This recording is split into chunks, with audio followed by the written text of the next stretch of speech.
Ladies and gentlemen, I hope you're all doing well and welcome to the top 8 of our major qualifier. So the top 2 individuals in today's tournament are going to be earning a spot in the upcoming championship event we're going to be having this weekend with Creative Assembly. So they are putting up a tourney. It's going to be 2 days, maybe 1 day, we'll see, Saturday and Sunday. So going to be pretty great. These are the players. The qualifier took place the earlier rounds and the games mostly took place earlier today. So there was I think 50 or 60 people signed up, maybe between 40 and 60, somewhere in that ballpark. So these are going to be the 8 individuals who made it to the top 8, and we're going to be going through all of these matches here tonight. So we have Enticity versus Maverick Sloth. We do have Chimbamboo versus J Phoenix. We have Navigator versus Hitman Hippo, and we have Space Pope facing off against Boss Toss. So Daniken Trop already qualified for this event. So the recent Creative Assembly Clash event we did have, the first and second place winners of that event earned a spot in the upcoming event this weekend. So yeah, Creative Assembly doing basically 2 back-to-back events, which is going to be fun. All right, guys, give me 1 second. Just going to get things squared away here. Perfect. Tonight's games are all going to be done via replay as well, which is going to be quite cool. So it's going to be smooth, and there will be very little downtime in between games. And if you guys have any questions, do let me know. And yeah, all is good in the neighborhood. No, Dov had his qualifier on the 6th. Enticity had his yesterday. For Enticity's, Berserk and Ulrich Raw qualified. And then for Dov, I don't know. No, that was Dov's. I don't know who qualified for Enticity's last night. And yeah, we're going to see who's going to qualify for mine. So basically, Dov had one, I had one, and Ent had one. There's 2 qualifiers, or 2 people qualify from each of those events. And then we had the 2 from the recent championship, which are Charix and Daniken, who are already earning a spot. Yeah, very loaded brackets indeed. So, ladies and gentlemen, I think we're ready to go. Let's load in and get to our first game. Yeah, no more games. We're not going to mess around too much here. And let's have some fun. So welcome, ladies and gentlemen, one and all, to Game 1 between Enticity and Maverick Sloth. So, Enticity is going to be playing the forces of Norska in this match, and he's going to be facing off against Maverick Sloth on Kislev. Kislev, a very strong faction, certainly have some tools against Norska. Just got to watch out for the snakes. Snakes on a plane. Yes, indeed. All right, guys, so for the armies here of Enticity, it's going to be a front line of Marauders and a lot of, actually using Berserkers, interesting. So Berserkers, you would think they'd be kind of weak against the combined arm shooting, like the pistol fire coming in from the Kossars, as well as the bows and the heavy cavalry, but I'm really curious to see. Maybe they do have good grinding potential and you're expecting your opponent to go halberd heavy, so they could just chop through the halberds. So we got Marauder Bearmen into the sunset, backed up by Berserkers, and then we do have some Marauder Javelins, which give you good utility against big monsters. So if your opponent comes in with like a Frostworm or something like that, you know, you're going to be able to get there and do it. All right, so we do have 2 Javelins and a Trouser Snake. I think it's only 1 Dreadmaw here, and Sail the Faithless is going to be making an appearance. He has not been used too much in recent big events that we've had, but it looks like he's making a comeback. Thank you, darling. Appreciate it. And yeah, Sail the Faithless does have Pendulum, which of course is very good against armored formations, and Wind Blast as well. So Wind Blast is designed to kill the lighter armored targets like the regular Kislev warriors. Dreadmaw's there. No, not Dreadmaw, Nightmaw. And Backstabbing Sorcery as well. Very, very fun times. So for the armies of Maverick Sloth, he's going to be using 2 Horse Archers just to get up on the points and give him some Vanguard utility. I do like the Frostworm pick. The Ice Witch is going to be there with Tempest with Hawks of Miska. Hawks of Miska is very, very good against the infantry, really. So using it against Berserkers and or Javelins, it's great. And also the Frostworm is able to fight against the Dreadmaw if it needs to, and is a great choice. Now, I think against New Norska, it's very risky to go super static infantry, like having a lot of Kossars and Kossar Spears. Like, these are all very weak to the Trouser Snake. But going with like more mobility and sleds might be more the way these days. Hard to say. Wolfhearts with the Akshin Ambushers over here, and these guys are great. Being able to snare down a Norskan Skirmisher or mobility piece, put some hurt on them, is a really, really good choice here for Maverick Sloth. All right, we do have some Kislevite warriors on the outside, and ladies and gentlemen, the battle is on. Enticity going to be moving up with his Norskan hordes. Grabbing objective 3. No, Kislev actually got it with their Horse Archers, and we do see the Trouser Snake creeping here. So the Dreadmaw is working into the backfield, maybe looking to see if it can shut down anything. Yeah, get on top of the armored Kossars with spears. And we do get, oh, look at this. This is such a cool tech. Oh, the Golden Knight, because she has a silence ability. Oh, that's so good. So a bit of a misplay. Like, I guess following the snake is good, but you want to wait for it to pop up. So check this tech out, guys, for Maverick Sloth. This is forbidden. So basically, the Golden Knight has an AoE silence, which means that the Dreadmaw is not going to be able to pop up. or go back underground. Oh, that's so funny. So the Golden Knight, though, probably is more expensive than the Dreadmaw, so I don't know if it's worth it. Okay, so it can pop up, but I don't think it can reburrow. Yeah, because it's like in a different realm when it's underground. So right now, guys, the Dreadmaw is not going to be able to reburrow in the ground if it is indeed silenced, which it is by the Totem of Ursus. Wow, that's a really cool tech. We do also see Kislev dropping the Hoxamiska on top of the Marauder Bearmen as well as the Hunters and trying to dodge some of the Javelins. Kislevite Warriors going to move in and take a bad fight. And some of the Kossars in the back are just shooting at the Snake, and the Dreadmaw is not going to be able to go back in the ground. Granted, it is doing good damage on the way out. So elsewhere on the battlefield, we do see the forces of Maverick Sloth, these two armored Kossars fighting here on objective number 2, but losing the fight as the pendulum does come down from Sail of the Faithless. Very, very nice, and these other armored Kossars probably will be worn down by the Kurgan horsemen that Enticity has brought up with great weapons. So the Trouser Snake is getting shot, but the thing about it is there's not really a lot of follow-up. I think a bit of a misplay from Maverick Sloth not bringing the Ice Witch back here and just trying to bully this Dreadmaw, because you could get a pretty easy kill on it, but there's a chance that it might be able to get saved here. We'll see. Griffin Legion coming from the high ground, going to be punting some of the Marauder Bearmen into the Shadow Realm, so those bad boys going to be getting sent away there, as the Ice Witch is going to be returning back to her ranks, getting support from the Griffin Legion, which then do charge into the Norscan Ice Wolves. So looking at the objective situation, ladies and gentlemen, we do see that Norska is sitting on objective 2 and 1, and Kislev is really just holding their home objective back here, and they are fighting a losing fight here, which is very, very tough. We do see the Marauder Bearmen, of course, defeating the Kislevite Warriors. They just have more HP and are more designed for infantry on infantry fighting. Whereas in the backfield, the Trouser Snake is still up. Nyarska getting some okay value, I would imagine, as we do see another Hoxamiska activated on the Berserkers, and the Ice Witch is going to be trying to break the Bearmen. But that's a mistake. The Ice Witch really needs to kill the Dreadmaw. I mean, it's free real estate right now. And this is like kind of giving the Dreadmaw, you know, something to do. It's actually able to fight another SCE, and it's doing fine. But if the Ice Witch had come in and just gone for the kill in the Dreadmaw, it would free up Nyarska, the Golden Knight, to maybe hunt down Sail of the Faithless, right? So there's a lot of other options to be explored there for Kislev. But Kislev is in the process of losing its home objective, though the Griffin Legion is doing very well. Oh, Kurgan Horseman coming down from the high ground, and I don't know if Maverick is going to notice this. He doesn't. A bit of a microlapse there as Anticity's Kurgans, oh, they're just like, I don't know if we want this fight either. They were going somewhere else, it looked like. But we are going to get Kurgan Horseman versus Griffin Legion. Now, in a straight-up fight, of course, the Griffin Legion will win that, but the Kurgans, if they get the jump on you, can do some good damage with their AP. See how that fight goes. So the Dreadmaw is still here. Really, really big misplay by not having the Ice Witch go out for the Dreadmaw. It would have been dead 500 minutes ago.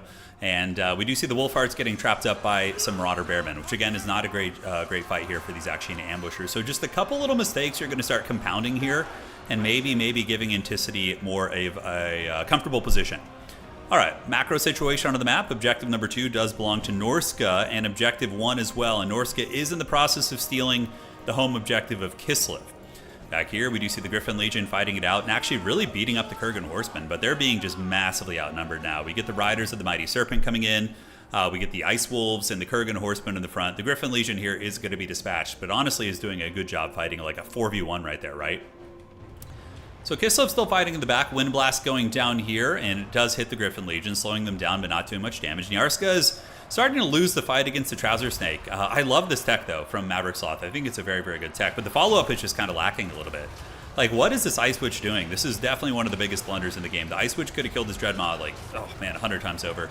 But the Golden Knight might be able to solo the Dreadmaw. She's sitting currently at about 500 value, but the Dreadmaw is probably even more, about 800. And finally, we're going to be getting the Ice Witch coming back in there to attack the Dreadmaw. And the Dreadmaw, of course, cannot submerge underground. Yep, that was just one of its attack animations, and it's wavering and it's broken. So now the Dreadmaw is offline. When the Dreadmaw breaks, it is completely gone and off the board. So that was a really good tech. I love the Golden Knight tech, because you're going to be seeing Dreadmaws against Kislev all the time. And Golden Knight, with her bare bones, just silence, isn't terribly expensive and is a good enough fighter to even, you know, go kill Sail as well. So Kislev is triple capped right now. Enticity has pulled a bit of a value lead. Kislev is losing the fight. They had a nice fight here, but they're losing the fight on many fronts. Like, they had their Griffin Legion be defeated back here. The Kislevite Warriors are losing most of their respective fights. And Enticity has been doing a very, very good job with Sail, using the Pendulums as well as the Night Maw to get in and rip apart the armored infantry. Isn't it Nyarska, the Golden Knight? Isn't that how you say her name? Am I saying it wrong? Let me go check. It's Narskia? Narskia? Yeah, something like that. Yeah, it's a tricky one. The Golden Knight. It's a little bit easier to do that. All right. So, back on Objective 2, owned by Norska, and Objective 3 is being fought over by Kislev, but not a great situation for them. And this is one thing about the matchup that's tricky, right? Because now that you have all these Marauder Bearmen, which are ITP, it becomes exponentially harder to terror out and really push the forces of Norska off. I think the Kislevites War Sleds would actually be a brilliant tech. They would be quite nice. The War Sleds against the meta of Dreadmaws would just counter a lot, because they could shoot the Dreadmaws and they can also counter the Bearmen as well as the Berserkers and different things like that. So, all right, guys, coming down the hill is going to be the Griffin Legion. Griffin Legion getting an excellent charge. Griffin Legion are really good against Norska. They obviously don't want to fight things like Armored Skin Wolves or Fimir with Great Weapons, but most of the roster they can hammer, and you can see these Berserkers do get the business pretty good. Now, is Kislev going to be able to gremlin their way back into the game? They do have the Frost Witch. The Golden Knight does get taken down here. So she's surrounded by the Riders of the Mighty Serpent and is going to finally be broken after fighting an eternal battle against the frickin' Dreadmaw. Kislev not able to get its back objective, really just losing all the infantry fights. That's been one of the trickier elements so far that we've seen. So Griffin Legion going to be hit by a Windstruck ability from the Wind Blast. And oh, look at Enticity. Using Wind Blast to slow down Griffin Legion. Granted, they didn't really have anywhere to run. We are going to see the mix of Hawks of Miska coming in from the Ice Witch, which is going to be hitting this big blob here. So the Kurgan Horsemen, the Norscan Ice Wolves, and all these bad boys are going to be getting afflicted by this, and it's going to be very nice. So here, yeah, great play. The Griffin Legion shattering the Norscan presence in the middle, but Ent does have that triple cap. And, you know, it's going to be like a dog with a bone here. It's going to be very hard to get it from him. Granted, I mean, it is 1,000 points. Let's look around and see what Norska has. So we see Sail the Faithless is still here. A lot of tattered Norskins.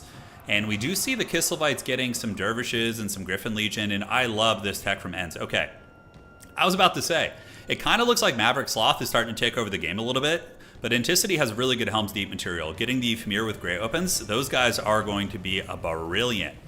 I do like that. Yeah, these are replays, correct, because my internet, unfortunately, is, like, there's some local issue where, like, during the peak, like, middle of the day, it's not working very well, so we have to stream at night until I think Thursday is when they're fixing it. So all good. So we do get the Fimir with Great Weapons coming out. They're going to be piling forward and pushing the back objective, which still Kislev has not been able to get. We do see Kislev taking objective number 2, which they don't want to leave it. He needs to stay there. He needs to stay on the objective. Oh, don't let Enticity ninja that one. All right, he's gonna go back for the point here. So Maverick Sloth is going to rotate over this way and should be able to push off the Norscan Ice Wolves, while the Ice Witch needs to go help with the Fimir. Gossified Dervishes running some interference, while we do see the Dervishes trying to recapture the point. The Action Ambushers are back in business, and they don't have armor piercing, so they're going to be really subpar against the Fimir, who of course do have built-in missile resist. Very resilient, 50% there. Going to be tough to drag them down. And at the back, Dervishes getting run off here while the Dragon makes its way back. Kislev has not been able to get this point back, which has been really troll for them. The Griffin Legion battling versus the Norscan Ice Wolves and getting some support from Dervishes, but Ent really playing the objectives like an absolute goblin. And it looks like the back point, objective 1, is going to be retaken by Kislev. So Kislev on the, you know, the value kind of run back here, getting the pack trap activated on the Fimir Warriors. And obviously the Fimir Warriors are going to annihilate these Dervishes. But with the Frostworm here, the Frostworm might be able to drag some of them down and eventually break their leadership, which would be very strong indeed. All right, so objective 3 for Kislev, objective 2 and 1 belong to Norska. It's obviously a triple cap situation. Enticity has been so far ahead on points that he can just hunker down on 1 point. As long as he's able to hold 1 point perpetually for the next couple minutes, he is going to be closing out this game here and doing very well for himself. All right, Griffin Legion and company doing great against the Ice Wolves. Griffin Legion, some of the better kind of semi-elite cav in the game. Horse Archers and more Griffin Legion on their way in. So we might actually see the forces of Norska get folded here. And we do see Maverick Sloth actually bully down the Fimir. I mean, Fimir are good, but they're not something that wants to be isolated. Their baseline leadership is 70, which is decent. But against a Frostworm and also some cav harrying you, it's going to be a bad time for them. So the Fimir are getting chased off. And now Kislev is going to need to find a way to get objective 1. And how's the fight looking over here? All right, so we do see the Griffin Legion moving in. Griffin Legion getting a nice hammering charge onto the Norscan Ice Wolves. Meanwhile, Enticity calling in the dreaded Kurgan Horsemen with great weapons. Sail the Faithless fighting it out here. He's a pretty limp combatant, though. He's he's like Techless tier fighter on horse. All right, so there they move. Kurgan Horsemen with the great weapons getting in and getting a nice charge, and they should get their L-bonk in. The Griffin Legion are a shot cab unit, so in sustained combat, they're okay. Look at that, Ent using the freaking Windstruck. So not even trying to wind blast them for damage, but just trying to keep them locked down here. Very close game, actually, guys. It's getting a little bit dodgy for both sides. We do see, yeah, like little rat plays like this are so good. Using just the Berserkers and just some, chaff infantry to try and, ninja the back objective forces your opponent to react to it. Ice Witch is going to be battling the Kurgan Horsemen here, and the Famir have come back. On this side, it looks like Kislev is going to be able to run it over and get the point, as we are going to be approaching. Oh no, he's going to run off the objective before he gets the point. Does he get it? Okay, it looks like Kislev got it. All right, guys, Enticity in a little bit of trouble here. He needs to hold for 60 seconds, so Enticity has to hold his back point for just about a minute here. We do see the Kurgan Horsemen getting bullied. Kurgan Horsemen are basically made of paper. They fold up really easily. 24 melee defense, 15 armor, a glass cannon of glass cannon, so those guys are not going to be having a good time. But the Witch going to be chasing him off. Ent is going to be Helm's Deeping on his back point, calling in Marauders, and Sail the Faithless is going to be retreating. 40 seconds left for Kislev to get the home point, and if they do get it, they probably just straight up win the game. Over here, nothing pressuring. Griffin Legion able to clean up the last of the Norskins as the Armored Kossar is going to be securing the side point here. Ice Witch is going to need to blitz over here, but man, 25 seconds, I just don't think it's enough time. Entaz's Kurgan Horsemen, there are multiple Horse Archers coming in. Sail the Faithless eating a lot of arrows to the face, but the Kurgans with the downhill charge going to bully these Horse Archers. So the Norskin Barbarians getting their big Unga Bunga axes and dropping the beatdown on those Horse Archers. Beautiful downhill charge there, but you can see how much damage the Kurgans took even from those guys. And Enticity is going to be winning with just barely closing it out, man. Super tight. Griffin Legion coming in the side. And GG, well played. Game 1 in this round of 8 match going to the Kraken King. So we're going to go ahead and update the scorecard here. Let's get that all set up here. And that is 1-0 in the series. So tonight we're casting the top 8 from today's qualifier. So we're going to have 8 best of 3. No, let's see. 4, 6, 7 best of 3s, maybe. Something in that ballpark. We'll see. So it could be a lot of games. Could be a lot of games. All right, guys. So taking a look at the old brackets here. These are our champions for tonight. We have Enticity versus Maverick Sloth, Chimbamboo versus Jay Phoenix, Navigator versus Hitman Hippo, and the Space Pope versus the boss of the toss. So those two lads going to be jamming it out right now. All right, so we're going to get our next game loaded up. Thank you guys for joining today, and I hope you enjoy the Haggard brackets here. And let's go ahead and load into game 2. That was a really close one, man. Maverick Sloth had some misplays in the beginning with his target priority, but he really cleaned up his game later and played a very good cav game. Hey, Rhino, I appreciate that, man. Thank you for the kind words. All right, so that looks good. And yes. Let's get in there. And we're going to be loading into game 2. Oh, this is scary. Whoa, that is some wild tech from these guys, man. That is some wild tech. Hey, Glom, thank you for resubscribing. He says, love the AoE 4 FFAs. I know Total War will always be our first. Oh, yeah, well, we got AoE, don't worry. It's something it's coming. Compliments of my Christmas shopping from Bezos. Thank you, man. And Bellius, thank you for resubscribing as well. And Glom, all of you guys. Really appreciate the support. All right. So fasten your seatbelts, guys. Get ready for game 2. This is do or die for Maverick Sloth. These are best of 3. So Maverick Sloth needs to get the dub here. And we get freaking Be'lakor, the Dark Prince. Of all things versus the Mask. This is really interesting. Look at that. We even have Champions of Slaanesh, the Pleasure Guard in there. That's really interesting. All right, so Enticity is definitely the strongest Slaanesh player in the world. He is a menace on this faction. So we have 3 Forsaken, 5 Forsaken. He loves speed. He doesn't like slow things. That's why he doesn't play Nurgle ever. But here you can see we do have 51 movement speed Forsaken. Fiends of Slaanesh in the back, and the Mask is probably one of the strongest heroes in the game right now, having a AoE Mortis Engine and AoE Vigor Drain, as well as a heal. On top of that, being a very good combatant and having some sick dance moves as she runs around. Another big buff for Slaanesh is, of course, getting access to the Demonic Steed, which is a 100 movement speed mount. These things are great, and he does have Melkoths on his Sorcerer. So basically, a very simple Forsaken. Demonettes of Slaanesh actually a little bit off meta. We do have the Mask, a Shadowcaster, and more Fiends. All right. So looking at the build here of the Maverick Sloth here is going to be rocking 4 Marauder Horsemen, which is great. You know, Slaanesh has a ton of light armor outside of the Forsaken, so Javelins are going to be very good. And up in the sky, we do have ye old Be'lakor, the Dark Prince. Of course, Professor Pone shows up, and his boy Be'lakor is in the game. So Be'lakor, what does he bring to the table? We get Melkoths and we get Pit of Shades. And he does, oh, look at that. That's actually kind of cool. So Be'lakor has the Whispers and the Darkness ability. And what that does is it removes ITP, so Be'lakor can actually terror out Slaanesh units, which normally are immune to terror routing. So one thing, man, Maverick Sloth with 2 very good techs tonight. He had the Kislevite Silence against the Dreadmaw, and then here in this case he has the ITP removal on Be'lakor. Couple Marauder Bearmen and Champions of Slaanesh Pleasure Guard, which are a hard counter against Forsaken. If these guys are able to zero in and get a Forsaken unit, they're going to rip them to shreds. Yeah. So the battle is on, ladies and gentlemen, and we do see Enticity with his classic flanking. Going to be coming around in 2 Hellstrider units, and the Warriors of Chaos do have Hellstriders as well. So Bellacor's Legion here, the Shadow Legion does have access to that. And it looks like, dude, oh, look at that. The Mask with her AoE slow. And the Melkoths with just all the overlapping changes there. And what do we have? Chaos Knights coming in? So Chaos Knights getting a charge and getting a great engagement here versus the Fiends of Slaanesh, but the Mask is nearby with the speed debuffing. Marauder Horsemen are going to need to keep pace, and we are going to be seeing Enticity flank with the Hellstriders and really give these Marauder Horsemen the business.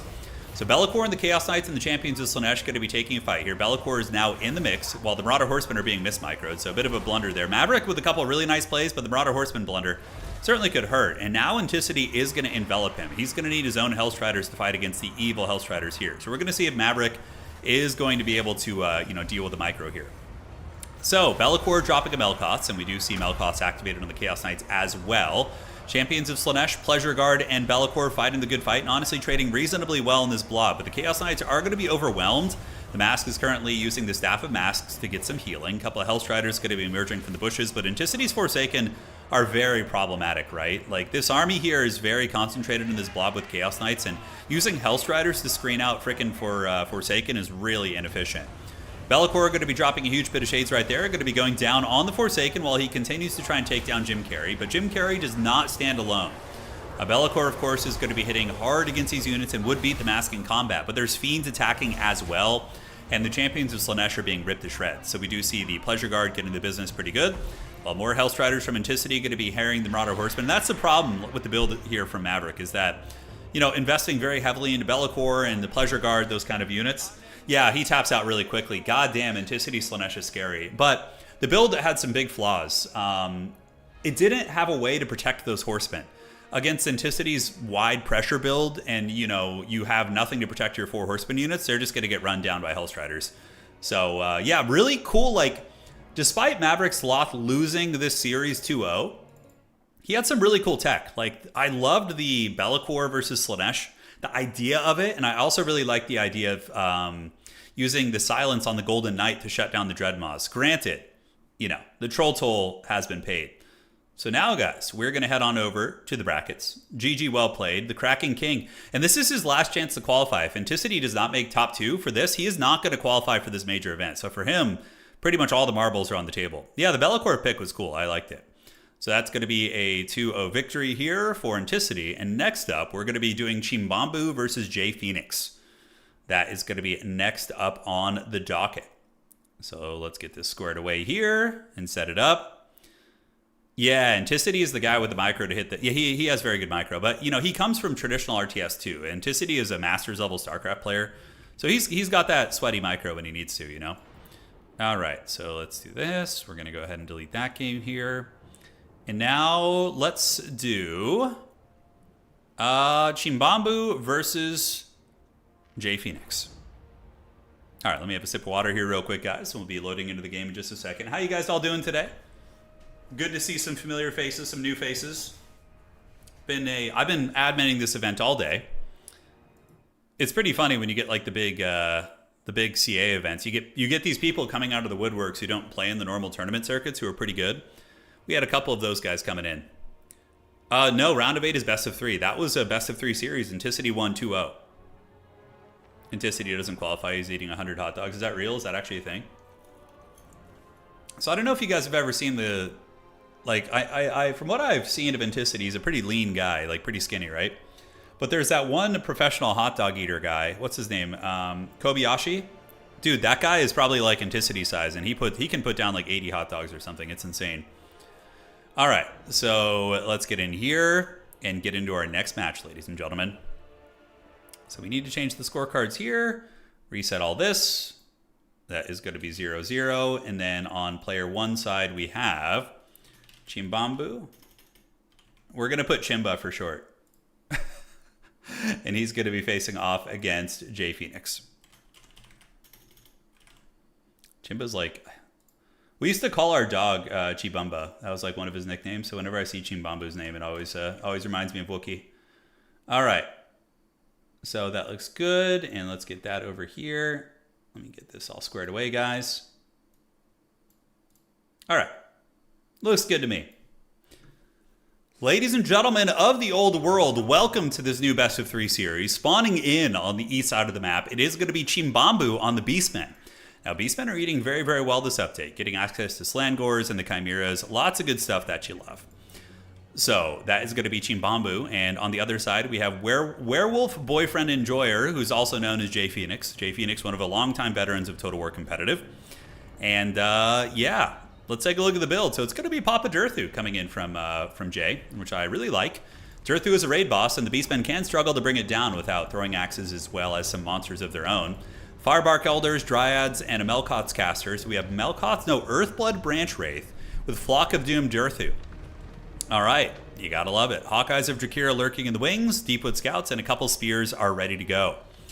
Looking at the armies here of Chimbamboo. Chimbamboo in the woods, going to be using Zangors. Zangors are the correct choice, because they have silver shields against the elven shooting, and they also will beat Eternal Guard, and they trade well into Dryads because of their magic damage. So this is the correct choice here from Chimbamboo. Very, very good stuff. We got Morkur the Shadowgave, Ungor Raiders in the wings, and yeah, just a wide Brayherd army. Lots of Ungor Raiders. I think he's got max Ungor Raiders, actually. Yeah, with some Centaurs and Bray Shaman and Melkoth spam over here. All right, guys. Let's have some fun. Chimbamboo is a Dark Elf main, but hasn't been super active in the past couple of months. But Chimbamboo is a very good player. Has great, meta knowledge, despite maybe not being the most active. But there was, if you guys remember, like maybe 8 months ago, Chimbamboo was very active, winning tournaments with Dark Elves. And this was before Daniken came onto the scene. So Chimbamboo was like really hitting the Dark Elves hard. And then Daniken, of course, started playing them more, and Chimbamboo kind of wasn't as active, but still is very, very good. And Jay Phoenix has been competitive Total War player since Warhammer 2, actually. So I used to play with Jay quite a bit in tournaments in Warhammer 2, and Jay's a great person as well. So the battle is on. The Wood Elves going to be getting a triple cap. So we are seeing Chimbamboo taking some notes out of the book of Old Tim of own goal here. So yeah, the Zangor is now going to be moving out. You'll notice Chimbamboo had saved up 2,000 supplies, so really, really going to be pushing a big bank right there. And coming on in, the Bray Shaman is rolling dirty and is maybe going to be looking to get a Melkoth on the Deepwood Scouts and catch them while Centaurs come up. And the Beastland Onslaught is on the way. All right, guys, who do you want to win? Let me know who you're rooting for. Let us know in the old comment section here. Lost Sylvan Knights, very tricky. Melkoth is a good counter against them, so too are Zangors. And Wild Riders is going to be coming out from Jay as well. Centaur's thinking about charging in, and Big Papa Durthu, Optimus Pine, as he's often called, is going to be getting in and cleaving these Zangors as Hunter. Dryads do not like fighting Zangors, but with Durthu's help, it won't be that bad of a fight, and Durthu will be able to win this one. Flock of Doom going down, Zangors getting hammered, and the Firebark Elders will be moving in now as well. Big onslaught coming in from the Beastmen. We do see Tuskor Chariots getting hit by the Hawkeyes of Drakira, and the Centaurs here are going to be getting charged by the Lost Sylvan Knights. So Lost Sylvan Knights are on their way in. There they go. That's going to be a big old hammering charge. A nice one there. Certainly cost-effective for Werewolf Boyfriend Enjoyer. It breaks the Tuskor Chariots.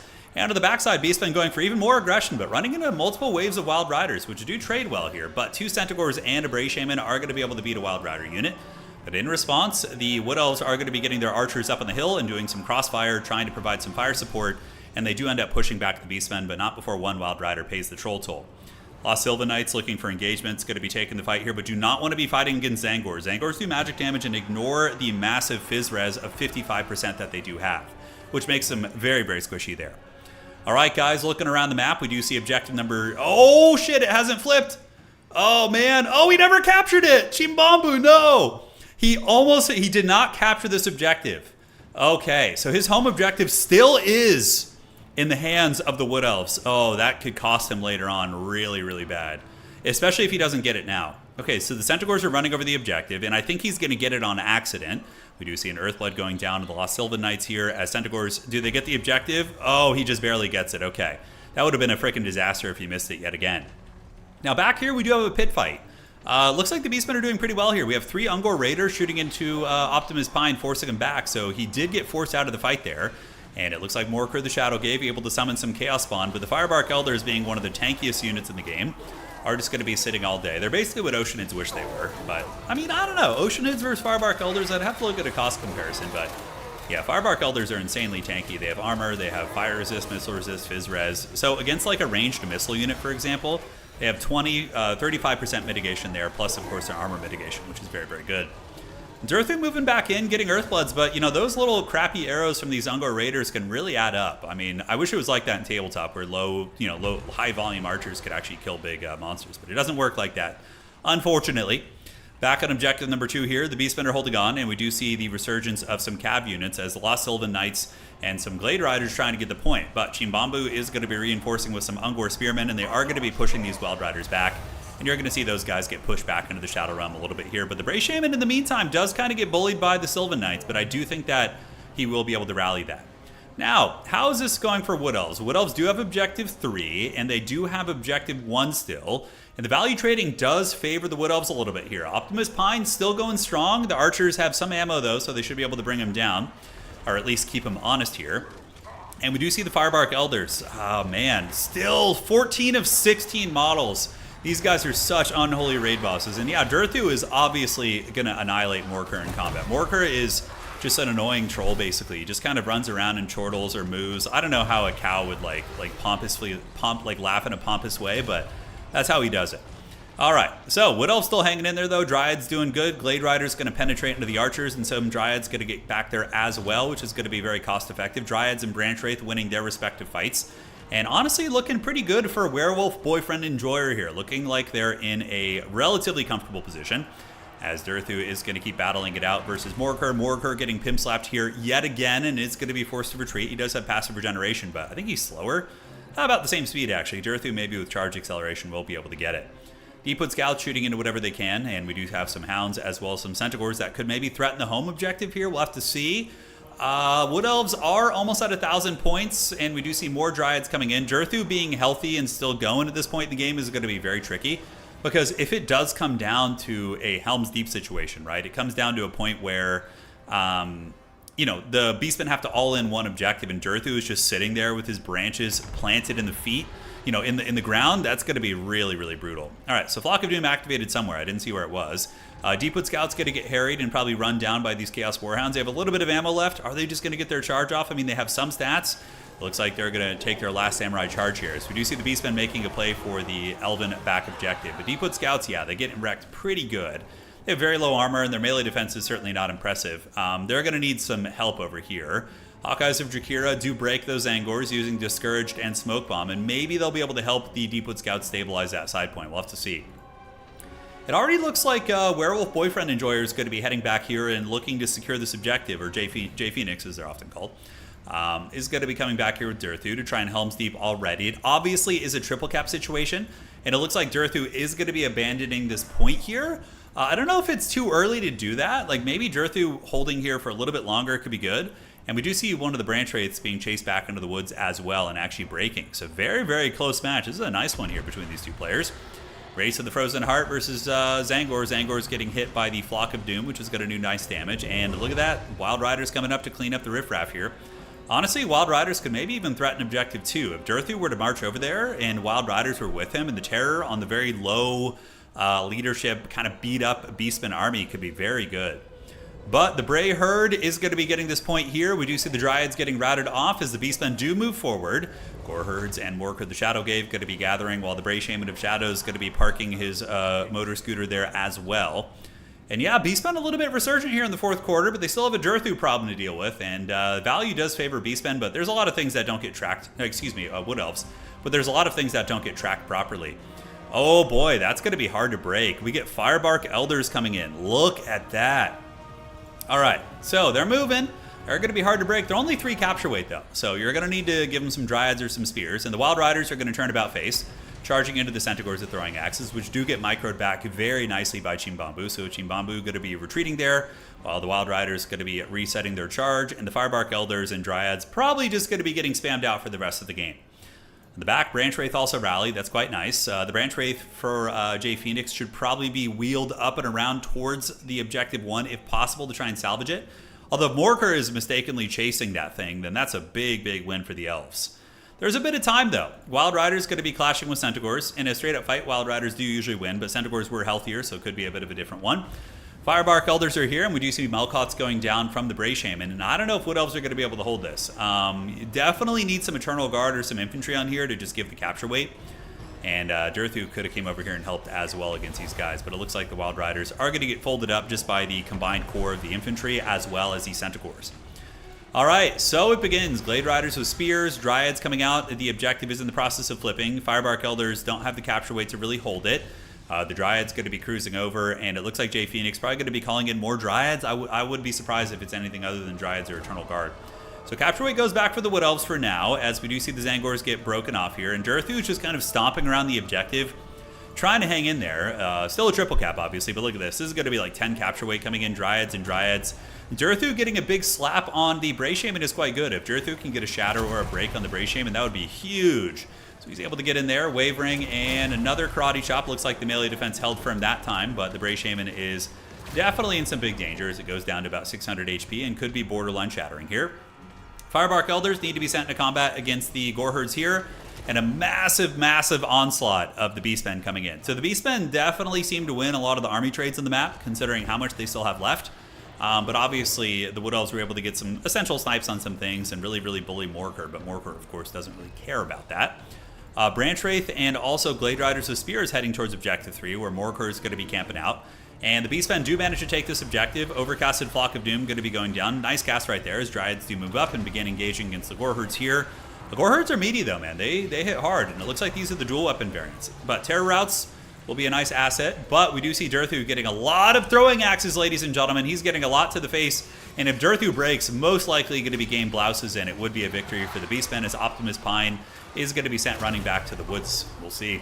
Got about 1,000 HP left. A couple Dryads are helping out. Wood Elves really, really trying to wrestle this point back and call... what is their calling going to be? They're actually split pushing. Okay, so the Wood Elves are going for a desperation cap on the side, which I don't hate that. But he's running out of time. If Chimbamboo is able to hold the triple cap for a little bit longer, then he will be able to win on just 2 points. Dryads coming up, and the Glade Rider is going to be running down these Spearmen, and the objective is in the process of flipping. Do Beastmen have anything over here? We see Zangors. Okay. So he is getting some Centaurs in. The Centaurs are going to be very, very nice, and we'll be able to bully these Glade Riders. So we do see an Earthblood going down, but I think that last gasp of trying to split push there is going to be all she wrote. We do see Durthu getting actually taken out and or broken. Yeah, it looks like Optimus Pine is down. Firebark Elders are shattered and broken, and Chimbamboo and the forces of the Beastmen are going to end up closing out this game. A great scrap between these guys, man. That was a really, really good game. But in the end, it is going to be victory in Game 1 going to Chimbamboo and the Beastmen. Warherd of the One Eye. GG, well played, guys. That was a fun one. So yeah, back and forth game, really cool. Durthu did good, honestly. I think the Branch Wraith needed to kind of be a little bit more cautious and sit back. But yeah, Hawkeyes did fine. It was a good game. Probably the only weak link really would be the Sylvan Knights. That was probably one of the more inefficient callouts, simply because of the magic damage on the board. Between the Zangors and the Melkoths, that was like one of the weaker elements. But yep, Chimbamboo getting the victory in Game 1. So we're going to update the score and load into Game 2 in this best of 3 between these two mighty champions. These guys are top 8. Yep. All right, so let's get the next match set up here. And give me 1 sec, guys. I'm going to go refill my water. I will be right back.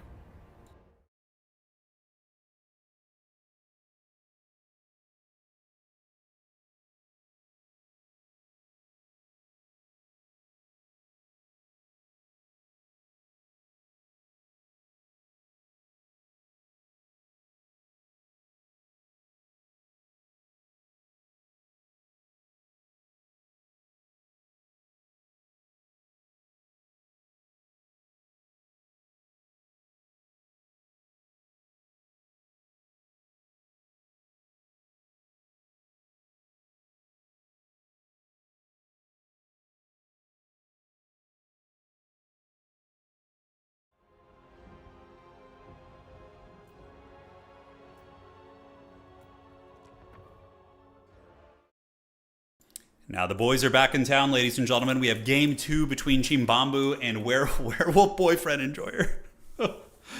All right, we got the new High Elves, not really using too much new stuff. Going to be using Shadow Walkers and Shadow Warriors, and Chimbamboo is going to be going back to his old school classic, which is the Dark Elves and Marathi. Yeah, gotta love it. Dad will come back from his milk run, that's right. So, spawning in on the west side of the map, ladies and gentlemen, it is going to be Chimbamboo, one of the many Druki lords out there. Not many, but few, I suppose. Danikin and Chimbamboo, very, very strong Dark Elf players. So it is going to be Marathi with Melkoths, no, Soul Stealer, Melkoths, and Power of Darkness. And then the rest of the army is going to be Dark Shards, and the Bolt Fiends with Bleak Swords and only a single Scourge Runner Chariot in the front with some Cold One Spear Rider support on the outside. For the army of Werewolf Boyfriend Enjoyer, I'll say it just for you guys, we have a battle line of Shadow Warriors and Shadow Walkers. So playing like the Walmart Wood Elves here, but oh, a Tempest could be really nasty here. Oh, does Larry have Tempest? Oh man, Wrathy better be careful. That could be really, really bad. So we have 4 pretty elite archers backed up by Silverhelms and Reavers, and the main core is going to be Ship's Company and Spearmen as well. Now I'm really, really surprised we didn't see a freaking Tempest right there. That would have been so powerful. That would have really, really locked down Wrathy there. All right, so the battle is on. Objective number 3 is going to be taken by the forces of the Donut, and objective 1 is going to be taken by the Faldruki. Scourge Runner Chariots poking forward, and the Shadow Warriors are going to be showing their hand now, but really, really good micro from Chimbamboo. He dodges that first volley, and that was like a split-second reaction. I mean, he was really, really had to play that pretty close to the chest. The best bet would probably be to use the Shadow Warriors and Shadow Walkers to kill the unshielded. Are they all shielded? They are. Okay. So the Dark Shards are going to be kind of hard to kill, actually, with their shields. He's trying to bait Tempest, that's true, and he could probably dodge a lot of it, but might as well just drop it on her, and, you know, since she's close by. We will see. Scourge Runner Chariots shooting, and it looks like Larry going to be using an Earthblood on herself to get the heals, and Larry is going to be flying back and forth to try and dodge some of the Scourge Runner shots. While Marathi, look at the contrast. Like, Larry's like healing up her people, and Marathi is like draining the souls of her own soldiers for magic. It's the flavor on that is just great. It's perfect. So on the backside, Reavers are out, and both players going to be saving up a fair amount of resources, and Chimbamboo going to be calling in something expensive here. And at the back, it is going to be Cold One Knights. So Cold One Knights are very good in this matchup. That's one element of the matchup that's very tricky for High Elves, is that Dark Elves usually dominate the cavalry fights because Cold One Knights beat most Dark Elf cav except Fireborn, right? So it's a tricky one. It is a tricky one. Scourge Runner's still poking, Shadow Walkers and Shadow Warriors hanging out, and meanwhile in the back, the Elves going to be calling in Ship's Company, and we are going to be seeing Narnia Lions of Krace. Look at these majestic cats, adorable. But yeah, they're okay. They do pretty good against infantry, and they can honestly fight armored cav if they have some support. Like, if you mix an Illyrian Reaver with a Warlion of Krace, it can do some nice work for sure. All right, Chariot's going to be coming down from the high ground here, most likely going to be eating some arrow fire. We'll have to see. They want to shoot, I can tell. I can see it in their eyes, but it looks like they're going to rip a shot, and those Chariots are going to be bobbing, and they are going to be weaving.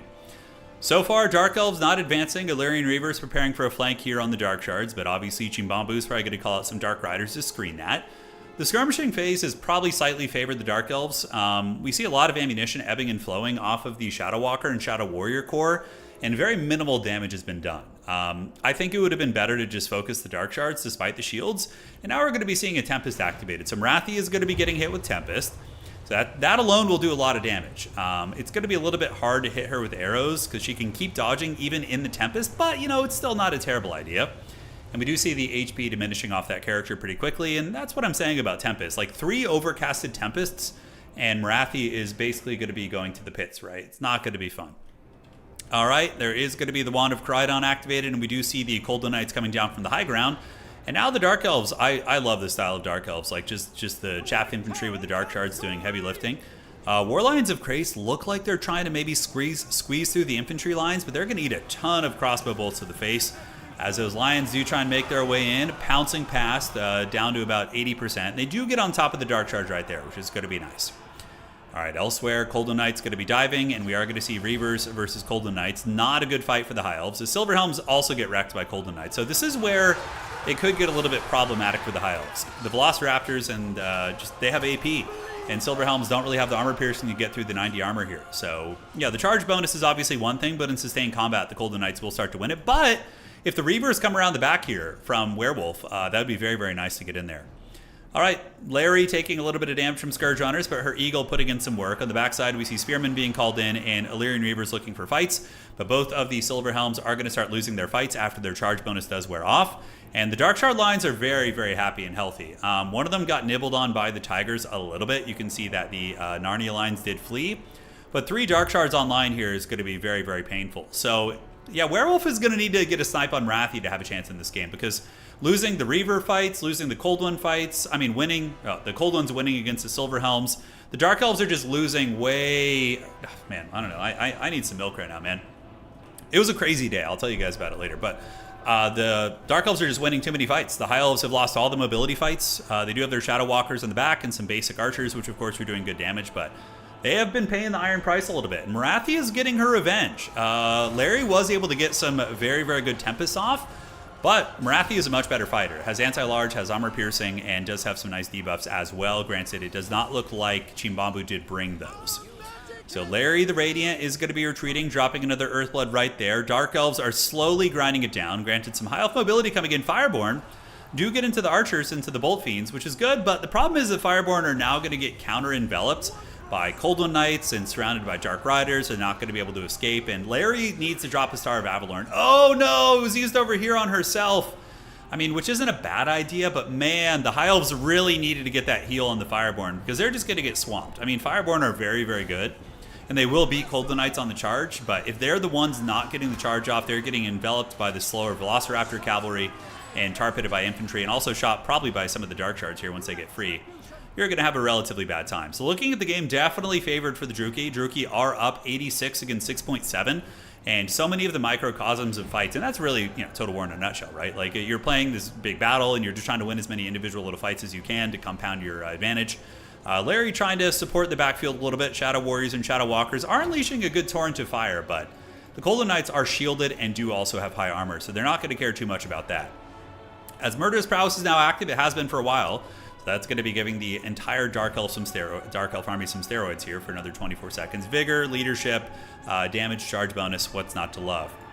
So Marathi going to be using the Wand of Crydon there, if I'm not mistaken, or something of that sort. And in the back, we do see Witch Elves being called in. So Witch Elves are a good choice here.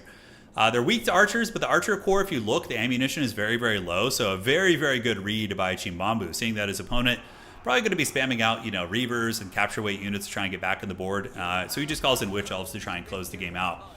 But really looking like Chimbamboo is going to be running away with the series here. We do see the Golden Knights moving up and really pushing into the Archer line. And sure, they're going to be taking some damage, but these are all favorable fights for them, right? Like, Archers shooting into armored shielded units is not good for the Archers.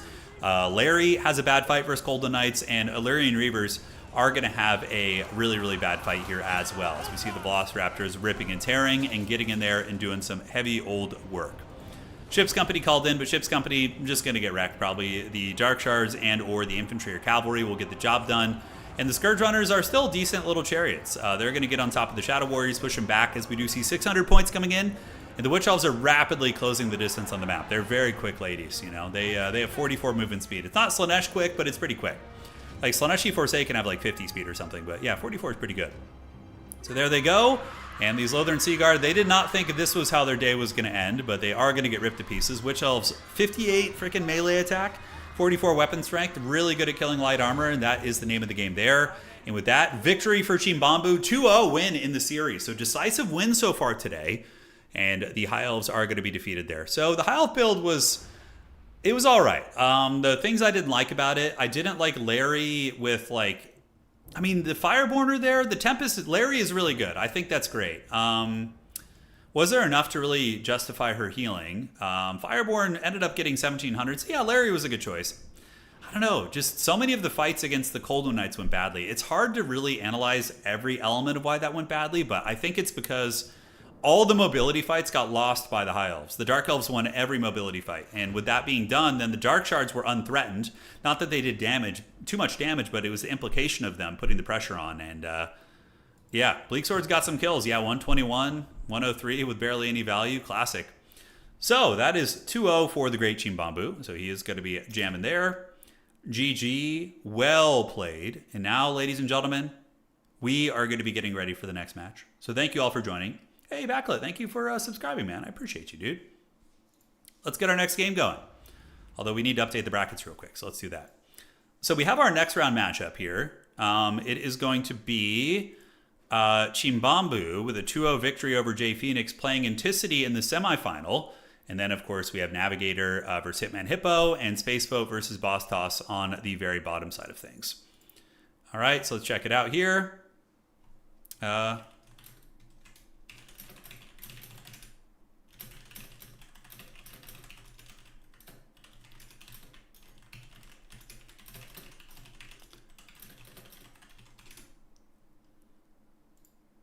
All right. Outstanding. The tournament is still going on, actually. They're, the finals are being played at the moment. Of course, we'll get to those later, but yeah. Pretty hog wild.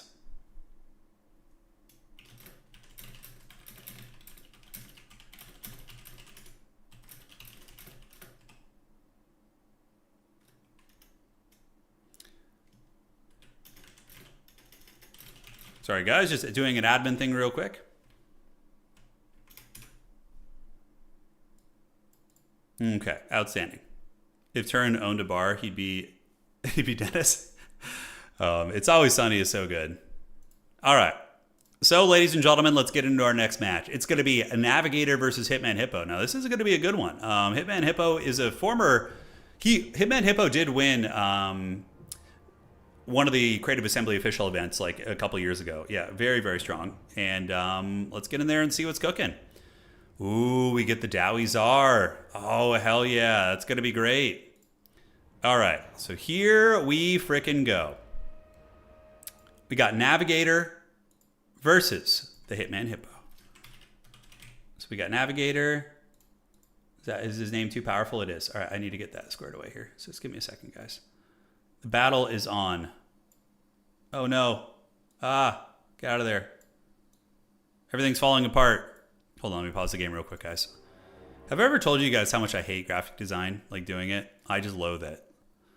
Oh, I'm so bad at it. Oh. Okay, so we're going to need to get you and go down this way. There we go. And then this is going to be against, we will do Hitman Hip. He's going to be a little bit shorter there, so it'll fit in the nameplate. And the scores are going to be 0-0. All right, so this is our new best of 3 series. Let's see what's cooking here. Yeah, very interesting matchup indeed. Give me 1 second, guys. I just have an admin thing before we start this, and then we should be good to go. All right, so 1 sec. Let me see what the players need.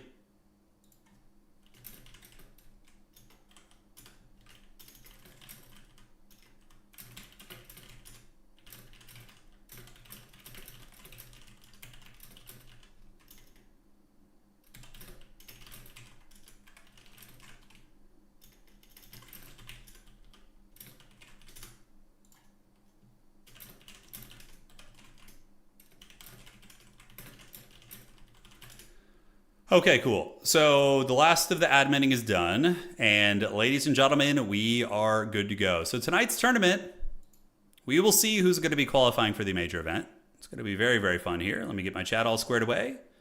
And we are in for several more hours of good times. Graphic design is your passion, is it? Oh, I see. All right. Well, glad to hear that. Certainly isn't mine. Have I ever played Batman? I have not. All right, guys. Fasten your seatbelts and get ready. We got Navigator. Oh, this is kind of weird. Okay, so Navigator and Hitman Hippo are 2 of the best Chaos Dwarf players in the world. Both of them are very good at Chaos Dwarf, so it's kind of interesting that they came up here. But spawning in, ladies and gentlemen, on the east side of the map here, or west side, I should say, I got a little bit turned around, is going to be Navigator. So Navigator, perpetual top 16 player, usually lurks in the top 5, is very, very good here, and is going to be used Centaurs with throwing axes and Slangors. So Slangors against Chaos Dwarfs. Is that the way to go? The Slangor, of course, is not shielded, very vulnerable against shooting and various artillery barrages, but yeah, we'll see how it works. So it's going to be 3 Slangor. They're very quick though. Freaking 55, 56 movement speed on these guys. Pretty nasty. All right, guys, on the backside, we do have Slangors and Ungors here, and double Al Gorbel. Shout out to our boy, Heir of Carthage. We got Heir of Gorbel here. Heir of Carthage, double Gorbel. So these things are good against Chaos Dwarf trains, artillery, and SEs. I do like that. Centaurs are throwing axes lurking in the trees, and Hitman Hippo is going to be using a much more defensive build. He does have the Hobgoblin Wolf Rider bows, Iron Demon, and a Bull Centaur Taruk. So we have the Demon's Tongue Iron Demon, a Bull Centaur Taruk to fight against the Gorbels, and they have very similar stats. Flamethrower is activated, does roast the Gorbels a little bit. And we have a second Iron Demon in the back with a Magma Cannon here being attacked as well. Oh, dude, look at this! It's friggin' Malagor the Dark Omen with the steel chair landing on top of the Magma Cannon, just being a trash goblin back here and then running away. Look, that's high-level play. Oh my god, he got knocked over! Uh-oh, uh-oh. He could get caught here and take some damage. The train is coming for him. We do see Gorbals coming in to try and dive the Iron Demon as well. Centaurs are there, but he does get away. All right, so Malagor the Dark Omen does escape, and the Beastmen are able to get away there. So looking at the map, we do see Objective 1 going to Beastmen, Objective 3 going to Beastmen. A bit of a mistake from Navigator to not press Objective 3 with the Slangors. He could have stolen that objective, but... Oh man, Drazhoath the Ashen One? What does he have? We got the Demon's Fight Crucible for Spell Mastery, and then we have the Flames of Asgore. All right. So Gorbals are going balls deep, diving into the backfield, guys. This is so risky. I mean, losing 2 Gorbals out of the gates would be a freaking disaster and a half. I mean, if he can get something out of it, like kill a train or, you know, I don't know, something more, but this is very, very rough. So one Gorbal is going to be trying to escape. The other one is pretty heavily surrounded, but it looks like it does have enough mass to get away from the Hobgoblins. The Bull Centaur Taruk, as well as Drazhoath, the Ashen One, are going to be laying a bit of a whooping down on those guys. And he does get away with both Gorbals. That was pretty fortunate. Granted, this one might get broken. It is burnt and being harried by the trains, which of course are not designed to kill a Gorbal, but still 2 of them will be able to put some momentum down. The other Gorbal is being hunted by the Chaos Dwarf Gorbal, which is the Bull Centaur Taruk. This thing is a nice little quick anti-large fight. It's like a faster Gorbal that basically is a little bit squishier with 70 armor versus 100 on the Gorbal there. Yeah, 2 Gorbals against the entire Chaos Dwarf army. So Centaur is being sacrificed here to save Al Gorbal, and it does look like there's going to be some sort of Harry Potter going down. Malagor does drop a Penumbral Pendulum, which is all right. A little bit lackluster, to be honest. And we still see the Beastmen sitting on just 2 objectives. Really a huge mistake by Navi to not triple cap him. I mean, he would have lost it now, but he could have had his opponent triple cap there, and that would have been pretty big. Retreating away is Gorbal, so this Gorbal is going to be fleeing the scene. It's at 463 weapon strength, ready to go if it can rally. We'll see. And the Chaos Dwarves have a massive value lead. So Hitman Hippo has been feasting like the Heathen Kings of old here. He is sitting at 4,300 against his opponent's 2,000 value. Obviously, the Gorbals diving there was very, very precarious. So Gorbal now getting a fight versus the Hobgoblins, and the Hobgoblins are going to get Shrek'd pretty badly. They're not going to have a good time. Hey, Roland, thank you for the donation. Thank you, brother. Appreciate it. Hope all is well, man. Thank you for the 99 cents. Let's go, baby. And the 2 Iron Demons piling in to fight the Centaurs, and without the Gorbals, these trains are just going to win the game, probably. The Gorbals, they're the answer against these Demons' Tongues and these Iron Demons and these big, scary beasties. And if the Gorbals are offline, you know, the Nurglings may feast. Gorbal Pig, Man-Bear Pig, yes. All right, Chaos Dwarf is going to be surging forward. We do see a lot of idleness here from Navigator on the side. It's the Slangors not taking advantage of their mobility, but again, maybe not wanting to get in range of the artillery piece, as the Magma Cannon has been getting perpetually attacked. Navigator has been so annoying back here with this Malagor, just back and forth cycle charging and trying to get in there. Look, he's going again! He's going again! Oh my god, okay, he changed his mind. I wasn't going to say that would be so funny, but the Magma Cannon is doing good damage. Slangors down here getting cooked up pretty good. And in the meantime, the Iron Demons just feasting. Although 2 Gorbals do rally, which is quite big. Drazhoath trying to help out a little bit. And the Demon's Tongue could get boinked here. That's definitely the one you want to focus. The Gorbals need to shut down that big center piece that causes terror and also discourages leadership. And it is going to keep running. Flames of Asgore activated by Drazhoath, the Ashen One. Going to be a big swing and a miss, unfortunately. That could have one-shotted these Centaurs if it had been a direct hit, but it looks like his opponent did move at the last second. So that is tricky. All right, guys. Demon's Tongues running. Gorbals surrounded once again, and this might be the end of the Gorbals. They are steady. Their leadership is all right, but Drazhoath will probably have enough stopping power to do work, and we do see Kadai Fireborn being called in, but being left to defend the artillery in the back, which is probably a mistake. Those Kadai should be moving up. Magma Cannon direct hit on Malagor. You rarely see the Magma Cannon shooting flying units, but there it goes. But the Beastmen maybe with a comeback counterpunch here, guys. Centaurs with throwing axes did move in, and they are dragging a lot of HP off the... Oh, look at the Doom and Darkness. It was an overcasted one, so it obviously does nothing against the unbreakable demon engines, but...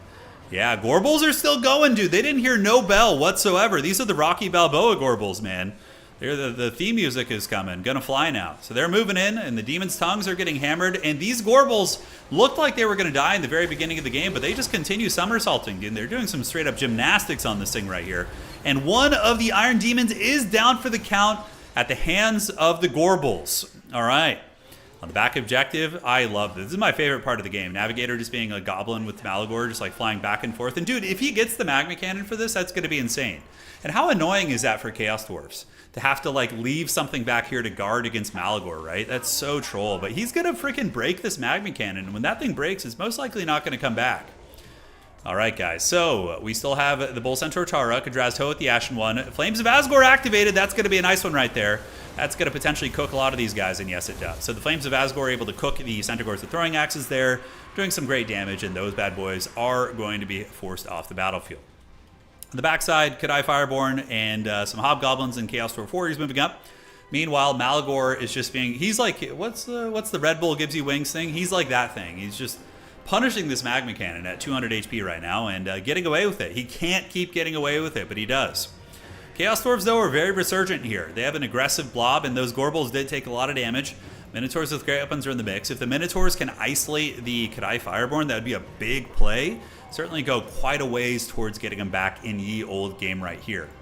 Centaur is cleaning up the flanks, as we do see the throwing axes and the Minotaurs with great weapons on their way in. A couple Slangors are on the outside, and Slangors here as well are moving in. But we do see the train get detached to try and run over these Slaneshi goats.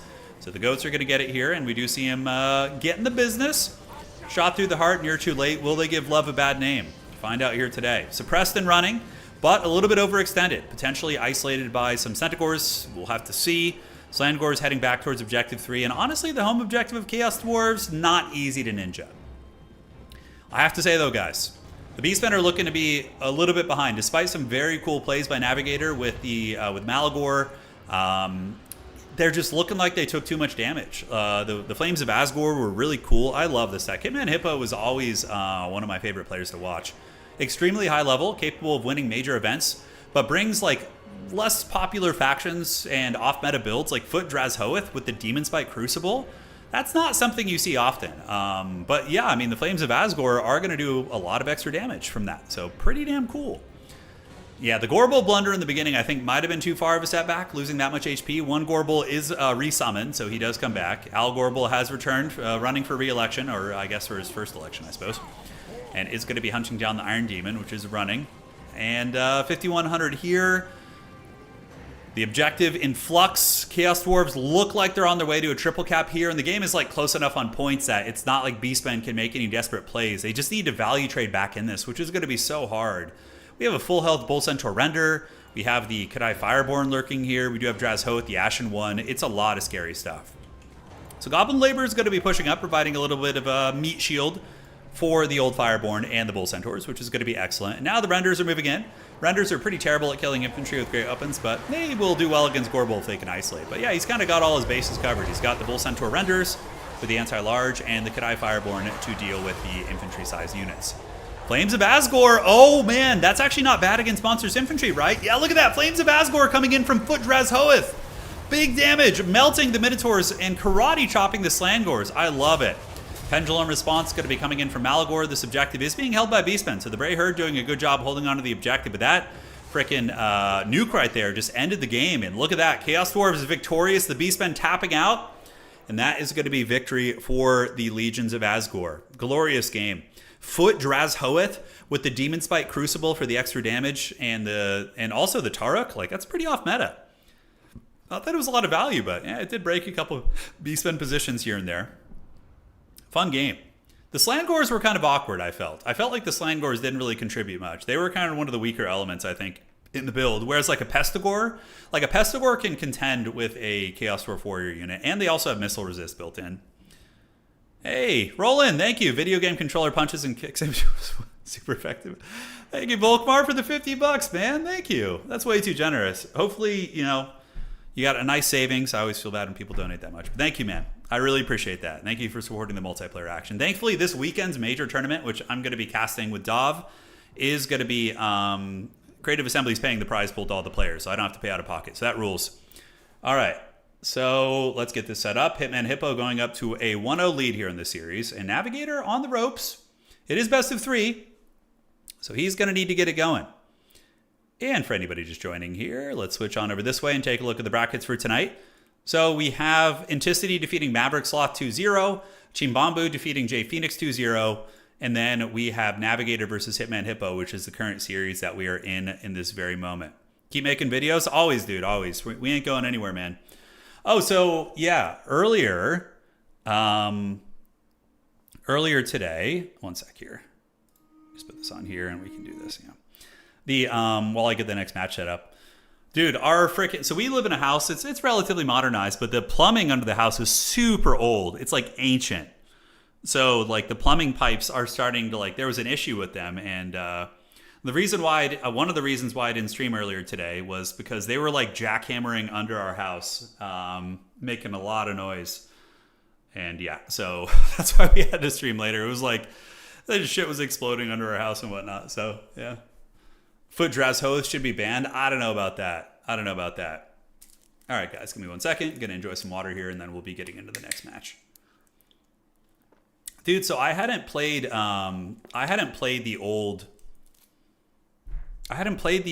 new Empire update, the one where they made the Empire with the Thrones of Decay. Dude, I played a Karl Franz campaign last night. It was so fun. The Elector count mechanic, some of the Elector counts, when you get to summon all the Elector counts to you and just like steamroll, it's very epic. What channel is the tournament going to be streamed on? It will be streamed on my channel. So you will see the Creative Assembly official tournament here. Most likely, I have to confirm with them, but if it's not on my channel, it'll be on the Creative Assembly Twitch channel as well as YouTube channel. So we will see. A second water elemental has hit the house. That's right. All right, so let's get into the next game and see if Navigator can find his way back or if he's going to be sent to the pits of hell by Hitman Hippo.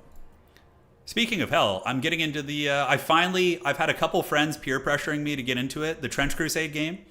I'm starting a Heretic Legion army, which it looked really cool. The minis look great, like the Anointed and the just the warrior or the basic soldiers. So I'll give you guys some updates on when we get that army painted up. I'm going to do like a corn red theme for the army, which will look pretty cool. Wolfric's campaign is really fun, boss toss. Yeah, the items you get are insane, like getting barrier for your whole army. No, we're not over. No. I'm just getting the next game fired up right now. All right, guys. Ooh, you're going to love this one. All right, ladies and gentlemen. Here we go. Game 2 between Hitman Hippo, former major CA official event winner. Navigator has yet to win a major event, but has come close on many occasions. Usually competing in the top 16 for the World Championships. And ladies and gentlemen, let's go ahead and break it down. Spawning in on the east side of the map here, it is going to be Navigator. Now, Navigator is down several games here, and if Navigator does drop this game, Hitman Hippo will be advancing on to the round of 4. It's going to be Archeon the Everchosen with Burning Head, and we do have a Trouser Snake as well, so it is going to be a Dreadmaw. Dreadmaws are really good against the static archer positions, and goddamn T-Rex! Some of the Elector Trouts, oh, they are being summoned because there's water, and there maybe is fish in them. Oh, wait, hold on a sec. Are there fish, like, in the water? Can we see, like, that would be such a funny thing. Hold on. Oh, wait, is that a fish? No way, or is that, no, it's the head. Oh, I was going to say, if there was, like, actually fish swimming around in those effects, oh, that would be so good. Oh, man, okay. A little bit of disappointment, but, not the worst. So, Dreadmaws are incredibly good against High Elves. If High Elves bring archers or infantry positions that are very static, the Dreadmaws can feast. Archeon, of course, can fight anything, and we do have a Hell Cannon in the back. High Elf players hate this one trick, and it's called a Hell Cannon. It's been this, I would say 80% of High Elf players I play against with Chaos, they always tech their mage into shutting down the Hell Cannon because it's that important. Because if you don't, it's going to get like 2,000-3,000 value, We got Marauders with some aspiring champions for some grind, and that is going to be it. So the Dreadmaw, Archeon, and the Hell Cannon really being the centerpieces. For the forces of Hitman Hippo, always a champion of the people, bringing badass builds. Homeboy, this is a highly competitive tournament, right? The 2 individuals who qualify for this event, the last weekend's prize pool, that the official event I hosted, the holiday edition, the Thanksgiving edition was, I think, £2,000 in total. With so if you convert that to American dollars, it's like close to $3,000 prize pool we had last weekend with Charix winning that and Danikin getting second. This one is going to be even bigger, if I'm not mistaken. I think it's going to have a prize pool upwards of like 3,000, 4,000, 5,000 pounds. I don't know exactly what it is, but I know it's bigger than the last one. This is like a high stakes event, is the point I'm trying to make. And Homeboy is coming in with triple Ocean It. We cannot get Fishmen soon enough. I know. Biofoot, this is where we get the Fishmen. Thank you for the donation, but we get them right here. The Fishmen meta is upon us. So Fireborn and Oceanids, and we do have a couple of ships company. Eltharion the Grim is going to be there with just Apotheosis, which is a bit of a strange tech. like Soul Quench or something, it's nice to have a little bit of a tertiary utility there, and some Illyrian Reavers in the woods. So, hey, TR, thank you for becoming a member. Thank you so much. You guys are killing it tonight. Thank you. Oceanids are good against lightly armored infantry that don't have anti-large. So I have had a couple games where Oceanids have actually carried me. I've been shitting on them a lot. But I will admit there's been a couple games where I've had Oceanids do very well against Norska, very well against Skaven, okay against Nurgle in some situations because they're immune to contact effects and they can grind Nurgle infantry. So, yeah, Oceanids are not useless. I don't think they're a good unit per se. I think they're like an average, maybe kind of like B- kind of unit, but I don't know. We'll see. Maybe I hope I'm wrong. We'll see how this goes. So the High Elves are playing very cautiously. I think they don't like what they see on the board.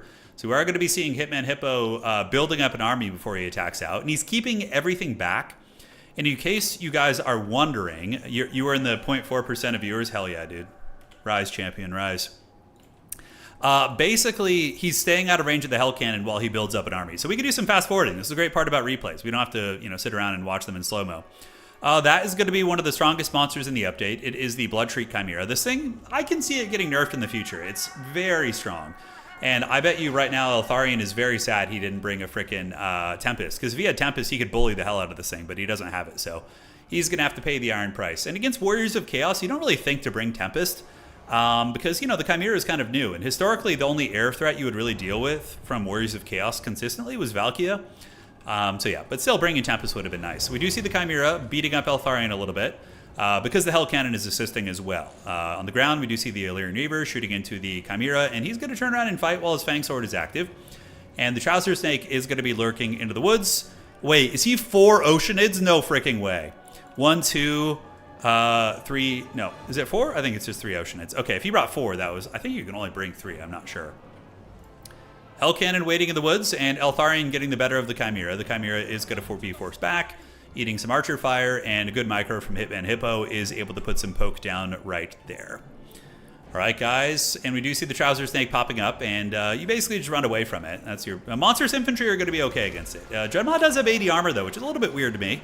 I feel like there's some changes you can make to Dreadmaw.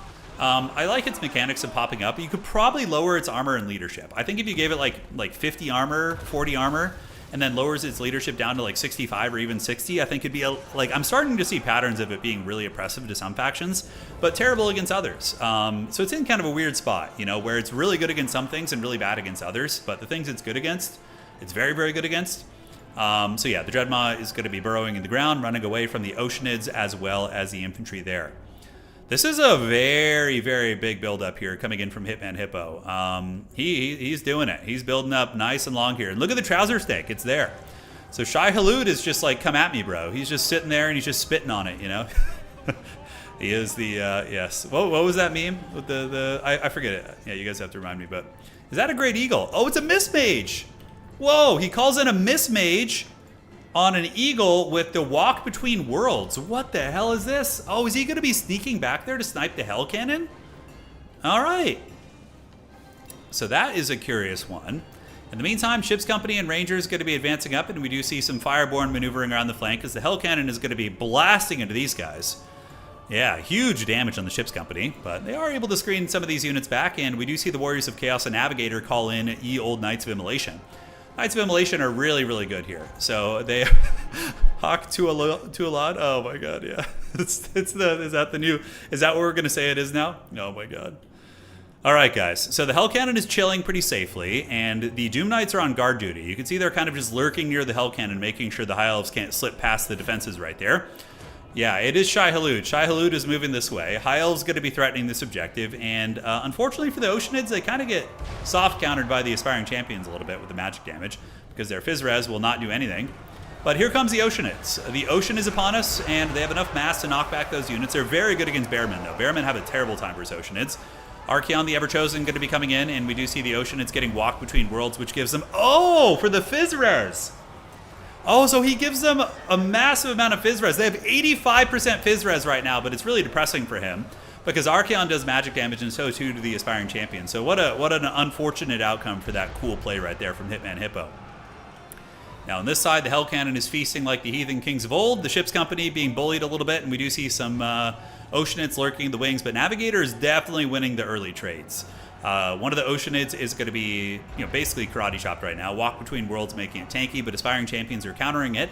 The other Oceanids are doing reasonably well, bullying one of the Marauder Bearmen, which is exactly what you want them doing. And these Oceanids are going to be pulling back while the Fireborn are going to really need some good fights. I mean, honestly, Warriors of Chaos are pulling massively ahead here. The Hell Cannon is now farming the very expensive Fireborn units, which is going to be tough. The Knights of Immolation are waiting to countercharge the Fireborn because they're on land, obviously, so the Flying Knights of Immolation are going to get the initiative on them. They're going to roll high on their initiative or get the charge. If you're playing Old World, they get bonus initiative. And here they come, or are they going to do the bombardment? Oh, here they come. The Surfers of Tzeentch. Oh, they're surfing the waves. The Doom Knights are surfing on the waves. Oh, look at that. It kind of looks like they're surfing on the Oceanids.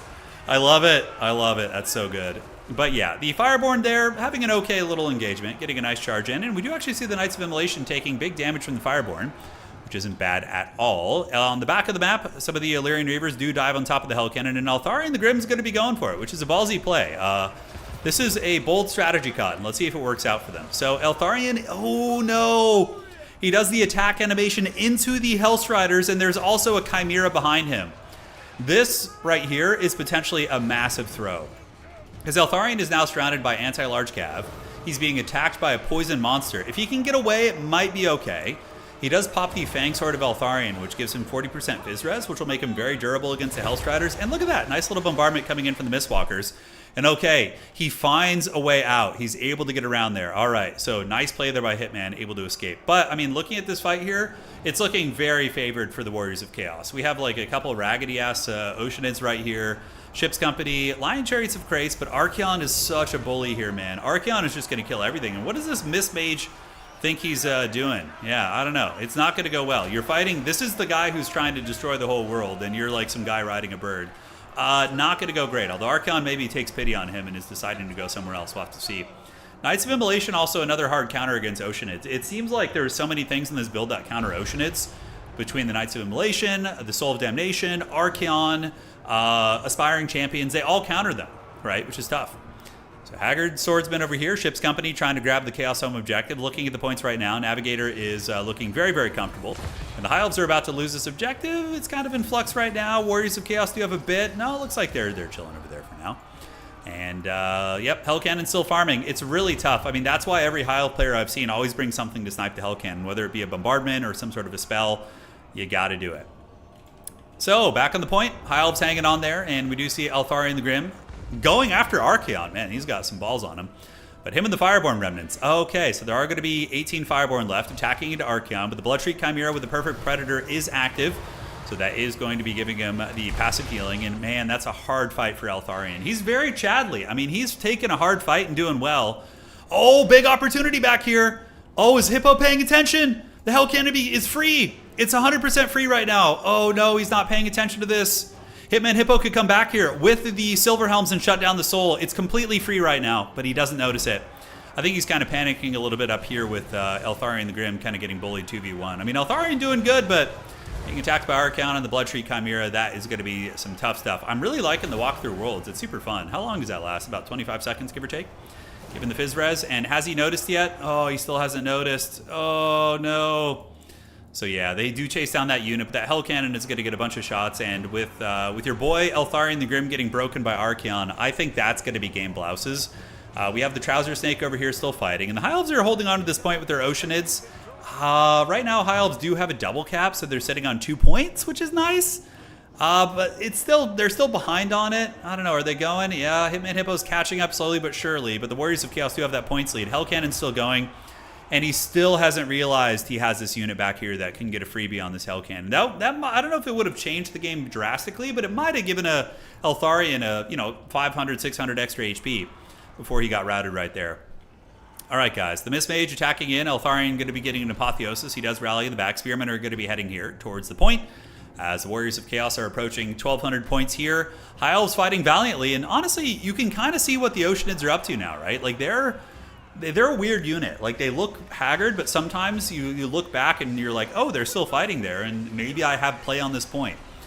Yeah, so I don't know. Maybe High Elves will be able to work something out. It's going to be hard, though. Eltharion is back. Obviously, they're down on value, but they do have healing, so that's something you need to keep track of there. As the Mist Mage on the Eagle going to be pushing. If Warriors of Chaos get the home objective here, it's going to be very, very tough. Here comes some Spearmen. That is going to be 5 capture weight. And how much capture weight do we have here? We have about 5, maybe like 11 or 12.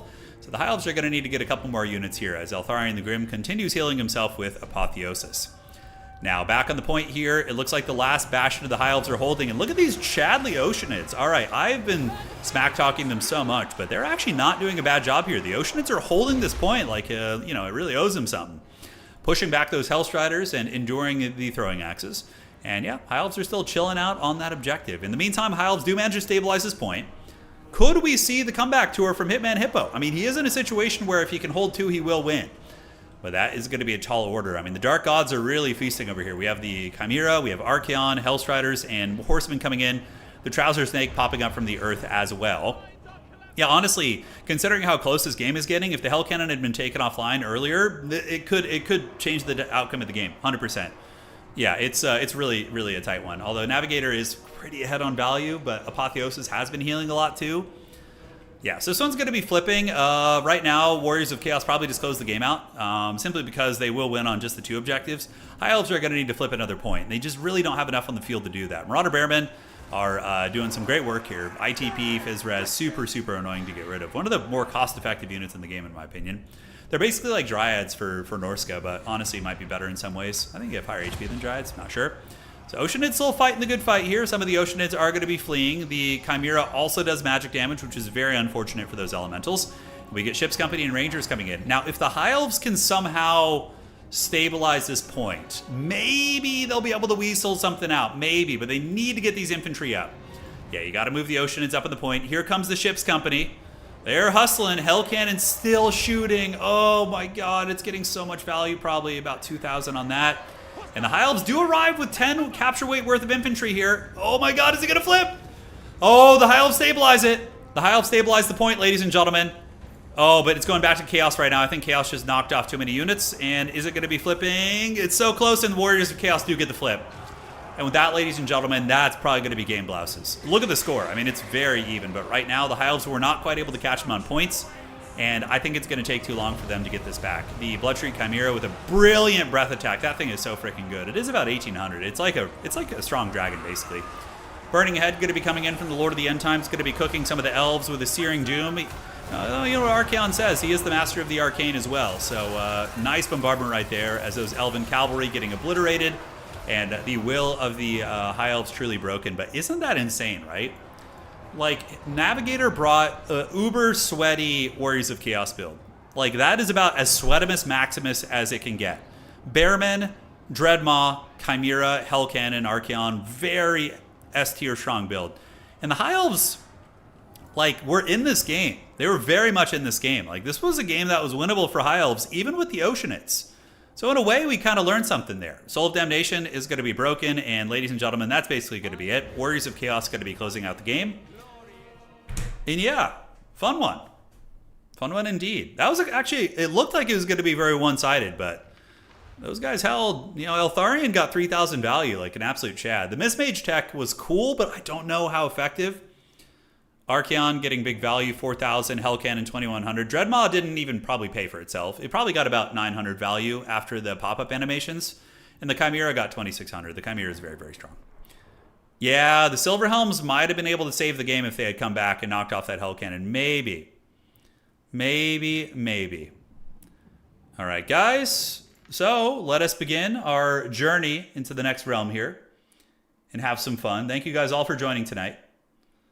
And so begins the great battle of our time.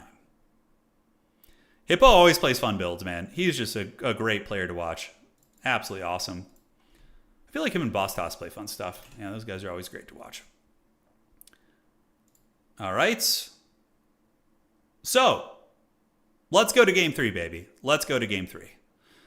So let's go to this. We're going to go ahead and set you up, and we're going to get the next lobby ready to go. Well, not lobby, but game. Yeah, it's nice to have a series go to game 3. You know, in these tournaments, you often get really sweaty battles where they, you know, get on pretty quickly here. But Triple Oceanid actually looking decent. You know, looking a little bit decent. I mean, if Eltharion had Tempest, imagine how that would be. Imagine. All right, so this next one is, holy shit, what the hell is this build here? Oh my god. Well, you guys want it off meta? Here you go. Ladies and gentlemen, welcome to game 3. Navigator with frickin' Exalted or a Greater Demon of Slaanesh, Pleasure Seekers. Look at that build. He just has like 4 RORs or 3 RORs and like 2 units. Hitman Hippo with a very just infantry, javelins, a shaman sorcerer. Like this is like a very even keel kind of build. You got berserkers to kill the demonic infantry, javelins to kill the monsters, horsemen to pressure the flying demons. And then Hitman Hippo does have the Power Stone Death Sorcerer, which is really good for using Fate of Yuna on top of the Changebringers and Marauder Icewolf Chariots. It's a very, very vanilla build here. You know, very good stuff. But what the hell is this build coming in from Navi? Navi is a wild player. He does have the Exalted Keeper of Secrets of Slaanesh, who is going to be rocking, I would imagine, Pavane. Oh, Phantasmagoria and Pavane. The Noxbringer to kill Javelins. Hounds of the Blood Hunt to fight Mobility. Hellforge Bellowers to blast from a distance. He's going to try and Danny DeVito him. And then we do have Furies being called in as well. This is weird. Yeah, Anthony nailed it. Anthony in chat said, Emergency Campaign Army. Right. This is like somebody's like attacking your capital and your armies elsewhere, and you need to summon in some RORs to defend your capital city. Absolutely nuts. This is match point. Yep, this is a rubber match here. So Norska is going to be grabbing objective 1, and their mobility is going to be grabbing objective 3 here as well. But Pavane is going to be activated on those Marauder Horsemen if they're not careful, and they will be lured to their demise. And up on the high ground, Hounds and Furies going to be heading over there to push where they can. So here they come. They are cruising, and they are cruising for a bruising. Exalted Keeper of Secrets is eyeing that point as a couple Hounds of the Blood Hunt moving there. The Boob Snakes waiting in the trees. So here they go. They're there. Nasty unit. I mean, these things are one of the killiest units in the entire game. They can just mow down most targets. Single entities, infantry, cavalry, you name it. All right, guys. So looking around, objective number 1 is going to be held by Norska still, and Norska is now going to be stealing objective 2. And this is the one danger of the Norskan build, is that, or not Norskan build, but the Demon build, is it doesn't have a lot of capture weight. It's very focused on these units, but if they can value trade, we will see how it goes. Noxbringer, draining ammunition, I would imagine, and we get a Blood Shrine of Khorne. Dude, what the hell is this build? It's like all single entities. We're going back to the old Haggard land battle days where the SEs ruled. I mean, SEs are still good in domination, but yeah. Shots going in there, blasting into the Marauder Horsemen, and the high ground is going to be owned by Slaanesh. And he might just leave those Boob Snakes back there all day. We'll have to see. Is he trying to corner these Marauder Horsemen? It kind of looks like he is. Look at that. He's trying to corner them. So the Marauder Horsemen are being... Yeah, there's nothing Norska can call in that can stop this, by the way. The Hounds of the Blood Hunt, Chaos Furies, I mean, they can eat those Horsemen. He doesn't know where they are. The Horsemen are still scout. They're still in the woods. They're still invisible. Oh my god, I love this. He doesn't know where they are. Look at these horsemen. They're just like, oh god. Oh god. They're going to make a run for it. They're going to discharge the Boob Snakes, it looks like. They're just going to go to their demise. The Boob Snakes don't see them, so they don't get the charge off, and they maybe get it at the last second. There they go. All right. So the Marauder Horsemen are going to be obliterated. That's going to be 500 value in the can. Elsewhere on the battlefield, we do see the demons with their Haggard Monstar squad. Yeah, the Blood Shrine, the Hellforge Bellowers, and the Noxbringer are lurking. And are the Skinwolves going to overextend? Furies are very good against Skinwolves, because Skinwolves have low melee defense and low armor, and they're only good against big targets, really. So the Furies might be able to rip them apart. We'll have to see. Meanwhile, on the other side, he's kind of playing like that Enticity style a little bit, where you lurk in your opponent's backfield with like a big goon squad, and you just try and take things down. Yeah, it's pretty neat. Chariot's going to be cruising up, and the Demons of Chaos are obviously ahead on value, but right now Hitman Hippo is pretty comfortable on the objectives. His Shaman is hiding in the bushes, by the way. He's keeping that man lurking. Flesh Hounds of Khorne going to be heading towards objective 1 to try and ninja that. And now we're going to be seeing the Demon Squad making its way back. So they're going to be making my way downtown, heading back towards their own spawn, where they can maybe get some picks. Chariots here are mixed in with the Skinwolves, a nice little combo as well, because the Chariots will kill the Furies and the Skinwolves will kill the big target, so I do like that. So far, Hitman Hippo looking pretty comfortable on his points. We're going to have to see if the Demons are going to be able to crack through this shell. I mean, that is a lot of units to kill, man. I wonder if Navigator is eventually going to be calling in some normal units. Are we going to be seeing like Plague Bearers or some other piece like that getting activated on the field? I don't know. The Hound's over here doing some nice ninja play. being harried by the Horseman, and the Shaman Sorcerer is running away. I like the conservative play from Hitman Hippo with the Shaman Sorcerer, because this build is very like, I'm going to snipe your shit and pavane you, so, you know, hiding the Sorcerer is a very, very good call there. All right, guys. So far, Hitman Hippo, you know, planting his flag in the ground and saying, come at me, bro. Charging in are the Beasts of Tashnar. The Beasts of Tashnar not going to be that good against Furies, honestly. You could probably just leave them to fight. It might be a good idea, because they're good against dog units. Another Fleshhound coming in. It seems like he's just straight up not using infantry. I often hear that, you know, people saying like, oh, you know, domination is just only infantry units. But I don't know, man. A lot of people play mass cab, mass mobility builds, and yeah, of course, infantry is certainly viable. Probably better than it is in land battle. Skinwolves here attacking into the Hellforge Bellowers, which are going to be eating some damage. And Furies and Boob Snakes are going to come in and screen that out. We do have a big fight here as well. So, the Fleshhounds of Khorne able to overwhelm the objective of the Noxbringer. And the Blood Shrine also buffing the Fleshhounds as well. So they're going to be getting a stat line increase. And now Slaanesh is going to be getting a double cap. And Norska is suddenly kind of enveloped a little bit, guys. And look at this. During all this, he's shooting. So the Hellforge Bellowers are shotgun blasting the Noxbringer, trying to drain ammunition, and it does. So the Cloud of Erosion activated on the Riders of the Mighty Serpent. So that's going to drain ammunition and do good HP damage as well. And just like that, the demons are in a comfortable position. Craziness, right? Now, are they going to go for an Alpha Strike? They don't need to. Doesn't make any sense to do that. You could probably pavane these Skinwolves, right? Oh, dude, I still got it. The Prophecy, dude. So he's going to pavane those guys, and they're going to get Rampage, and then the Boob Snakes are going to end their career with the Furies. Yeah, and here comes the dogs. What a nice play. Like, really baiting his opponent in, and the Rampage is going to kick in, and now the Greater Demon is there. Oops, wrong button. And the Furies are going to be descending from the skies, and we're going to see these Skinwolves get ripped to shreds. Very, very clinical play. Noxbringer on the back is going to be bouncing shots, shooting into the Marauder Hunter Javelins, as Norska is tired of this shit. They're going to be... Oh, no! What's this character doing? Oh, no, the Shaman Sorcerer. He was so cautious all game. Oh, not like this. Not with the Boob Snakes nearby and the Greater Demon. Oh, no. This crazy homeless dude from Norska is going to get it. Oh, man. And he's going to... Oh, Phantasmagoria?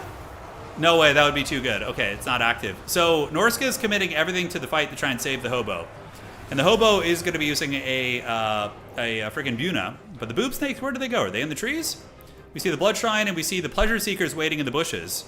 Norska might be able to salvage it. Oh, if the Javelins can counterpunch the Greater Demon, that'd be nice. But look at that. Navigator moves through the opening and gets his Hounds on top of the Marauder Javelins there. Really, really good stuff. Furies overhead. Boob Snake's going to be coming in. And, oh my god, Santa Claus lived. Santa Claus lived. Wow, I can't believe he got away with that. That was, like, so balls deep risky. But, like... On that same coin, you know, it did force a bit of an overextension from Norska, where a lot of their ranged assets are being punished now. We see the Javelins getting the business pretty hard from the Furies and the Hounds. And the Greater Demon of Slaanesh is also getting worn down here, in a little bit of danger. Noxbringer shooting into the blob, and Phantasmagoria activated. Lowering leadership by -16 is really good, too. It's going to be hitting the entire blob. The Greater Demon of Slaanesh is shaken. Oh my god, could Hitman Hippo pull this game back? Could he do it? I mean, the Exalted Keeper is low. The leadership punishment and the Blood Shrine of Khorne and the Hounds fighting, but it looks like Norska is going to end up winning that blob fight, ladies and gentlemen. Although, during the process, it looks like several units of their mobility are taken offline, and the Greater Demon is going to be fleeing to the bushes. This is for all the marbles. Call the ambulance, but it's not from me. That was literally that meme in a nutshell right there. So the Exalted Keeper running into the bushes. It was really cool how the Norscan army like surged forward to protect its lord, like all the Berserkers charging in to make sure the Shaman doesn't die. Very, very fun stuff. Blood Shrines are pretty okay here. They do magic damage, anti-infantry. They will be able to farm a lot of the Berserker units, although it looks like they're a little bit trapped up now. Army ability going down. Is it going to be the Tzeentch army ability? I couldn't tell which one that was. Meanwhile, in the back, the Exalted Keeper of Secrets is having to hide in the trees. A couple of Fleshhounds of Khorne do pop out. And let's look at the objective situation. We get the Barons of the Bog with the Bog coming in. So, yeah, they wreck Norscan infantry. I mean, these Toads, they have everything they need to kill a Norscan infantry. Anti-infantry, magic damage, and, oh, Bog with the Bog, the Baron. So here they come. Toads are moving in, and you're going to see the Berserkers die a slow death. It's not, like, super quick, but the Barons will be able to massacre them. And look at the strength being lowered as well. Fury's coming in to help, and looks like the Demons are resurgent a little bit. But the Motorcycle of Khorne does go down to the back. That's really unfortunate. That thing had a lot of HP, and to lose it like that, man. Oh, are we going to see a Rampage bait? I don't think that Navigator has the Winds of Magic.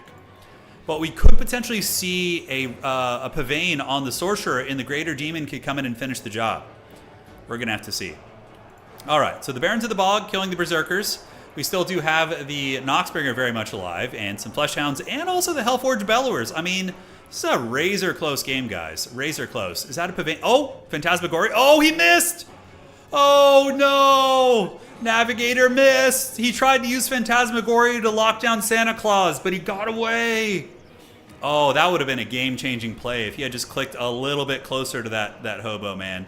That feels bad, and now he's going to get Spirit Leech for it. Yeah, so the Shaman is very vindictive here, going to be using his Spirit Leech. And oh, there's a Pavane! He had the wins!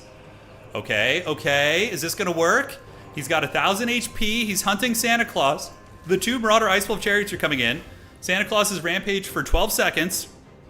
Fury's coming in, he's got to go for it. You got to go for it. If you're going to, like, go all... I mean, is he going to keep running? Okay, Fury's into Berserkers is pretty bad. Berserkers are going to kill them, and Santa Claus is able to get away. He's just trying to keep the Greater Demon alive. Okay. Now, high ground is owned by the demons, but it looks like Norska maybe is going to be able to grab that again. The Noxbringer and the Hellforged Bellowers, though, man, they're feasting pretty hard here. And the Barons of the Bog with the Bog, the Bang Diggy, doing very good here. They killed the Berserker unit. Now they're going to be killing another one of Bearmen, it looks like, or just regular Marauders here. Yeah, Santa's been having a good day. We do see the Exalted Keeper of Secrets being escorted to the back of the map, sitting at about 600 HP here, and is going to be going and looking very stylish while doing so. But yeah, that thing is probably going to disintegrate. Oh my god, oh my god. If he gets to keep that thing alive in the corner, I mean, it is a Greater Demon. They're pretty hard to break down. On the point here, we do see Furies and Hounds threatening it, and you know, the Demons are threatening a lot of points, actually. I mean, even though there are some things that are a little bit tricky for them, they're holding out across the board as well. Barons of the Bog, Noxbringer, and Hellforged Bellowers are cleaning out some of these Berserker units. This objective belongs to the Demons. And on the high ground, it looks like there are going to be some Horsemen, but it looks like the Fleshhounds do find them. So there they go. So there goes the Doggies. The Doggies are going to be able to force them off the objective. And just like that, the Demons of Chaos have a double cap again. They have Objective 3, and they do have Objective 2. And did the Greater Demon get taken down? Oh, it looks like some units came back to get the Greater Demon. And they did get the kill. So you can see the remnants of the Slanesh. Isn't that cool how it goes back to the warp and all it leaves is its spear and shield? That looks really cool. But yeah, it is going to be Pleasure Seekers coming out. Now, Pleasure Seekers, in my opinion, are one of the most devastating late game units in the game. When you're in a late game situation where it's like very frenetic and unorganized and chaotic like this, that's where Pleasure Seekers can just start sweeping up everything you love and hold dear. That is for sure. All right, guys. So looking around, we do see the middle objective here, the Noxbringer. Sorry, it looks like there was a little bit of lag on my side. Like I said, there's a local internet issue that's really bad during the day. At nighttime, it's not too bad, but just refresh the stream if you're having any problems. It looks like it's back to normal now, more or less. All right, folks. So Noxbringer fighting. It does have Furies, and the Barons of the Bog with the Bog are doing very, very good. High ground objective is going to be stabilized by the Fleshhounds of Khorne, but Skinwolves will be a hard counter against them. But we get a Blood Shrine and Furies. Dude, this build is so damn weird, by the way. It's so damn weird. All right, so Fleshhound's going to be chewing into the Marauder Horsemen, Skinwolves as well. Yeah, I do see the lag right now, guys, so we can pause real quick until that subsides. So we're just going to pause the game and wait until that subsides. Yeah, local issue with the internet. Hopefully they'll fix it. I think they said they were fixing it on Thursday, so we will do it. Do you believe they actually the Keeper of Secrets model? It's pretty similar to the one from AOS for sure. Yeah, it's pretty similar. Hold internet. You guys can still hear me, right? All is good in the realm. What a good game this is, by the way. This game has been amazing. We got to pause. This game is going to have, and I have a feeling it's going to have a very epic ending. Like, looking at the value right now, we see 11.9, 11,000 value for Navi. I mean, it's super close. All right, once I get confirmation you guys can hear me and all's good, we're going to jump back into the game. It looks like the lag spike did end, and I think we are back in business. Can you guys hear me? Check. Mic check. 1, 2, 3. 1, 2, 3. Yeah, you got me? All right. Perfect. So, ladies and gentlemen, back in action we are. Objective 1 belongs to Norska. Objective 2 belongs to the Demons of Chaos and is being held firm by the Noxbringer as well as the Barons of the Bog. The Boob Snakes have arrived as well. And even though Skinwolves are very good against them, the Skinwolves are facing the Noxbringer and the Boob Snakes as well as the remnants of the Barons of the Bog, which are going to be debuffing their stats. Up on the high ground, how the hell is this fight going to go? Fury's being used. Check this out. So Fury's being used to go after the Skin Wolves here. All right, I don't hate that. So Skin Wolves getting broken. Fury's going to be attacking into them. And that combo of using the Furies as well as the Blood Shrine there is very, very good. That's pretty cool to deal with the Skin Wolf tech, right? It's pretty damn cool indeed. All right, guys, back in the middle, we do see the Noxbringer fighting it out with the Boob Snakes as well. Spirit Leech activated, and Flesh Hounds are going to be battling versus the Norscan Ice Wolves. And the Demons of Chaos are kind of taking over some of these fights, guys. They're kind of taking it over. Noxbringer, Boob Snakes, and the Flesh Hounds winning that fight on the objective. Meanwhile, the outside fight objective is owned by the forces of Norska. But Demons holding on to objective 2 and also clutching on objective 3 as well. And as it currently stands, Hitman Hippo is a little bit ahead on points, but his opponent is getting 2 victory tickets here and is hot on the chase. Furies are going, and on the backside, we are going to see some Hounds of the Blood Hunt coming out right there. And back in the middle, it looks like the Demons of Chaos stabilize it. The Boob Snakes coming into the late game, getting 3,000 value. Oh my god, that is nuts. 3,000 value on the Boob Snakes. Just farming the late game stuff. It was just what we talked about.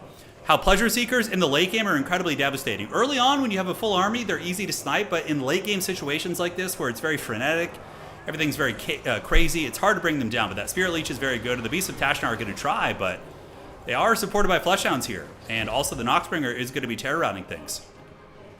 All right, guys, looking at the victory points, oh my god, the Demons of Chaos stabilizing objective 3 with their Blood Shrine and Fury combo. And then the Hounds of the Blood Hunt going to be rotating down here. And Noxbringer a little bit trapped up. The Boob Snakes finally go after getting about 3,000 value here. Skin Wolves going to be piling in the back and getting a little bit of a surround right there. And Norska finally getting a little bit of counter momentum. But look at the score. It's like dead even. 1261 against 1260. Super close. We do see the Demons pulling ahead, and the Flesh Hounds are going to be coming in mass. Fury's getting ready to dive on the Skin Wolves, and the Noxbringer being a very good sustainable fighter, getting about 2,000 value here. So who let the dogs out? It is a dogfight here, as we do see the Skin Wolves getting the buff, the fight or die. Very thematic stuff, as the Noxbringer, though, is such an anchor piece. I mean, he is a monstrous fighter that is very strong. So Beasts of Tashnar are getting terror routed. The Hellhounds and the Flesh Hounds and the Furies fighting it out here. Oh my god, and they stabilize the objective once again. On several occasions, Hitman Hippo has been so close to getting this point, but he has not been able to get it. Yeah, it's in the process, but the Flesh Hounds and the Noxbringer, as well as the Hounds of the Blood Hunt, able to clutch it. And the Blood Shrine, which was on the high ground objective, chasing down the last of the Marauders. I think that might have been it. I think Norska's back may be broken here, guys. Yeah, look at that. So Hounds of the Blood Hunt, chasing where they can. The Norscan Lord would definitely be worth killing. Because if you're the Demons of Chaos here, you don't need to play all 3 objectives. You just got to hunker down here. We do see 1,400 points approaching for Navigator, as his opponent is going to be at 1,330 right now. The Santa Claus just kind of chilling out here, and Navigator is probably going to be getting ready to Helm's Deep, or he could be saving up for something expensive. What a good game this has been, though, man. It's been really good. Hounds of the Blood Hunt fighting Norscan Ice Wolves, but Noxbringer once again. Korn and Nurgle bromance right here. They're like, I got you, little bro. They're hanging in there. They're going to be fighting while Santa Claus is going to be getting attacked by the Flesh Hounds, which is very lore-friendly to have Flesh Hounds of Korn killing a wizard, right? It's great. High ground attempt. Norscan Ice Wolves is going to be heading up there, but they will lose to the Blood Shrine. Blood Shrine will win that, and looks like Navigator is barely going to clutch this, although he does move off the objective, and all the Horseman Gremlins get on there. Nice play by Hitman Hippo to try and ninja this objective, but I don't know if it's going to matter. We will have to see. Flesh Hound's going to be sent to the high ground objective here for Navigator, and the old Norscan Ice Wolves are going to be paying the iron price here, ladies and gentlemen. Man, oh man. All right, here's a question. Quick question for you guys. How many of you guys thought that Navigator was going to win that game? Because I have to say, I obviously am not going to say it when the game loads, but my preemptive bias was that Demons of Chaos army was just going to lose on points, was going to get its Greater Demon sniped, the Bunas were going to shut down the Elite Demons. It just, I did not think it was going to go like that, but huge win for Navigator. He's going to be advancing on, ladies and gentlemen, and so it begins. Crazy good game indeed. All right, 2-1 for Navigator as he advances on, and let's get it going. So we're going to head over to Challenge, guys, update the brackets. Thank you all for choosing to spend your, what day is this? Is it Monday? I think it's Monday, yeah. All right. So that's going to be a 2-1 victory for Navigator. Great games by Hippo. I loved Hitman Hippo's games. I don't know if you're here in chat, Hitman Hippo, but if you are, shout out to you, homie. It was the Oceanid game. All sorts of fun stuff, dude. Yeah, I thought the game was going to be over when the keeper got killed there, because it looked like Norska rallied, but that Noxbringer Pleasure Seeker counterpunch brought the game back. Because I think the Pleasure Seekers killed 2 chariots, because 2 chariots went back there to kill the Greater Demon, and they both got killed, I think, by the Pleasure Seekers, which makes sense. So, yeah, so that immediately got them like 1,600 value, right? The emergency campaign build prevails, yeah. Absolutely. All right, folks, let's go ahead and get the next one going here. So let's do this and get moving and set up our next game. It's only Monday today, I know. All right. So how are we looking? It's going, man. Yeah, Pleasure Seekers carried it pretty hard there at the end. I agree with you. Okay. So we did this. Let me delete that game. So that was Navigator versus Hippo. We did that game. And we did this one as well.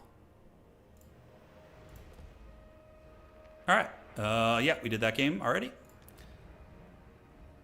So now we have a series, which is going to be Boss Toss, playing against Space Pope. Should be a fun one. They're both great players.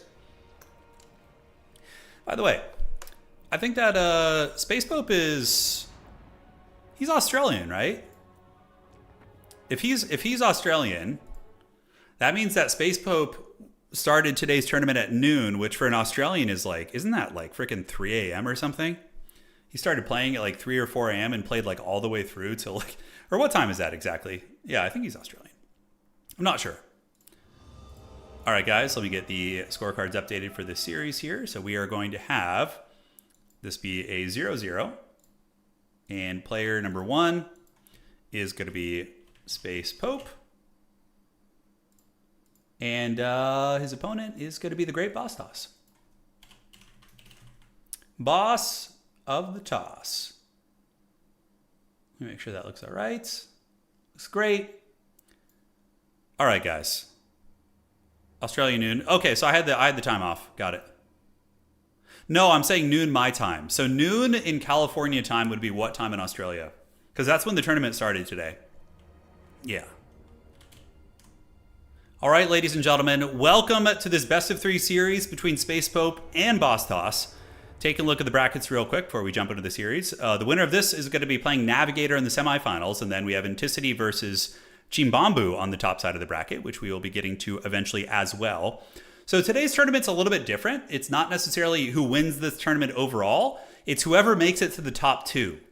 So all you need to do is make it to the final part of the bracket, and you qualify for the Creative Assembly major event, which is going to be coming up this coming weekend. So yeah, there you go. Yeah, these games were played earlier today. Correct. Yeah, because my internet has been having issues during the day. It's only really doable at night to play. So they're fixing it on sometime this week. So it will be fixed before this weekend's event. It's a local issue. It's not my internet per se. The local like node where all the cables go is like messed up or some shit. So yeah. 6 a.m. or 7 a.m. start if he's on the East Coast. Got it. That's early. What a champ, man. All right, guys. Welcome to the duel. And we get the Tomb Kings from Boss Toss. Tomb Kings, of course, a very solid faction. And Boss Toss, one of the best Tomb Kings players in the world. There's honestly not too many people playing Tomb Kings these days, which is weird because I think they're very good still. They have really nasty mobility with the Skeleton Horsemen and Nakara Horsemen. Pretty solid utility pieces in Great Bows and Sepulchral Stalkers. They're great, man. They're great. All right, so Sepulchral Stalkers against Space Pope's Dark Elves. Going to be okay against some of the SEs and Cavalry. We got Carrion, Skeletons, Screaming Meme, Catapult to bombard Dark Shards. Extremely good. It's going to be Skeleton Warriors in the main battle line, and I think I saw Kotep scurrying around in the bushes. Yeah, all right. So he is there. There it goes. So Grand Hierophant Kotep, he does have the Usirian's Incantation of Vengeance. Sandstorm, Darude, is really, really good at shutting down Dark Shards. So that's the thing. If you can shut down the Dark Shards, you can start to use your Melee Shopti. Melee Shopti get killed really quickly by Dark Shards, but that's kind of the idea of Boss Toss's build, right? It's very well thought out. It's like, use your Screaming Skull Catapult, use Kotep to kill the Dark Shards, and then the Ushopti will trade well. And you support the Ushopti with Spears so the Colden Riders don't deal with them. It's good stuff. All right. So for the Dark Elf build, it's going to be a Supreme Sorceress of Fire. Great choice by Space Pope. Very meta, very solid. I like the Canid Assassins. They're fun. We'll see what kind of utility they bring to the table, but they do have the Web of Shadows, which does a little bit of AoE damage. Can be okay at clearing out low HP skeletons. And yeah, curious to see how they're used, the Canid Assassins. I mean, there's not a lot of like lightly armored big targets for them to shoot at, but their infantry clearing isn't the worst. On the ground, it's going to be Bleak Swords and Dread Spears with Dark Shards in the back, and oh my god, that is 4 Dark Shards coming in from Space Pope, as well as the Reaper Bolt Thrower here. All right, ladies and gentlemen, the battle is on, and Objective 1 is going to be taken by the Bone Daddies. Objective 3 is going to be taken by the forces of the Dark Elves. Their banner looks so damn similar to Slaanesh that I like, my brain, it keeps tripping out. I keep thinking we're looking at a Slaanesh game here, but it's the Dark Elves, so. On the ground, Canid Assassin shooting into the Carrion. Yeah, that's actually kind of a clever idea from Space Pope. Using this banner that just looks absurdly similar to Slaanesh to like make your opponent think mid-game if they're like really focused that they're playing a different faction. That's some stuff. Yeah.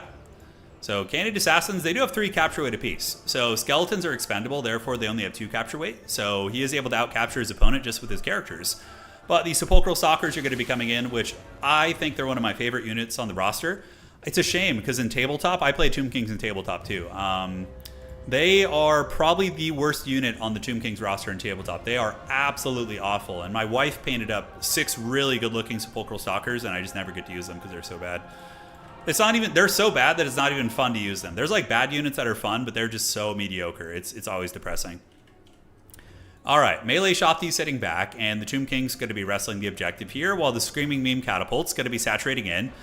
Ooh, that's rough. Yeah, the Carrion diving the Dark Shards and tying up a Bolt Thrower as well in the process. And then the Catapult is able to splash fire onto both of them, just getting huge value. Now, yes, the Carrion will be killed by a couple Dark Riders here, but this is a very cost-effective play for Boss Toss. He's really, really able to cook here. So, bombarding into the Dark Shards there, and I wonder if the Bolt Thrower is going to get that thing down. So the Bolt Thrower is now free, and it is going to be able to shoot into the Screaming Skull Catapults. Really eager to see how that trade goes. We're going to follow the career of this duel with great interest. Now on the other side, Druid Sandstorm is activated on top of some of the swords, so we do see the Dark Shards shooting in. Sepulchral Stalker's getting big laser beam shots into the Supreme Sorceress. It's taking a lot of damage. And now that Sorceress is going to need to flee the scene before she gets popped in the face once more. Dark Shards definitely should be given the shoot order onto the Sepulchral Stalkers, and they have been, so Space Pope with some very, very good target priority there. In the meantime, Bleak Swords and Canid Assassins fighting up at the front line, crumbling down skeletons, and the Melee Shopti are being sent in, which, again, will be very good against infantry, but if Space Pope is on point with his Dark Shards, they're going to have a really bad time. Dark Shards are basically a hard counter against these guys. There they go, and you can see the Ushopti getting folded by the bolts of the Dark Elves, and the Reaper Bolt Thrower in the back is going to be blasting into the Screaming Skull Catapult, and it is killing it, actually. The Catapult only has 2 models left. Here comes some Dark Riders to try and finish it off. But look at the MLG Pro Gamer Bolt Thrower back there. Not bad at all. 2 Dark Riders are on the way in, and both these catapults are a little bit vulnerable. 2 Skeleton Horsemen going to be trying to protect this. And a Tomb Scorpion coming in from Boss Toss. Probably just to get a terror out on the Dark Riders. We'll have to see. So back up on the point. Pretty rough fight for the Tomb Kings, I would say. As we do see one Ushopti unit crumbling and getting very, very low. And the other Ushopti is desperately diving here. Might be able to shut down the Dark Shards, but most likely will be tar pitted by cap units. So far, value trading's even, though, and the Tomb Kings do have some good healing with the Realm of Souls. Kata being hunted by an assassin. It's like the cinematic trailer. It's like the same guy in the tomb there. But yeah, the Candian assassin, look, he's even doing the Naruto running a little bit. What is that? What is that hand? Oh, is he just weeb running straight up? It kind of looks like he is. But yeah, he's hunting after old Katep here. And you look at that Web of Shadows activated. How cool is this? We're getting an actual assassin character being used as an assassin against Katep. Oh, it's brilliant. So Katep is going to be fleeing the scene, getting a little bit low, and the assassin will shoot with the crossbow as he is chasing. It looks like one catapult is stabilized, so one of them does live, and the Scorpion's going to be moving over to help out. It's back online, shooting at the Dark Shards. A really nice burning head coming in from Space Pope over here on these bad boys as well. And the Ushopti are going to be crumbling, and the Dark Elves looks like they're getting a lot of momentum. This is always a really bad feeling when you're playing against Dark Elves in games in which they basically stabilize their Dark Shard line and they just slow march you down and just start mowing down everything. It's very, very heavy damage.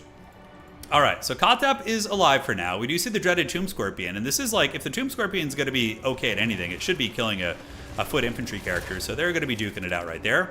Well, Katep is going to be heading over to this objective, probably to drop a Darude Sandstorm, and the Ushopti summon the Realm of Souls activated on the Bolt Thrower. So that is going to be nailing the bolt thrower down, which is going to free up the second Screaming Skull catapult, as well as the original one, which does have one model left still shooting. And yeah, close knockdown drag-out fight. Dark Elves pulling a small value lead. We do see the Khanate Assassins and the Dark Shards moving up. And it's only a matter of time before he kind of gets pinned in here a little bit. That's going to be a lesser Doom Bolt from the Slaanesh Harvesters. The other one, I don't know if it's been balanced yet. I'll have to check. But yeah, good damage on Kotep. He's going to be casting a spell to proc his healing ability. And he does get a little bit of healing. Eyes of the Desert, battling versus Doomfire Warlocks. It will favor the Sepulchral Stalkers. The Eyes of the Desert, pretty good anti-large fighters, and Doomfire Warlocks do not have good AP. So they will struggle there. But most likely we'll see the Dark Shard start to move up and really put the squeeze on the Tomb King's army. In the back, the Tomb Scorpion chasing down the Khanate Assassin while some Dark Riders try to make it to the big artillery piece. But they are being harried and intercepted by 2 Skeleton Horsemen and should be knocked off, although one of the Horsemen goes elsewhere. Okay, so maybe that artillery piece could be in a little bit of trouble. On the backside, Skeletons battling all the chaff units. Ushapti Summit is offline. Catapult still shooting into Dark Shards. But I'm telling you guys, this position of Dark Elf strength is really good here for Space Pope. And the Eyes of the Desert are going to be taken down, most likely if they don't move by the Spears and the Dark Shards. Objective number 3 is going to be in the process of flipping. And they're very close on points right now. These guys, it's a tight game. So this is going to be very important here, guys. Supreme Sorceress cackling in the back, and now the Dark Elves going to be making a push for Objective 1. If you take like a big macro look at the battlefield, oh, let's do something fancy, yeah? If you take a big macro look at the battlefield, you're going to notice that there's a lot of red heading towards Objective 1. The green, which is the Tomb Kings, is very forced back and is fighting on the back foot and is yielding a lot of ground to the army of the Dark Elves as it currently stands. So Bleak Sword's heading towards Objective Uno.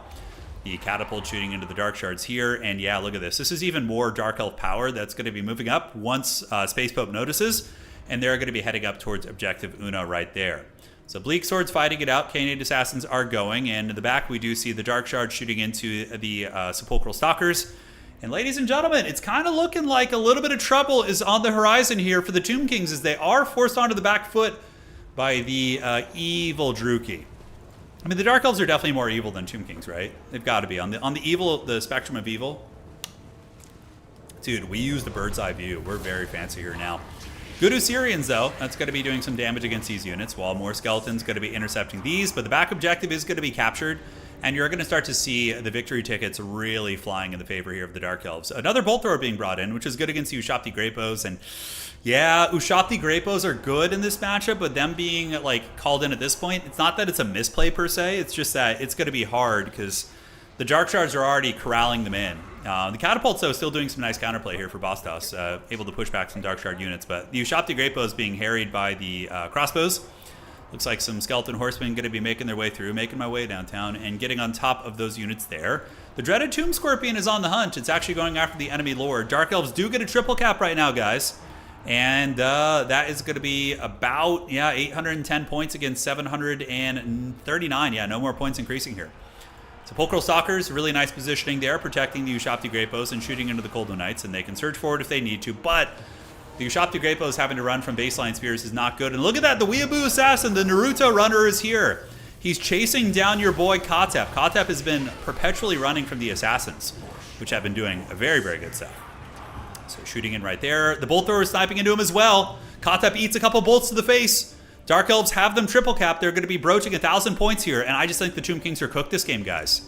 I think they're in a lot of trouble. They're not going to be able to get the ground back. Dark Riders, versus Nahakar Horsemen will favor Nahakar Horsemen. They're just a kind of a stronger tier of unit. Khanate Assassin is going to be heading back towards the catapult to try and knock it offline. Lots of Dark Shards, Bolt Throwers, and any Tomb Kings units that are overextending, trying to push back, are basically getting pounded by the Dark Shards and also by the Burning Head play as well. Right here, the Eyes of the Desert getting attacked by the Khanate Assassin, which Eyes of the Desert are really bad against infantry, or Sepulchral Stalkers in general are just terrible against infantry. 22 melee attack is very low against 42 melee defense of this Khanate Assassin here. He's going for it once again, doing his Weeaboo crossbow attack, and he is chasing Kotep into the woods. I don't know if he's going to get his prize, but we will have to see. Yep, Grand Hierophant Kotep is going to be running.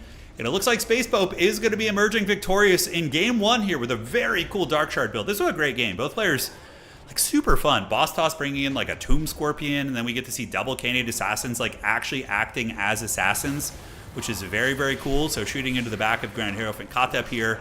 and almost getting him. I mean, he's like to the point of crumbling. And if Space Pope is spam clicking here, he might be able to crossbow him down. Oh, come on. Take the shot. He might be out of range now, actually. No, he's still in range there. But, yep, he rips the shot there and hits him again. 173. Dude, the Canid Assassin.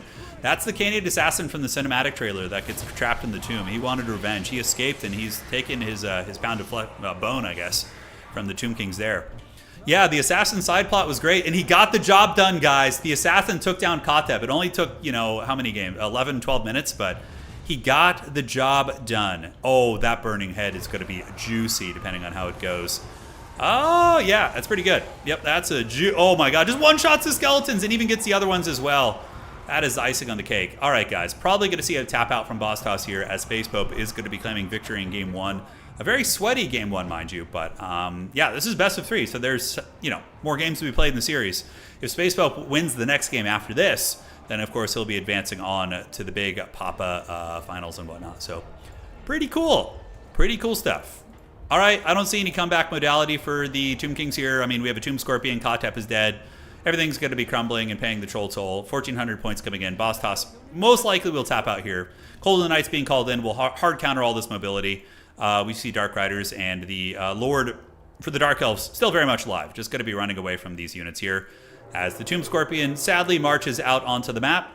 And ladies and gentlemen, that has got to be it. Nice little scrap back here, but yeah, not going to be enough. Cult of Excess. Okay, that is why that banner looks very, very Slaneshi.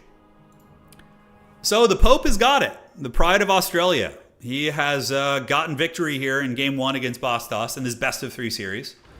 And we are going to be moving on to the next game here. Seeing if Boss Toss can come back or Space Pope is going to close out the series.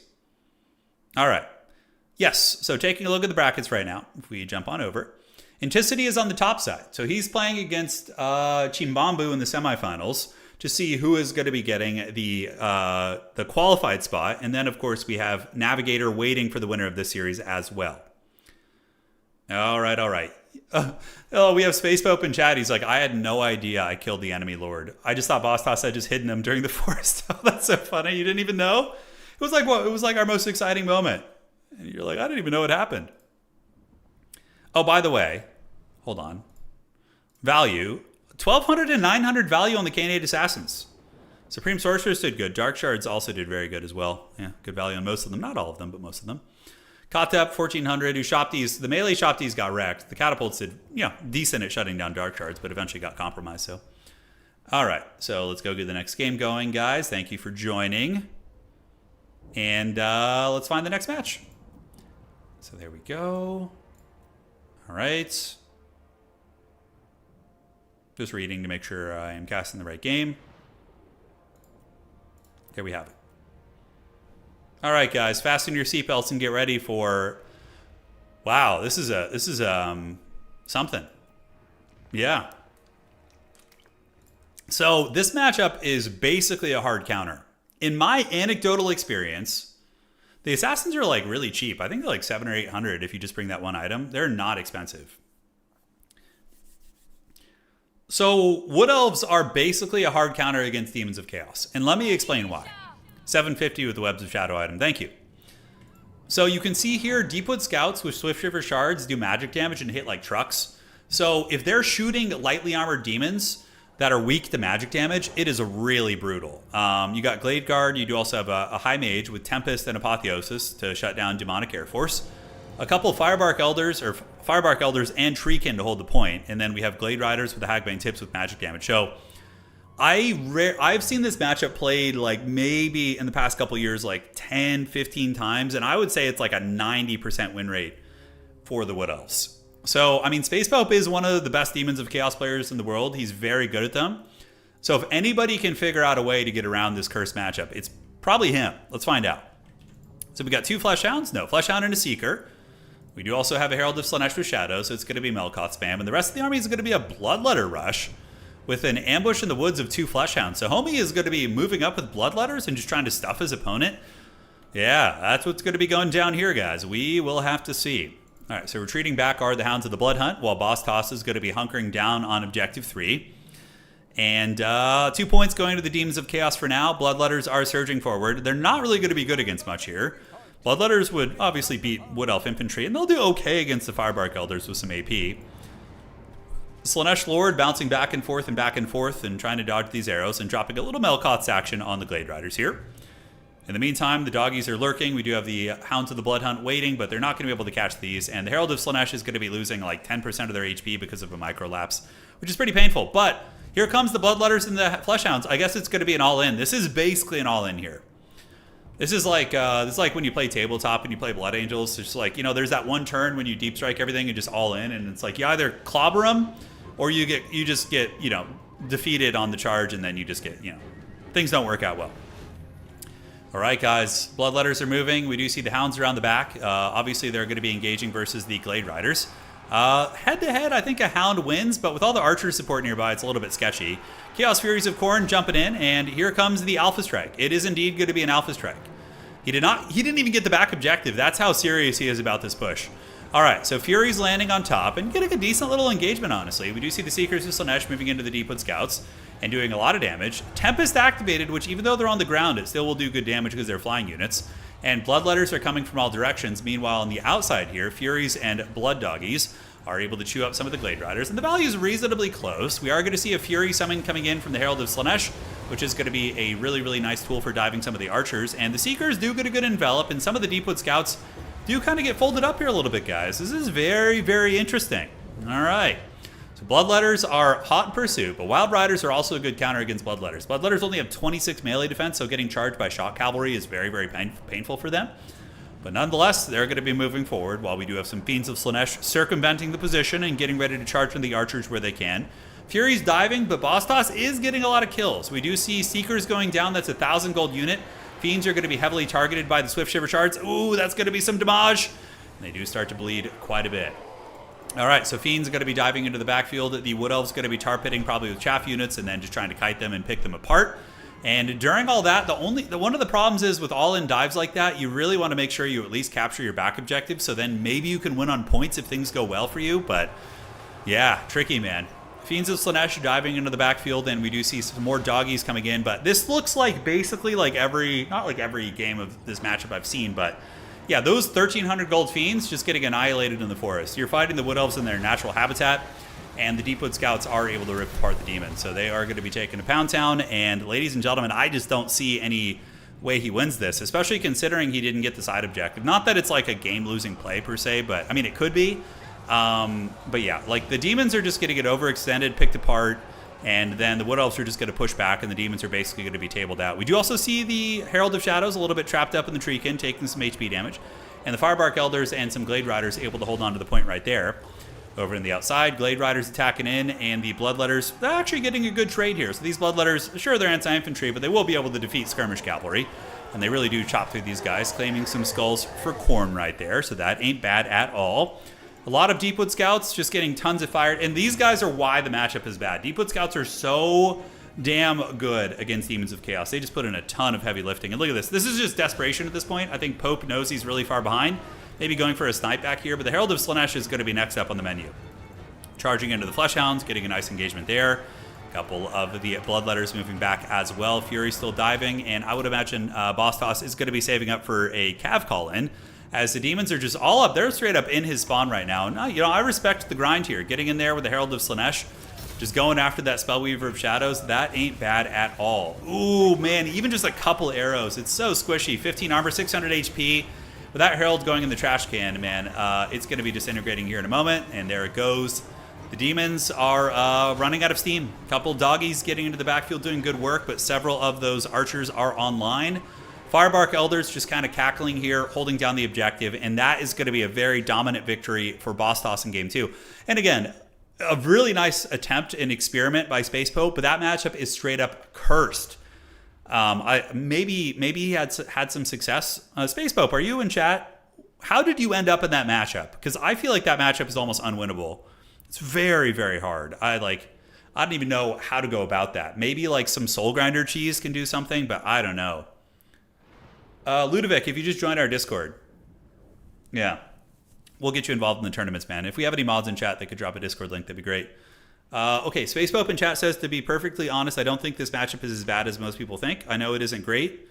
on a map this big. I should have done a horror build-up and saved for the rush. It's a... Got it. Okay, interesting. Thank you. All right, guys. So let's go to game 3. This next game is going to be for all the marbles. They're 1-1, and the winner is going to be advancing to the quarterfinals to face the top side of the bracket here. So let's get it. And let's get in that next game. Thank you guys all for watching today. It's been a fun, short, and sweet stream so far, but more to come, I can assure you. And let's delete this. And, oh, we got a fun game here in the old next match. It's going to be good. All right. So this is going to be, let's see here. I'll show you the brackets in just a second. Yeah. So the brackets right now, we have Enticity and Chimbamboo, and the winner of this match, this is going to be the bottom side, is going to be playing Navigator in the semifinals. And then the individuals who get to the grand finals are going to be qualifying for the Creative Assembly official event. That's basically the prize for today's tournament. You qualify for a big, big event, which is going to be taking place this coming weekend. All right, guys. So let's do it. Let's have some fun. And let's get into the game. 1-1 rubber match. Beastmen versus Bretonia. A classic. A battle as old as time, I suppose. Well, not really. I mean, humans are pretty young and so are Beastmen. So probably not the best analogy. But it is going to be Space Pope on the sons and daughters of the lady with the Bretonians. He does have the Pegasus Knights, mounted yeoman. Alberic is incredibly god tier in this matchup. Giving anti-large to everything nearby is really good, using his Braids of Borderlo item, which he should have, yes. We got Knights of the Realm, Battle Pilgrims, and Grail Reliques to make sure that the line holds well, with the Damsel of Life to heal Alberic. Now looking at the Bray Herd of Boss Toss here, guys. It is going to be Bestigors. Oh, Chad Stigors. Yeah, dude, let's go. So we got Ungors, Ungor Raiders, Slangors as well. We have a Doom Bull with his Brass Knuckle Boxing. So when this guy punches you in the face, it basically dazes you, lowers your speed and melee defense. Really good against Bretonian Lords. And we do have a Bray Shaman of Wild with Traderkin. And it looks like these sneaky beasts, oh, the Slangors are in the woods. And they're going to be, oh, look at that. When they breathe, it was like a frost. That's actually really cool. But they are going to be grabbing this point. And the Knights of the Realm don't want to fight them in the woods. Fighting infantry in woods with cav is usually not a fun idea. You're going to get dragged down a little bit. Yeah, Demons of Chaos are pretty good in multiplayer, Talata. They're good. They're hard to play, but, you know, I think they're so crazy. They can do so many different builds. They're a mid-tier faction. I would say Demons of Chaos are like a mid-tier faction. Nothing like OP, but yeah, they put in some work. All right, guys, so a bit of a standoff. We do see one objective in the hands of the Beastmen, and no, two actually. So the Beastmen do have that outside objective as well. Really good usage of the map as well. Just keeping those Slangors there and kind of trying to bait in those cav. I do like that quite a bit. I'd be dazed too if a 12-foot tall bull punched you in the face, yes, wouldn't we all? Bretonia kind of going full tilt here a little bit, looking like maybe they want to charge in and try and force the issue here. One Battle Pilgrim could be sent over here, but a Slangor will defeat a Battle Pilgrim, simply because Slangors are like dedicated anti-infantry, so it won't go super well for the Pilgrim. All right, guys. Magos, I'm not playing in this tournament. Yeah, this is for the qualifier for the Creative Assembly, a official tournament this coming weekend. Yeah, Bretonia's going to have to figure out the objective game, though. They're going to need to get over there and, you know, get on the board, not bleed for too long. In the back, we do see Centaurs being called in. We have Minotaurs with great opens. Yeoman Archers trying to poke into the Minotaurs, who only have 35 armor, but they kind of get lured in a little bit, and some of the Unga Bunga Raiders are able to Unga all over the Bunga and get these Wardens of Montfort in these various skirmishers, so not bad. And, yeah, the fight rages on. The Green Knight is here, so Gilles Le Breton, the king of old of Bretonia, is here, and he's a pretty good assassin. I mean, he can definitely give the Doombolt the business, because Doombolt doesn't do magic damage, so the Green Knight would be able to mitigate his damage while giving a lot of damage back as well. So, Knights of the Realm eyeing the side objective with some, oh, the Holy Wardens of Montesal, okay. So these guys will be able to defeat the Slangors. They're a very strong unit, they hit super hard, and the magic damage is relevant against Mark of Slanesh, which of course does give a little bit of Fizz Res there, so that's quite cool. Warhammer Fantasy, where the beef eats you. Yeah, I mean, it can, absolutely. The beef, let the beef feast. That's for sure the case. So Bretonia is playing like a slow roll. They're kind of just grabbing objective 2, and then they know they're going to probably have the advantage on objective 1. The Beastmen could move in and do a big alpha strike. Bestigors are basically a bit of a hard-ish counter against Battle Pilgrims.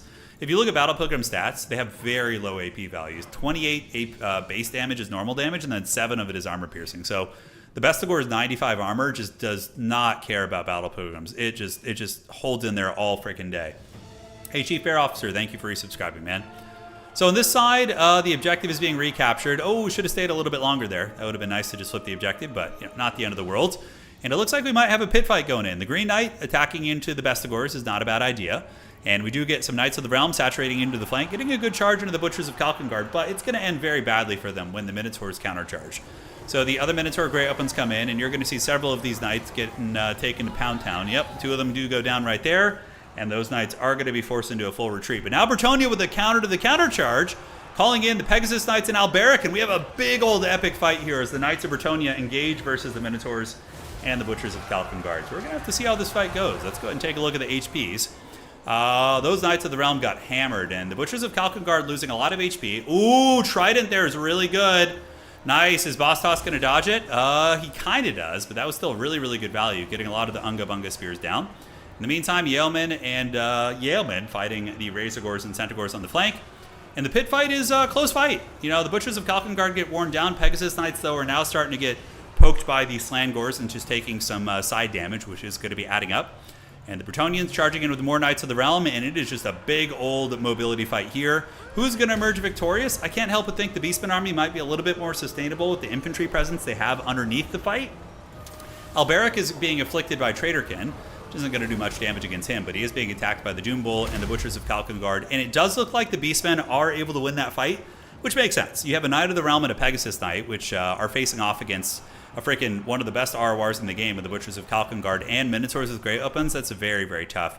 Bretonnia probably really wishing they had some Peasant Archers right now. A couple Peasant Archers shooting into the Minotaurs and the Slangors and whatnot and the Ungor Raiders. Very, very good value right there. All right, so Alberic trying to fight, and we do see the Knights of the Realm charging in, and can they break the Beastmen back and get through these lines? Value trading is very even, and you have to remember Bretonnia does have access to healing, whereas the Beastmen do not really outside of the Butchers of Kalkengard. Knights of the Realm and Grail Relique. Grail Relique nearby is super MLG pro gamer. It's buffing the stats of Alberic, as well as the Knights of the Realm, helping out Green Knight a little bit as well, but that Traderkin, very, very nice stuff. Going to be hitting it pretty good. Doom Bull at about half health. Alberic is going to be afflicted here, and we do see the Doom Bull getting ready to attack him. Meanwhile, on the side, a little bit of Mortal Wombat. The Holy Wardens will eventually defeat the Slangors, and it's been an eternal fight over here on the side objective. A bit of a misplay earlier, right? Those Yeomen could have flipped this objective, and that could be points for Bretonnia. We'll see if it ends up mattering in the late game, but yeah, knockdown, drag-out fight for sure. Alberic is so cracked, though. He gives anti-large to everybody, so even these haggard Yeomen have anti-large bonus right now because of his item. It's one of the best items in the entire game, honestly, in my opinion. So freaking good. So the Grail Relique buffing up the Pilgrims, which are fighting, and we do see the Beastmen, kind of being pushed back a little bit, but still having a sustainable presence of Ungors here is very, very good. And the Bretonians, let's see how they're doing on the side point. The Slangors were defeated by the Holy Wardens. It just took a little bit of time, but they did get the job done as the Knights of the Realm here do break off from the fight and intercept the Sons of Goros, which is a great pick. It looked like they were standing a little bit idle or fighting something else.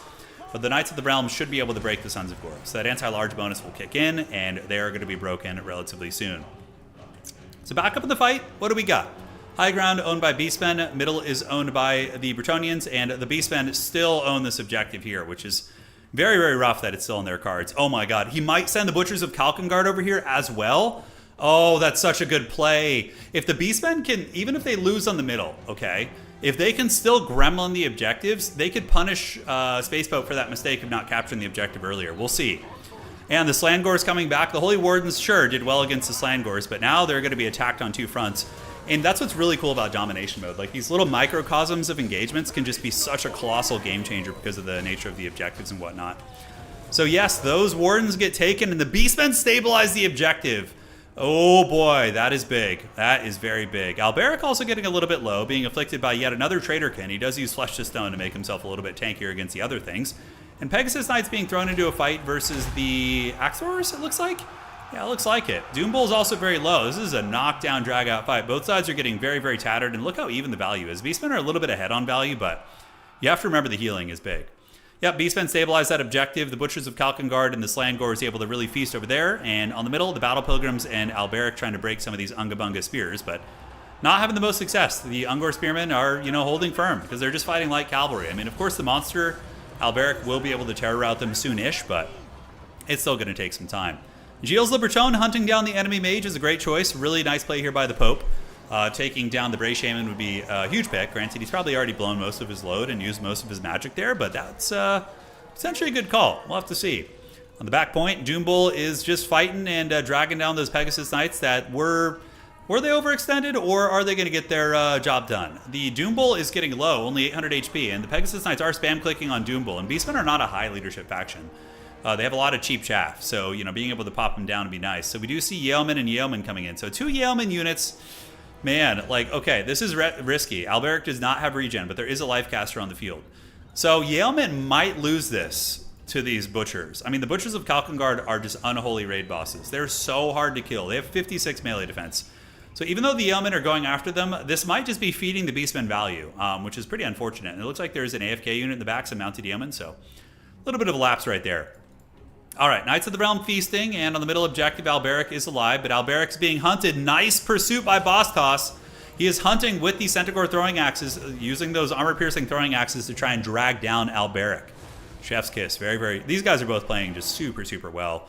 And look at the Doombull. He lives in the back. This is like a game-changing play. If the Doombull just manages to cackle in the woods and just watch from the trees now, that's massive. Beastmen are going to have essentially 10 leadership extra. Not extra, but they'll keep their 10 leadership from that. Butchers of Kalkengard soloing the side point, and we are getting into 1,000 points right now. Bretonia running out of steam a little bit as the Beastmen seem to be pulling ahead. Alberic he's on death's bed right now. Yeah, he's on death's bed. Ah, you didn't see the Butchers. They were hidden there. Yeah, they were there earlier, but yeah, it's easy to lose track of those things for sure. Pegasus Knights charging into the Centaurs with throwing axes. Earthblood going to be going down, healing up Alberic, and the Pegasus Knights will do very well, but they don't bring any capture weight to the table, so there's a chance the Beastmen could swarm up and get the capture weight. Dude, look how raggedy these armies are. Both of them are just on death's bed, man. Yeah, real tight game. All right, what's coming up here? AFK Yeoman and some AFK Yeoman there. Butchers of Kalkengard standing on the objective, flexing on the Bretonians. And Bretonia may have just run out of steam. I mean, the Green Knight is doing all right, but he is being circle beaten by great weapons, which even if you mitigate their damage by 50% or 30% or whatever the hell it is, yeah, 55%, I think. Yeah, he's still going to die. The anti-large bonus really kicking in. And Green Knight at 360 HP, and the King of Bretonia, his end has been heralded here, but he has had a good run as he is being circle beaten by these guys, and we're going to see him fall off his horse here in just a second. Down goes the Green Knight. All right, guys, and the objective in the middle, owned by the Bretonians. We have Holy Wardens moving up. The Boss Toss really in a commanding position now. He's got 1,200 points on the board. This little play on the side of stabilizing that objective just changed everything. It really did. Pegasus Knights attacking into the Grog Hooves, the throwing axes here, as the remnants of the Pegasus Knights getting swarmed down. Alberic can't really contribute much. It's a bit of a tricky situation here for old Space Pope. Because, yeah, Alberic is just, if he charges in for even a second, or the throwing axes might just kill him here. Oh, the hero of Bretonia going out on his shield. I love it. Attacking into the gray opens, but he is not going to last long here. Minotaurs, I don't know what it is about those guys, but when they start circle beating you, it's like more so than other Monsters Infantry. They give you the biz. So with that, a hotly contested series going just barely to the boss of the toss, guys. So that is a 2-1 victory there. All right.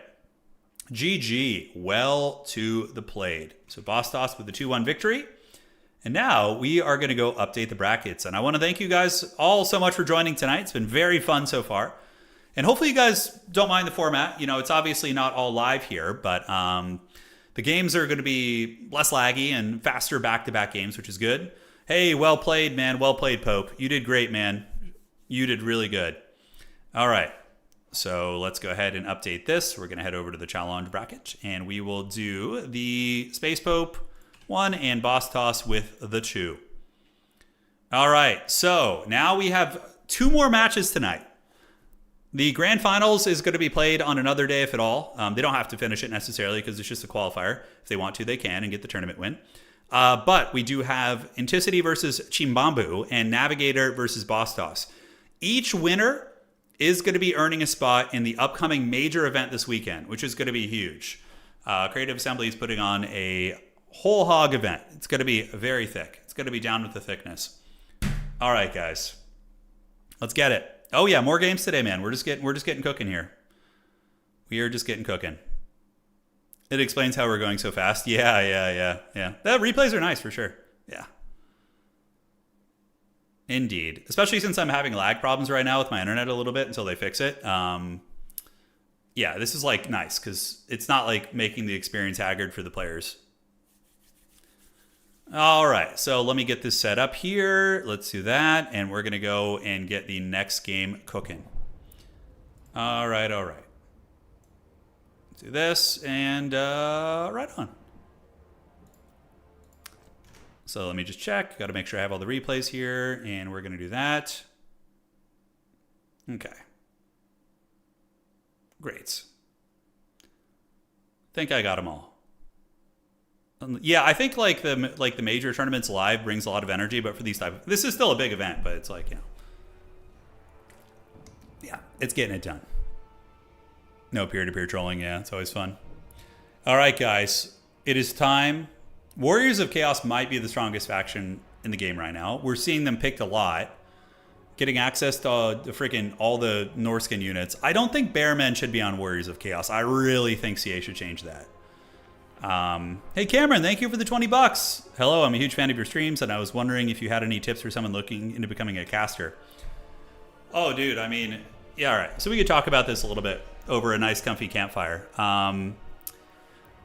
Yeah, so I mean, when I started doing, you know, battle casts in what, 2016, 2017, wherever the hell that was, I was pretty terrible, to be honest. Like, I was not great at it. I used to just stumble on words. I got nervous. I had to do a bunch of takes of videos, and it's just honestly just beating your head against it. Just like, I mean, many things, right? Just putting in the consistency and putting in the grind. Of course, some people will have natural predilections at being very good at that type of stuff and will reach higher ceilings. But, you know, if you want to reach your maximum potential, you just putting in that work and grinding. For me, there's a couple little things that helped a lot. Like cutting out caffeine helped, because caffeine used to like it constricts your vocal cords, so that helps a lot and can let you go longer when you don't drink coffee. But yeah, man, just putting in the reps really. And you know what's great is when if people watch your videos, they'll give you feedback. They'll be like, "This shit sucks," or you know, "That was great," you know. Yeah. Equipment, I would recommend an Audio Technica 2020 microphone. And then you'll need a mixer with it as well. The Blue Yeti is a very good beginner microphone as well, and it's relatively cost effective too. Anyways, if you have more questions, hit me up in Discord. We can talk about that. Yeah. All right. So let's get in there and have some fun. So we are getting into our next match. This is going to be a semifinal match. The winner of this series is going to be advancing to the championship event coming up this weekend, which is going to be awesome. Okay, and we are going to go here and pause this. And we have Chimbamboo versus Enticity. We're going to do Chimbamboo, I think is his name. I was freaking Chimbamboo. He's going to be Chimba for short, because it's a little bit long. We'll adjust the name so they don't look so shitty, by the way, too. And Enticity. All right, so let me fix that so their names don't look so freaking haggard up there. Okay, one moment, guys. It has to be a little bit better. The power of graphic design compels you, man. It does. All right. There we go. There we have it, and it is time. So, ladies and gentlemen, let's go ahead and break it down and have some fun. Welcome to this semifinal matchup. We have Enticity, the Kraken King, former world champion, playing against Chimbamboo, who's an absolute terror himself. Enticity with his beloved Forsaken, and Steercard. Now, this guy is god tier against factions with low tier leadership, okay? So Steercar here does have the sign of depravity. So if there are units routing near him, he gives a huge leadership, speed and... he buffs your speed and leadership and then debuffs enemy melee defense and speed. It is one of the most disgusting things in the game when it's active. If you can get that negative 75% speed debuff on your opponent and negative 16 MD, it just can win games straight up. It's very, very good. And against Noblars, it's great, right? Like Ogre Kingdoms have Noblars. Noblars base leadership is 45. So, I mean, that is very, very good. Forsaken, and it is going to be a Chaos Sorcerer of Death up in the sky who's going to be, well, look at that, a Manticore Lord coming out of Enticity. Yeah, so he's got Tormentor Sword. Oh, that is so dank. So Enticity is doing a Steercar combo. he brings an entire Manticore Lord to use Doom and Darkness to break the Noblars, at which point then Steercar is going to move in. Oh, that's such a dank pro-gamer combo. I love it. Oh, that's so cool. All right, another Manticore coming in for the Terror, and then we got Forsaken and Marauders. That is really, really innovative, guys. Very innovative. All right, and for the build here of Chimbamboo, it's going to be Pigbacks and Trappers with Lead Belchers in the back and Lead Belchers here, and Golgs, Maneaters, and a Slaughtermaster of the Great Maw for healing, which makes a lot of sense. All right, so we can do a little bit of fast forwarding while the two lads posture. That's a great thing about having access to replays here. So we can skip some of the dead airtime here while the players position. In the back, we do see some Golgs Maneaters being called in, which are very, very good against Forsaken. They basically hard counter Forsaken. Yeah, the Manticore Lord. I mean, Manticore Lords are not meta at all, and there's going to be a Hell Cannon in the back, which is going to be good. Shooting into Pigback Riders is, nice. Just a regular Hell Cannon. And Ogres could send some Blood Vultures back there if they want to, which wouldn't be bad. Nice of GW to name a spell after my last relationship, Doom and Darkness. Yeah, there you go. That's great. So Enticity loves the envelopment playstyle, and what I mean by that is he uses really fast factions against somebody who has a more consolidated army, and he pressures one objective, and then you protect it, and then he goes for the other one. He's like a ping pong player, Yeah, it's nasty. But ladies and gentlemen, we do see the Forsaken and the Marauder Bearmen are out there, and there is going to be a Hell Cannon shot coming down here on the Pigback Knights. No, just regular Pigback Riders. Okay. So, that's the thing. When the Ogres go and defend Objective 3, he's going to Alpha Strike Objective 1 and try and ninja that. But what you do against that is you partition your forces. You're going to need to leave, a Golgs Maneater and a Noblar back there and a couple units to defend it and before you move out to the other points, right? We'll see if he ends up doing it. But I am so excited for this game right now. I really want to see the Steercar combo. I've never seen anybody try this. I've seen Steercar used in games, but not in tandem with Doom and Darkness. This is going to be my first time. I suspect what's going to happen is Ent is just going to balls deep push him in the front. He's just going to go for it. Full tilt into the front line of the enemy. Doom and Darkness, and it's just going to be cackling all the way to the bank wall. Because the Noblars will insta-break. And then Steercar is going to debuff all the Ogre units that are still fighting nearby. So that's really, really clever. We'll see if it works, though. It could be one of those things that, in theory, is good, but in application, it's a little bit too hard to pull off. I don't know, man. I don't know. Do people play Orcs? All the time. Yeah, Meister. We saw in the last World Championship, one of the World Champion, Janikin, he's our World Champion right now. He uses them all the time. He won, I think, 2 or 3 games in the last World Championship with them throughout the entire series. Orcs are great. Yeah. Yeah, he's being very cautious, which playing against Enticity will do that. We see Hellstriders coming in the outside, and they're going to be getting ready to envelop. Blood Belchers posturing up and shooting their forks and knives at the Forsaken and getting really... Oh my god, look at those Forsaken getting plowed by that. That is nasty damage. Meanwhile, here it comes. All right, so Chaos Feral Manticore jumping on the Lead Belchers, and Steercar moving in, trying to break some of the Noblars here. So when the Noblars break, it's going to be pretty good. Golgs Maneaters hot in the case. Going to be diving into the Marauder Bearmen here. And so far, the Ogres have weathered the charge reasonably well. We haven't seen a big break yet, but I love the Feral Manticore attacking into the Lead Belcher. It's so good. Golgs Maneaters are anti-infantry. They won't be very good against the Manticore. And it looks like we're going to be getting a Troll Guts back here, healing up either the Maneaters or the Lead Belchers. Now on this side, Golgs Maneaters engaging against the Forsaken and getting El Bonk on them. On the backside, a favorable fight actually for Chimbamboo. He does get the Blood Vultures as well as the Saber-Tusk pack to engage into the Hellstriders right there, but there is another Hellstrider. Although Blood Vultures are infantry size, so they do pretty well against those things, to be honest. Ogre's holding out on this objective, Lead Belcher's still going, and Golgs Maneaters are doing great work. I mean, just hard countering these Forsaken, and this is a very nice win for the Ogres here. However, back in the middle, this is where things can get a little bit crunked. Let's go ahead and stay here and keep our focus here. We do see the Aura of Depravity is currently active, and it's negative 25% speed. So if a couple more Noblars break, it's going to get worse. All right, so those Noblars are broken, and the Aura of Depravity is going to be... Okay, it's only one unit still broken. Do we see Doom and Darkness being used? Not quite yet. Marauders and Manticore is doing great work. Very cool to see the Manticore tech as the Chaos Sorcerer flies overhead and is just trying to break what he can.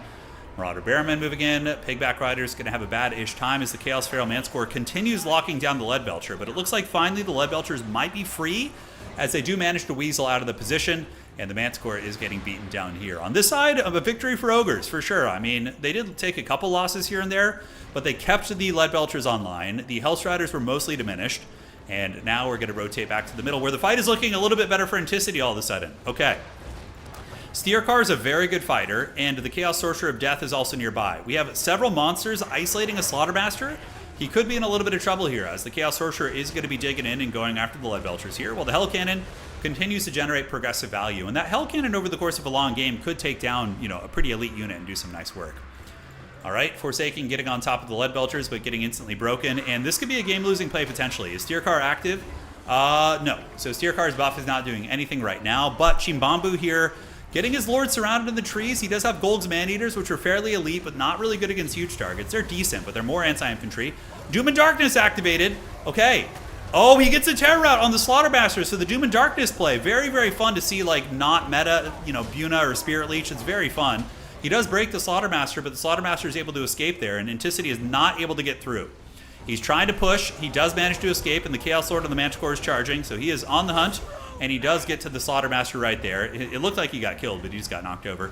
But, I mean, yeah, the Doom and Darkness lasts a hell of a long time, and if Ent keeps pushing, he might be able to break this man. All right, so he's landing again.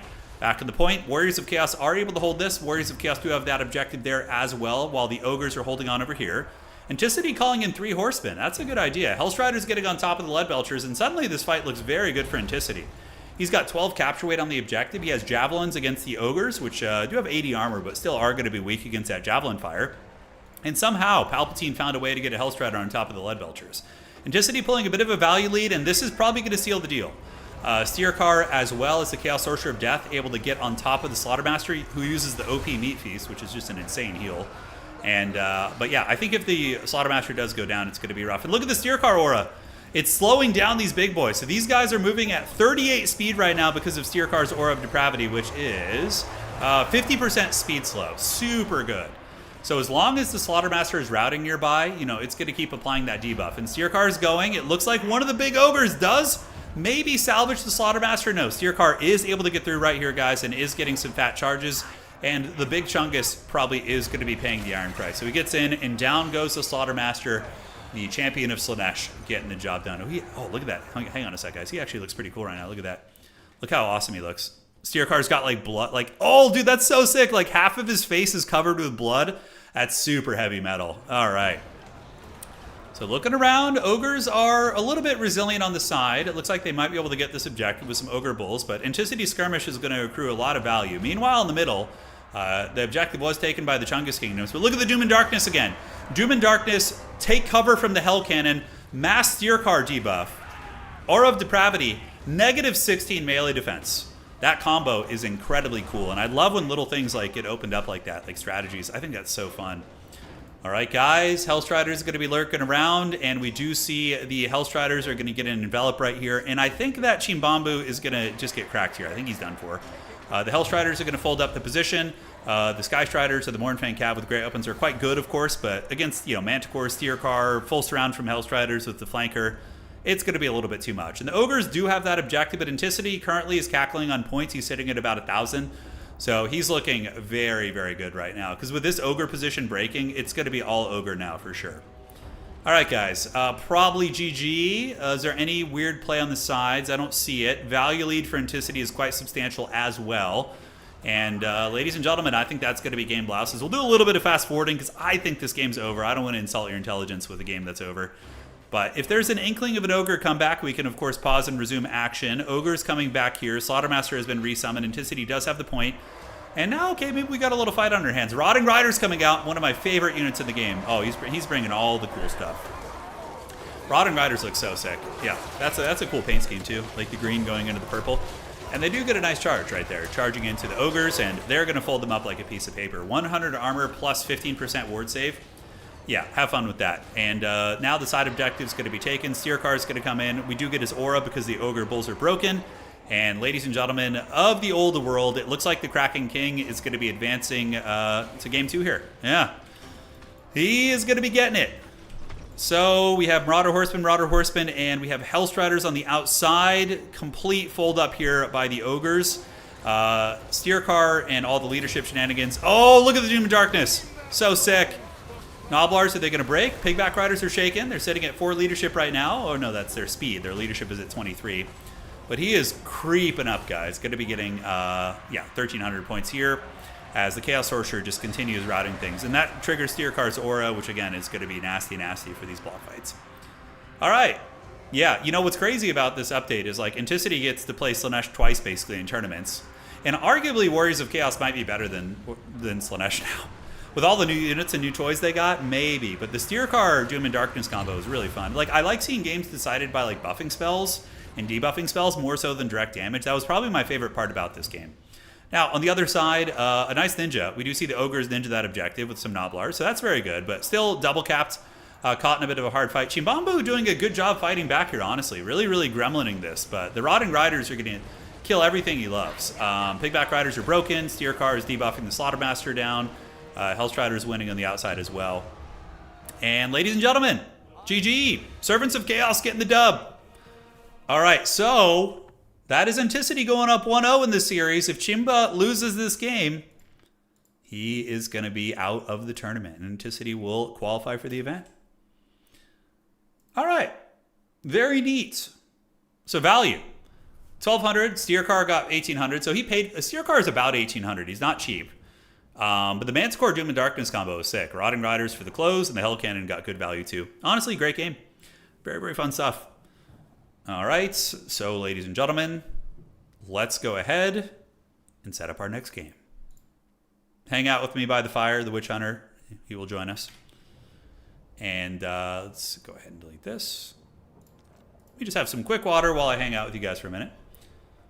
So what do you guys think? Some good games tonight, huh? If you're enjoying what you're seeing, please do drop a like on the stream. It helps out quite a bit and lets me know you're into the old sweat. So plans for the holidays. I'm not traveling to Poland for Christmas this year. We're going to be staying here. So I have some fun plans. We're going to do a faction war sometime around Christmas, like a Christmas edition of the faction war. So that is going to be very, very cool. The Drazhoath, yeah, was really fun. Yeah, we had some cool plays. Yeah, we had Drazhoath on foot with Flames of Asgore earlier doing some big old damage. He was a pimp, you know. Nice, cheap little lord. All right. So now we have a DLC battle. All right, you guys ready for it? It's going to be Enticity with the mask. See what I'm saying? He basically just gets to play Slaanesh twice. All right. Speaking of the campfire, I've been wondering what intro music is called. It's nice. It's called The Gardens of Moor. M-O-R-R. It's from the Total War Warhammer 1 soundtrack. It's really good. Yeah, it's a great soundtrack. All right, ladies and gentlemen, welcome to the semifinal match. The winner of this is going to be qualifying. Well, not the winner of this. If Enticity wins, he qualifies. If Chimba wins, he's got to win another game after that. But, yeah, going to be scary. Any factions that are just terribly behind? Nurgle is really, really weak, and so is Cathay. Those are probably two of the worst factions in the game, and sadly, I main Nurgle. Hey, Modest PhD, thank you for the donation. Oh, man, that's way generous, dude. Thank you, brother. Well, you're starting off this old semifinal game with a bang here, and yes, you can do 3 or 4 person battles. It's very fun. And thank you, Modest, one last time here as we advance. Forsaken are very good because they beat most of the Norscan infantry, but Marauder Bearmen with Great Weapons trade okay into them, actually. So it's going to be Pensa Forsaken. We do have the Mask of Slaanesh, which I think is one of the strongest lords in the game. It's a 77 movement speed Mortis engine, or 70, which, of course, has access to healing and is a really good fighter as well. We got Demonettes and Fiends in the trees, teaming up with your girl, the Mask, there. And looking at Chimba's forces, Chimbamboo, he does have his Marauder Horsemen, which have always been very good against Slaanesh, but you need to invest in protecting them against the Hellstriders. Now, one of the techs you've seen from Norska historically against Slaanesh is Armored Skinwolves, because Armored Skinwolves will beat Hellstriders very decisively, and they trade well and do a couple other things on the roster. Wolfric the Wanderer with Lore of Boats, Marauder Berserkers in the back, and it is going to be a Shaman Sorcerer of Death, who is going to be using what? Purple Sun and Spirit Leech. All right, I don't hate that. So you should just start Spirit Leech spamming the Mask. Like, every spell should just be nuking the Mask over and over. Wolfric uses Hunter of Champions. You nuke the Mask. You live your best life. All right, so a little bit of Javelin play hitting into the Slaaneshi army. Slaanesh is going to be getting a triple cap right now.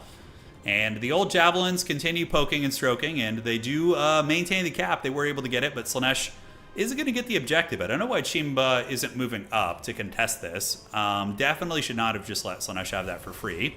And Spirit Leech needs to go down to the Mask, which is already being used. So the Mask already used its healing ability, or one of them, And Spirit Leeching the Mask over and over is the best way to kill it. It doesn't have the biggest HP pool. It's like similar to Wolfric. So yeah, those would be very, very good. Skaven are definitely in better shape in this update due to the fact that they got buffs to their Storm Vermin, so they can actually bring like cost-effective, sustainable infantry now. They're still probably like a lower tier faction, but I think Nurgle is probably the worst faction in the game at a high level. But, you know, that's the thing, all right? Like, Nurgle might be the worst faction, but in Total War, the balance is such that, like, you know, even the worst faction, like, I got to the semifinals of a pretty competitive tournament the other night with Nurgle against the new factions, you know? It's possible, but yeah, they are weak. So Norska's moving up. They do have the Bloodshriek Chimera in the back, and it looks like Inticity is going to go for a flank envelop. And it looks like he's not actually using the Mortis Engine. Rather, he's going to be using the speed buff to try and buff the homies up and make his army really quick, which puts Forsaken up to 56 movement speed, which is pretty cool. All right, Chimera is going to be coming around. The Chimera should be attacking the Mask as well. She's very weak to that. And here we see the Marauder Bearman getting Shrek'd pretty badly. The Dance of Dreaming is active, so the Mortis Engine is going to be in full effect. Yeah, a couple micro blunders by Chimbamboo. He could have Wolfric on top, or, you know, attacking the Mask, or the Breath attacks coming in. Nothing terribly devastating, but even still, let's see if he can get his play here. Chimbamboo's been playing like a champ lately for sure. Or at least in this tournament. All right, so the Mask does get attacked. Hunter of Champions is active, and it looks like it is going to be on the Mask, which is getting bullied.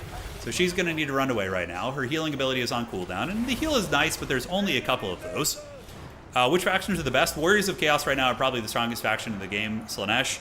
Norska is very, very good right now. I think that we're seeing Bretonnia looking good, but not certainly in that category. I can answer that question later. Anyways.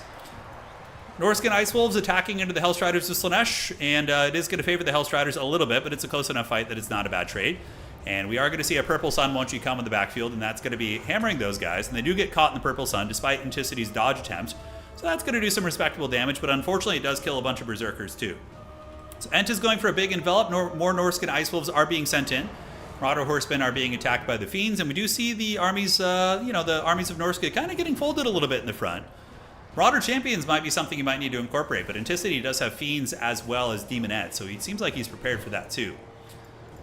Here, the fight continues on the flank. Beasts of Tashnar, Norscan Doggies fighting, but Forsaken going to be coming in to reinforce. Wolfric the Wanderer is in the woods fighting against the Mask, and getting a pick on the Mask would be huge. All right, Staff of Masks activated. We are going to be seeing the Mask of Slaanesh running away, but getting very, very low. Spirit Leeching on the Mask probably would have been more cost-effective than just trying to use the Purple Suns against the mobile Forsaken. Because, you know, 2 Spirit Leeches and the Mask is basically dead at this point, right? With its current HP. All right, looking in the backfield, evading Broken, and Wolfric is heavily surrounded, being attacked by the Sorcerer of Shadows. Here comes the Bloodshriek Chimera, and the Chaos Sorcerer of Shadows kind of getting bullied a little bit in the woods. Is going to be forced to weasel away there, so there it goes. Sorcerer is going to be running. Ah, a little bit of a lag spike there, eh? Okay, I'll pause for a sec. Let's let it come back. Come back to me, precious. Come, hold internet. Guys, give me all of your prayers to the Omnissiah right now, right? I need all of your Omnissiah prayers. Refresh the stream. It'll be back. Like I said, my local internet is having problems. I probably won't stream again until it's fixed, which will be like till Thursday. But, you know, I'll have videos coming up, so no worries. But all right, Omnissiah prayers. Let's hear it. I'm just going to pause until the lag spec passes, and then we're going to be chilling, so. Yeah, all right. No, it's not you guys. No, it's the same issues. Like, everything in my neighborhood's falling apart right now. Our local internet infrastructure, my plumbing pipes under my house, everything. Our pets' heads are falling off. You know, it's just pure anarchy. Yeah, we're just gonna pause until we're back. Sigmar, please. Yeah, pray to Sigmar too. That's great. You know, that's great. Fisher Price Internet. No, it's I solved the internet problem. I figured out what it was, and they figured out what it was because I worked with them on it. Yeah, let's see. It'll stabilize here in a minute, though. Come on, baby. We need the combined effort. Okay, it's coming back. You have to loop up your modern modem and sacred oils. Yes. Light the sacred incense, rub. Yeah, the binary. Let's go. I'm just going to wait till it's fully calm. I can see the bar, so I know when it's having problems. So, come on, baby. Come on, hold. Hold for us. Grinds arms to the nub for Void Dragon. There you go. All right. All right. Keep your rodent teeth off the cables. That's right. I think we're good. I think it's subsided. All right, guys. Let's party it up like it's 1999. All right. So we're back in the game. And like I said, Norska is still in the match because of the fact that they had Objective 1. Seafang there going to be going down, hitting Forsaken and Demonettes. Norska in the Woods does have its Shaman Sorcerer of Death, as well as some Marauder Bearman who did rally, and the Chimera, which has been a beast this game. It's been very, very good.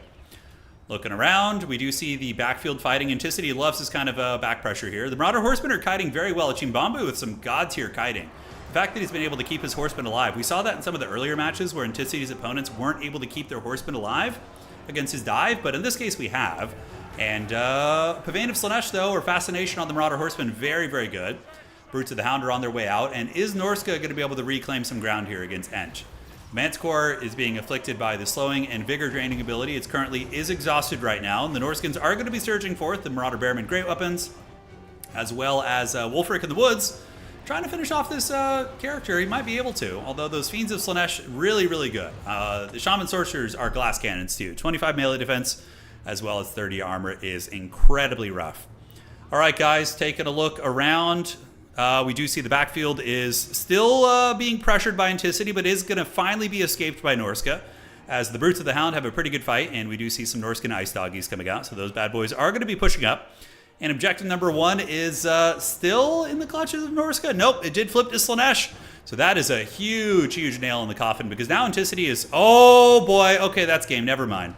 Wulfric got karate chopped by the Boob Snakes. Yeah, Boob Snakes are really, really good at killing characters. I mean, here's the thing, right? Do the math on this.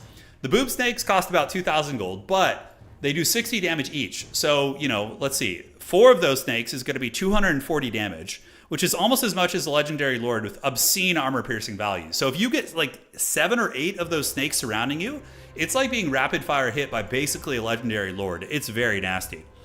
So yeah, that's going to be big problems for Wulfric the Wanderer. He's going to be forced back. And with that, Norska's probably dead in the water, right? Take a macro look on the battlefield. Norska has been forced to fight in their backfield, and sure, they've had some good trades, but I feel like the Norskan army has been really, really weak against the Fiends and the Mass. Like, the armored skin wolves were needed, you know, those type of things. But yeah, we didn't see any armored skin wolves coming out to trying to help against the Mass, although I don't know how good they are against Fiends and things like that. So, hey, Crazy C4, thank you for the donation, man. I appreciate you. You've been here forever. So, Chimera moving in, but yeah, this is game over. Norska's a little bit resurgent with some units, but the Mask is just going to Mortis Engine them down. And with that, Enticity with a crushing victory, 2-0 in that series. And Homeboy is going to be advancing on. GG, well to the plate. All right, guys. So let's do this. And by the way, this weekend for the championship event, we are going to be adding in a global ban. Before, we didn't have that in the first Creative Assembly official tournament we had last week. We're going to be adding a global ban into the... so if players want to just say, no, you can't play Slanesh or Warriors of Chaos in this series, you will be able to do that. All right. So let's get the score up. Enticity is going to be advancing. Well played. Very, very nasty stuff. And ladies and gentlemen, let's go update the brackets. Make it official. So there it is. And Enticity is going to be advancing to the qualifier. So there's no more games from Enticity tonight, because today's tournament was basically just... whoever gets the top 2 is going to be the big dog. They are going to be qualifying for the event. So Enticity, you will be seeing him this weekend. So far we have Charix, we have Dandikin, we have Enticity, the winner of Navigator and Boss Toss. We have Berserk, we have Ulrich Rahl, and I don't know who qualified in yesterday's event. I didn't see who won Enticity's, but I would assume some very good players as well. I think, was it Alexander Nuts? Can't remember if he made it. Did anybody tune into Inticity's qualifier to see who made it yesterday? I'm really curious, actually. Very curious. All right, so in the meantime, let me get this, and we're going to set up our next best of 3 here to see who is going to be our other big dog. All right. And there we are. So let me see the order here. Okay. There we go. Getting the replays all sorted.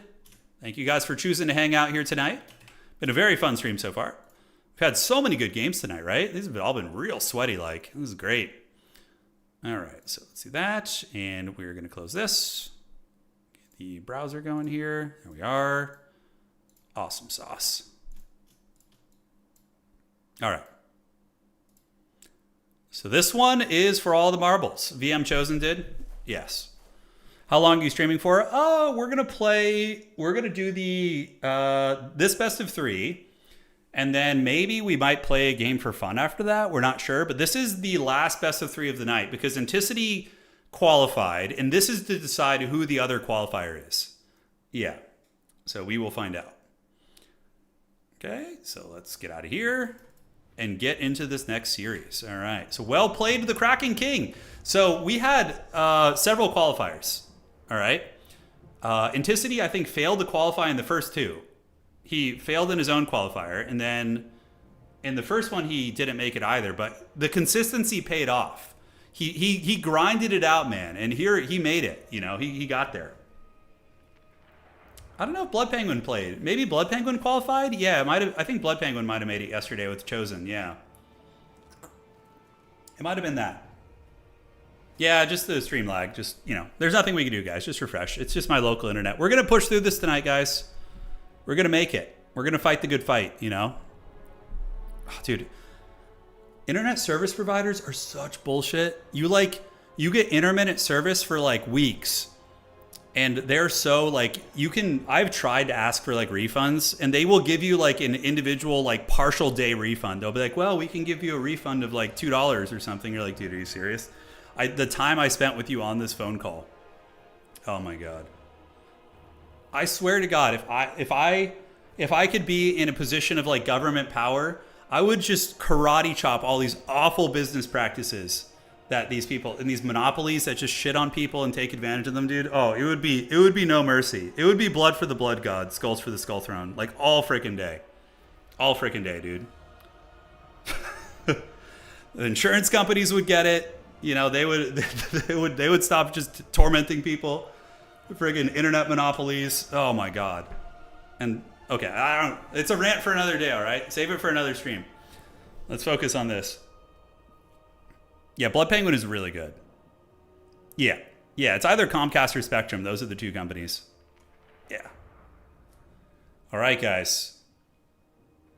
So let's get it. Let's have some fun.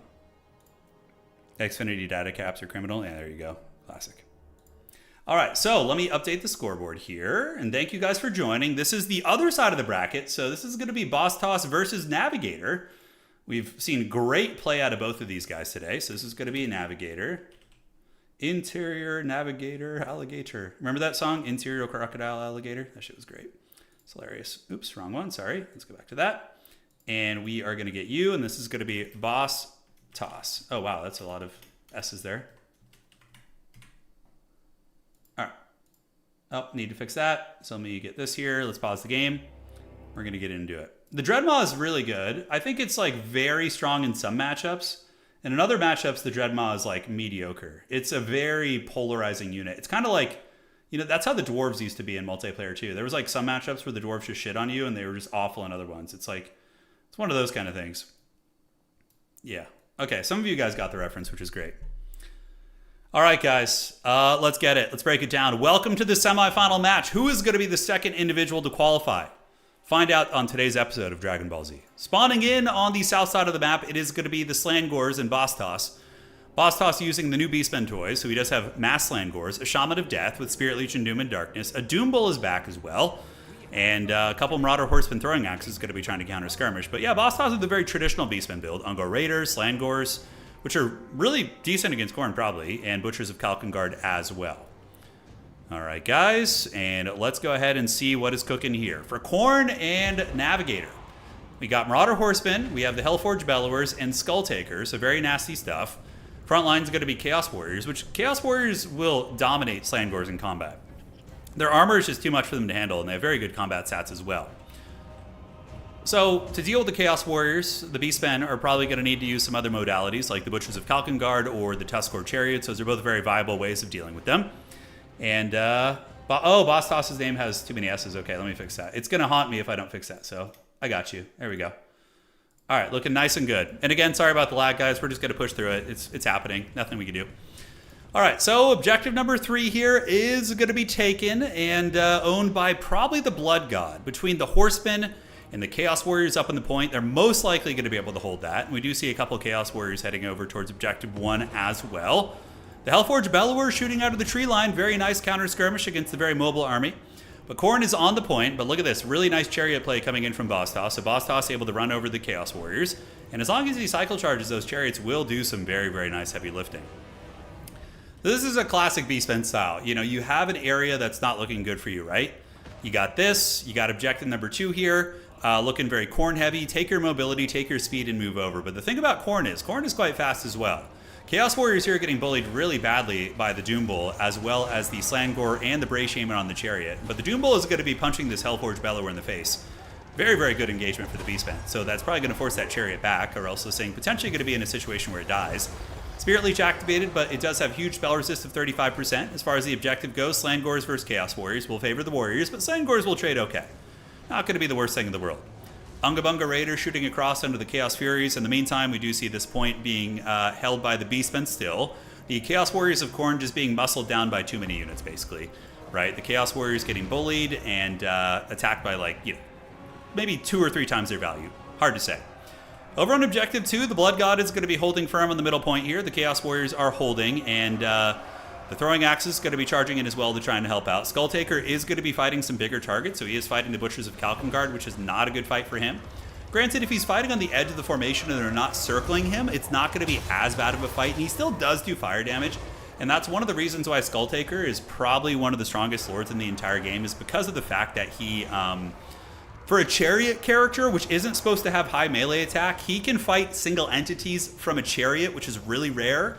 And also, he can wreck infantry. So he's just kind of generally good in every situation. So back on the side, ladies and gentlemen, Boss Toss hanging in there. But he does get the kill on the Hellforged Bellowers, most likely. It is wavering and potentially going to be disintegrating here, as the Spirit Leech continues to trickle away on its HP. Beastman with Razorgore Herds and Sons of Goros hanging on. Ungor Raider shooting into the Hellforged Bellowers. And that's a really nice pick over here. The Doom Bull has been an absolute G tonight. He's been doing a lot of work. But that thing potentially going to disintegrate and go back into the pits. In the meantime, Khorne kind of winning the fight on the middle. The Skulltaker able to push back the Butchers of Kalkengard. And you can see the Chariots as well as the Butchers going to be charging into the Armored Chaos Warriors again. And Boss Toss and his Beastmen are pulling a nice value lead here, as the forces of the Blood God are going to be getting it. And I have to say, I would love to see somebody play Nurgle tonight. I don't think it's going to happen for such a high-stakes tournament, but that would be very, very fun. Right, Razorgore Herd's going to be screaming on in there. Skulltaker with his fire damage doing great against the Butchers of Kalkengard. They currently are lit on fire, which means that they will be mitigated in terms of their healing efficiency. On this side, Beastmen still just farming value. Khorne going to be sending up Chaos Warriors, and they're just going to get swarmed by the Baconators, by the Razorgore Herds, and the Doom Bull and company took down the Hell Cannon Arwar, which is a huge pick. That thing is not cheap. Sons of Goros also able to fold up those units. So now what's going to happen is that Beastmen have won such a decisive victory on this side, basically crushing all the forces of Khorne. You're going to see the armies of the Beastmen move over towards Objective 2 and crash on the back of Khorne here. Probably going to be enough to fold them up, because right now the Beastmen just look to be in a commanding position.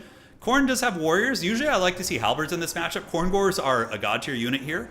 Granted, they're very weak against Ungor Raiders, but you know, a lot of the army is you know, Razorgores, different things like that, as well as Centaurs, and the Khorngors I think would be a very, very ideal choice in this situation. All right, guys, moving on in is the Doom Bull and the Sons of Goros. Those bad boys going to be coming around the flanks. Currently, the forces of the Blood God stuck on one objective. Beastmen with the decisive victory on that side. Exactly what we talked about is coming to fruition now, as we do see the Doom Bull and the Bray Shaman, as well as the Razorgores moving over to pressure this side right here. So here they come. Value difference is about 1,200, give or take, so not insurmountable, but Overcasted Doom and Darkness, pretty heavy metal. Could lead to crumbling on the Chaos Furies depending on the situation, and does lead some of the Marauder Horsemen to breaking. But Khorne has very, very high base leadership. Those bad boys are hard to break. But middle objective is in flux. Doom Bull is battling against Skulltaker, but Skulltaker might win that fight. Like, even on his stupid chariot, he's just so freaking meaty. He got nerfed a couple patches ago, but there was a time where Skulltaker was just absurdly OP. And he's still kind of borderline, but honestly, in the whole scope of the entire faction, he's really not that. Like, Khorne isn't that problematic. They're pretty balanced. All right, so what do we got? We got Razorgore Herds farming Chaos Warriors, Unga Bunga Raiders getting charged by Hounds of the Blood Hunt. Razorgores are hot on their case, though. And it looks like the Doom Bull is going to be running away from Skulltaker as Boss Toss continues to accrue some very, very big points. And again, it could come down to that. We could see Khorne starting to catch him in value, which, look, it absolutely could happen. But that's what's cool about Dom, is then you can accrue a big points lead and you can still win that way. So there's a couple different win conditions, right? Very similar to a lot of RTS games, like Co-type RTS, I suppose. Spirit Leech on Skulltaker. Skulltaker does have 35% spell resist, so Homie's going to be very resilient against that. Meanwhile, in the back, we do see some Ungor Spearmen moving in, and Slangor is going to be heading up as well to the point. Raiders not shooting. Sometimes if you give a shooting order to something like close to them, they'll just move into melee, which is very annoying. What you often have to do is just put them in at an angle where they will shoot at the target you want them to shoot at. That's kind of the jam. But yeah, Khorne is going to need to get on the board a little bit. They're not like horribly behind on points. 800 against 350. It's not like some like 1,000, 1,200 like desperate situation. They still have some time to fight. And there is a chance that Skulltaker might be able to carry this game. We're going to have to see. So Fleshhounds and Fleshhounds here going to get objective number 1. And objective number 2 is firmly in the hands of Khorne. But will Khorne get the points before it becomes a triple cap situation? So, right here, Chaos Warriors gathering, and it looks like the Beastmen going to be surging into Slangors, and the Grog Hooves of Wolves run. I like the Centaurs with throwing axes against Skulltaker. He's a bit of a big target on that motorcycle, so using the throwing axes against him is going to be quite good.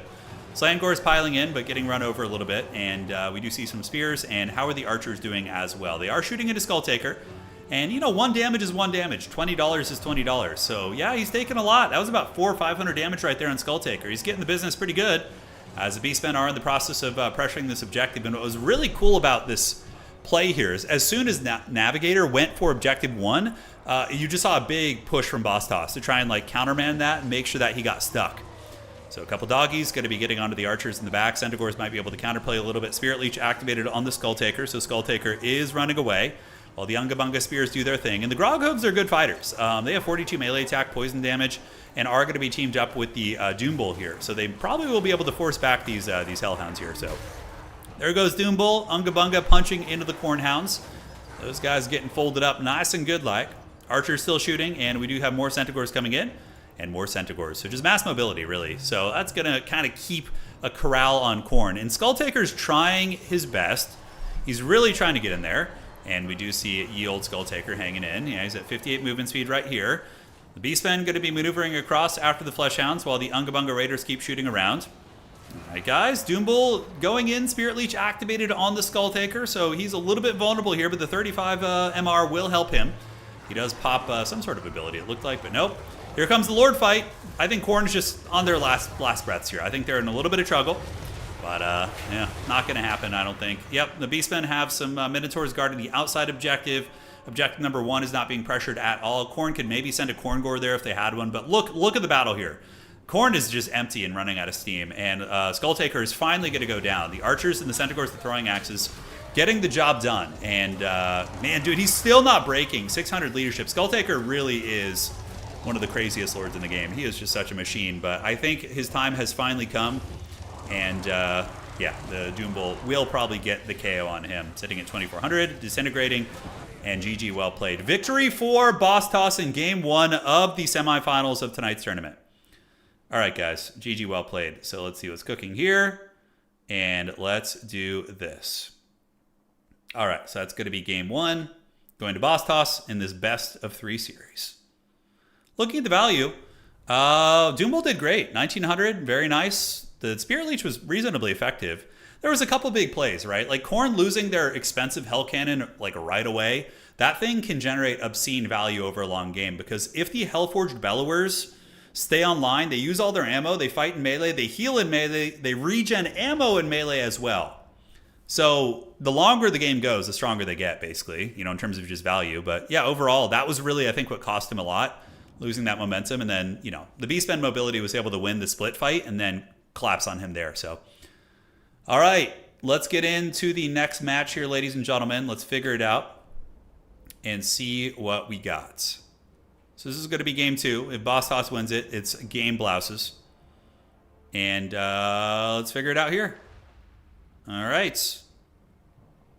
The Blooded Wanderers. What a name. I've seen that one. Okay. I feel like, man, we are getting a lot of Bretonnia here, right? Look at that. In the recent major event, we had like 5 or 6 Bretonnian picks. Maybe that's an exaggeration, like at least 3 or 4 though. And here we've had them picked pretty consistently. So Boss Toss is going to be on Bretonnia, and we are going to see Navigator on Norska. All right, are we going to see the dreaded Trouser Snakes? Find out today. So the Bretonnian army, I love the classic Bretonnian banner. That red and blue looks really good. Peasant Mobs, Spearmen at Arms, Grail Reliques, and double Pegasus Knights. Pegasus Knights are a pretty good counter against Skin Wolves and several other large assets that you can see on the Norskin roster. We have a Lifecaster, Alberic, and some Yeomen who are going to be moving up as well. And looking on the objective here, it is going to be the Norskins with 4 Marauder Horsemen to try and contest the mobility game and own the objectives. And we do also have a Shaman Sorcerer of Metal for the final transmutation to punish the Grail Relic blobs, as well as Wulfric the Wanderer. All right, guys, the battle is on, and let us know who you think's going to win. Who are you guys rooting for? Who do you want to win? Do you want to see it go to Game 3, or do you want to see the Dark Lord Bastos just clean it up and get into the next game? I don't know. Should be fun. All right, so the Wardens of Montfort, the Archers exchanging fire. In terms of pure skirmishing, the Bretonnian Yeomen will out-skirmish Marauder Horsemen. They won't necessarily have the same damage output, but they have better range, and typically bows can outtrade javelins, right? So that is not bad here. And moving on up, we do see the Peasant Mobs getting ready to go, and a big charge coming in from the Pegasus Knights onto the Berserkers. Now, Pegasus Knights are not designed to kill infantry, but with the charge bonus of 83, you can kind of just attack whatever you want. And Alberic lands there as well, but really, really nice pick there by Bastos. I thought that was quite good. Dude, this is like a... This is like an OG build here. This is like just straight up Wulfric, like a caster. It's kind of old school, yeah. I don't hate it. So Norska's cruising for a bruising, but Norska is going to get the triple cap. Bastos playing very conservatively, not wanting to engage against the Norskan army. Now, is he going to do a full rotate here?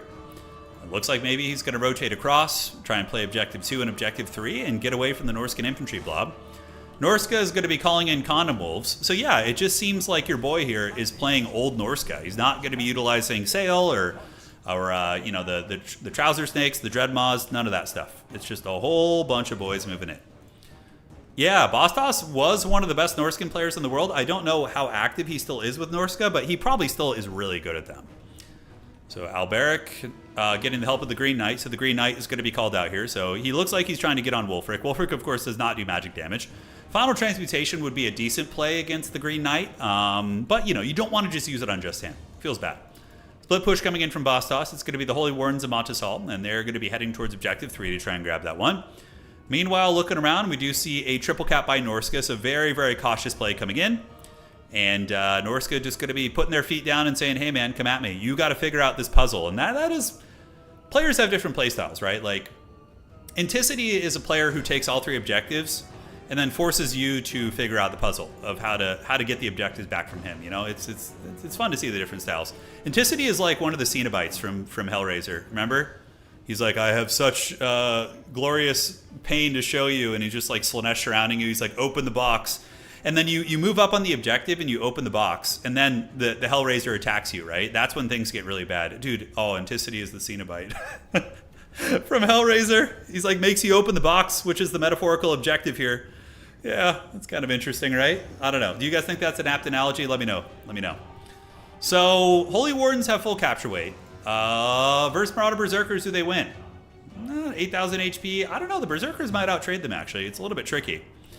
Norska being very, very bullyish on the objectives, keeping the Bretonnians from getting them. Bretonnia could have taken a fight earlier if they wanted to, but he's just waiting for that big moment where the Pegasus Knights can feast. He hasn't found it yet. So Green Knight going to be assisting the Holy Wardens, and the Holy Wardens with the Green Knight will beat these Marauder Berserkers, you know? No tears, please. It's a good waste of suffering. Yeah, there you go. Dude, the early Hellraiser movies were pretty wild. I liked the early ones. Like the 90s, like that grim, like weird 90s aesthetic was so fun for those kind of movies like that and Event Horizon and stuff. But yeah, Lore Boats activated here on the Holy Wardens. They're going to be dodging that bombardment a little bit, but overall taking some big work. And we do see the Pegasus Knights coming in. So the Pegasus Knight's going to be surging forward and looking to maybe dive, but they end up just eating a lot of damage. Now, charging into the back of the Berserkers here wouldn't be a bad idea to try and break them off the point. Over here on the side, we have Marauder Bearmen fighting against Spearmen at Arms, and they'll obviously win that fight. Ooh, man, Bastos AFKing his Damsel on the other side of the map is really rough. And Knights of the Lionhearted getting Plague of Rusted and then countercharged by the Condom Wolves. Okay, we got a big fight going down here, guys. A big fight. Knights of the Lionhearted, Peasants Alberic, battling versus 2 Condom Wolves. So the Skin Wolves are in the mix. And they do have the Frost Wolves as well, which are going to be giving them Frostbite. But the Bretonnians might emerge victorious here. Wulfric is not as much of a game changer as Alberic is. And Alberic is going to be using his Wrath of Manon Trident to blast these guys. But final transmutation coming in. Nice play there by Navigator. Oh, what a counterpunch. The classic baiting somebody into a blob and then punishing them with AoE magic. It's a trick as old as time. So Alberic is there, and we do see the Pegasus Knights getting retreated back. Skinwolves are on. Pegasus Knights going to be retreating. And we do see the Green Knight moving forward to attack into Wulfric and trying to get the pick. But overall, that trade was, I think, better for Navigator. The final transmutation just blasted the Knights of the Lionhearted, Pegasus Knights, Alberic. And you have to remember, like, Bretonnia is fighting on the back foot here. All the other objectives belong to Norska. They're just chilling on those. And he's kind of kiting him back a little bit right now as Wulfric retreats. Marauder Horsemen being hunted and harried, but they don't really care too much because what's going to happen now is Norska is going to wheel around and they're going to head over towards Objective 3 and they're just going to plant their feet there and be like, hey, man, now you have to come to me. I came and tried to fight at you, but this is St. Land Battle. You got to come over here.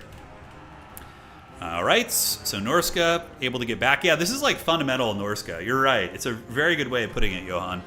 He's just playing like the core old school backbone Norska. Just using the Marauder Bearmen, really, but aside from that, it's like all old stuff. All right, so Navigator rolling around, and we do see the Green Knight on the hunt, looking at 1,000 points right now, dude. Oh, God, that's a lot to crack.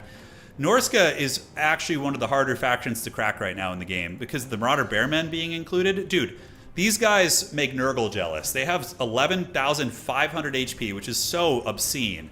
And on top of that, great combat stats and ITP and the freaking rage mechanic. Probably arguably one of the most cost-effective infantry units in the game, in my opinion.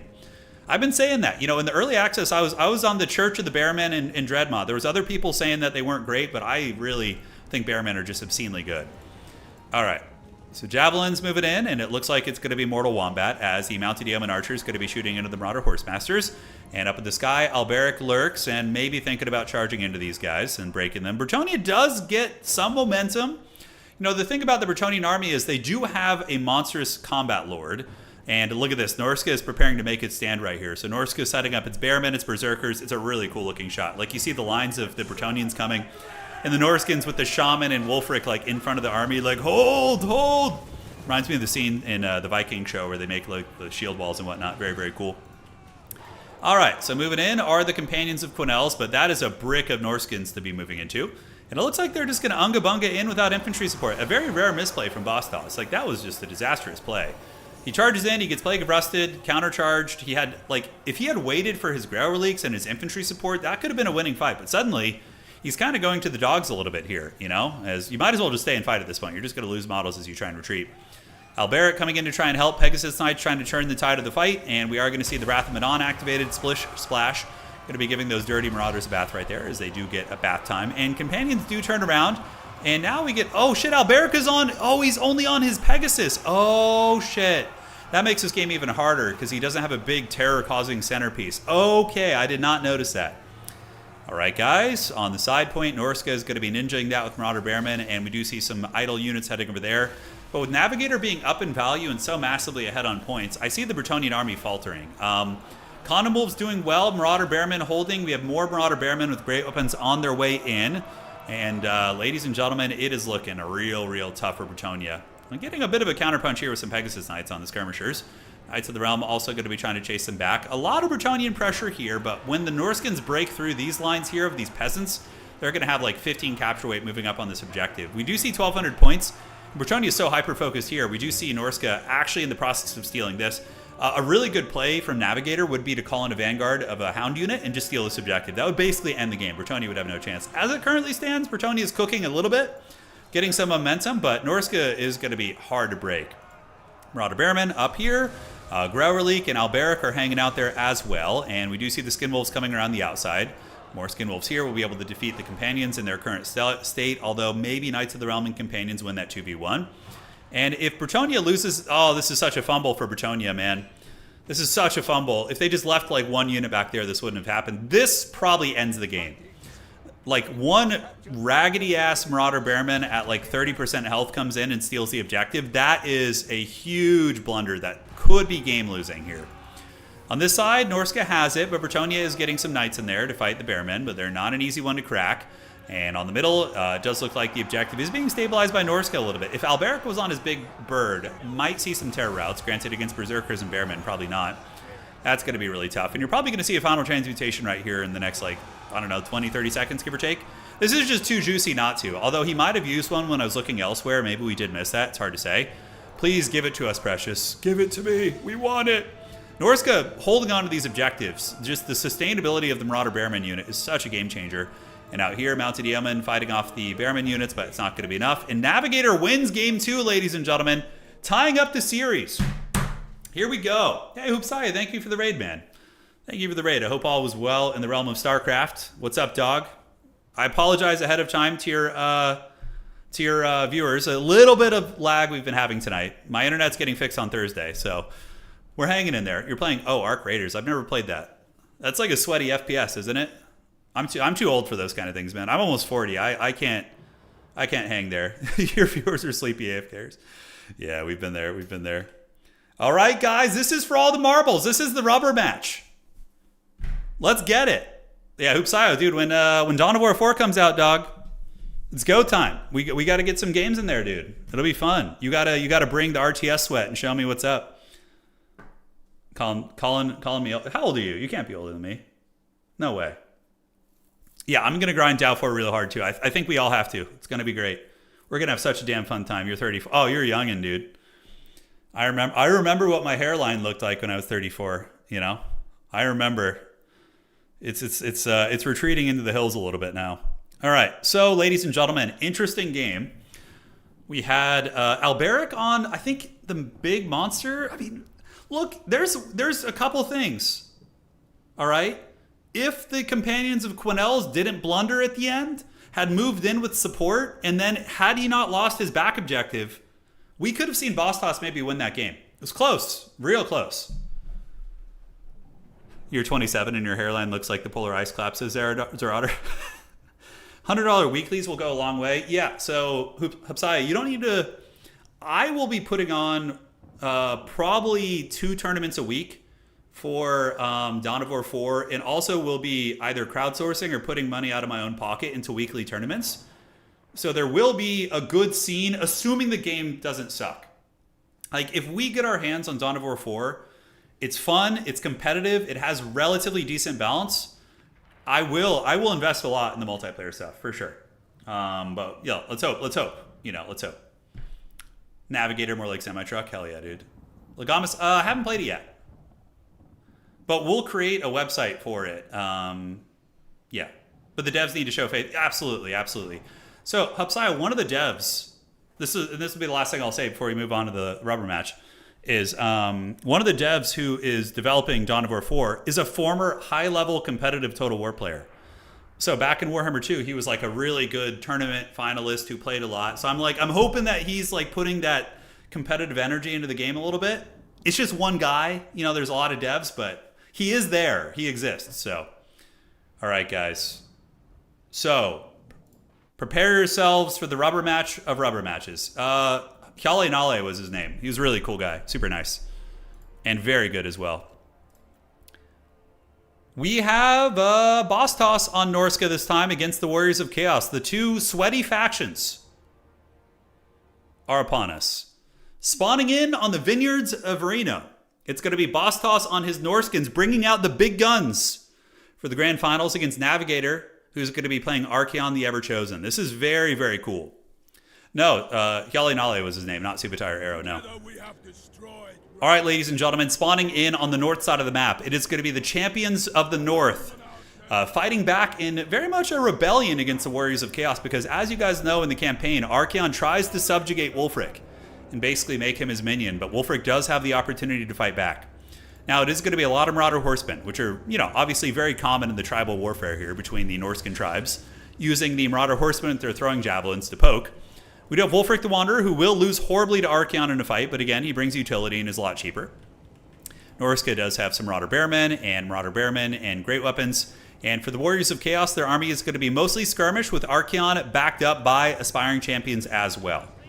So the Aspiring Champion Giga Chads, very meaty boys, but will downtrade into some of the Norscan elements. The fact they do magic damage makes them very good against Norska, because Norska has the rage mechanic. So basically, they get free physical resist, and the champions don't care about that.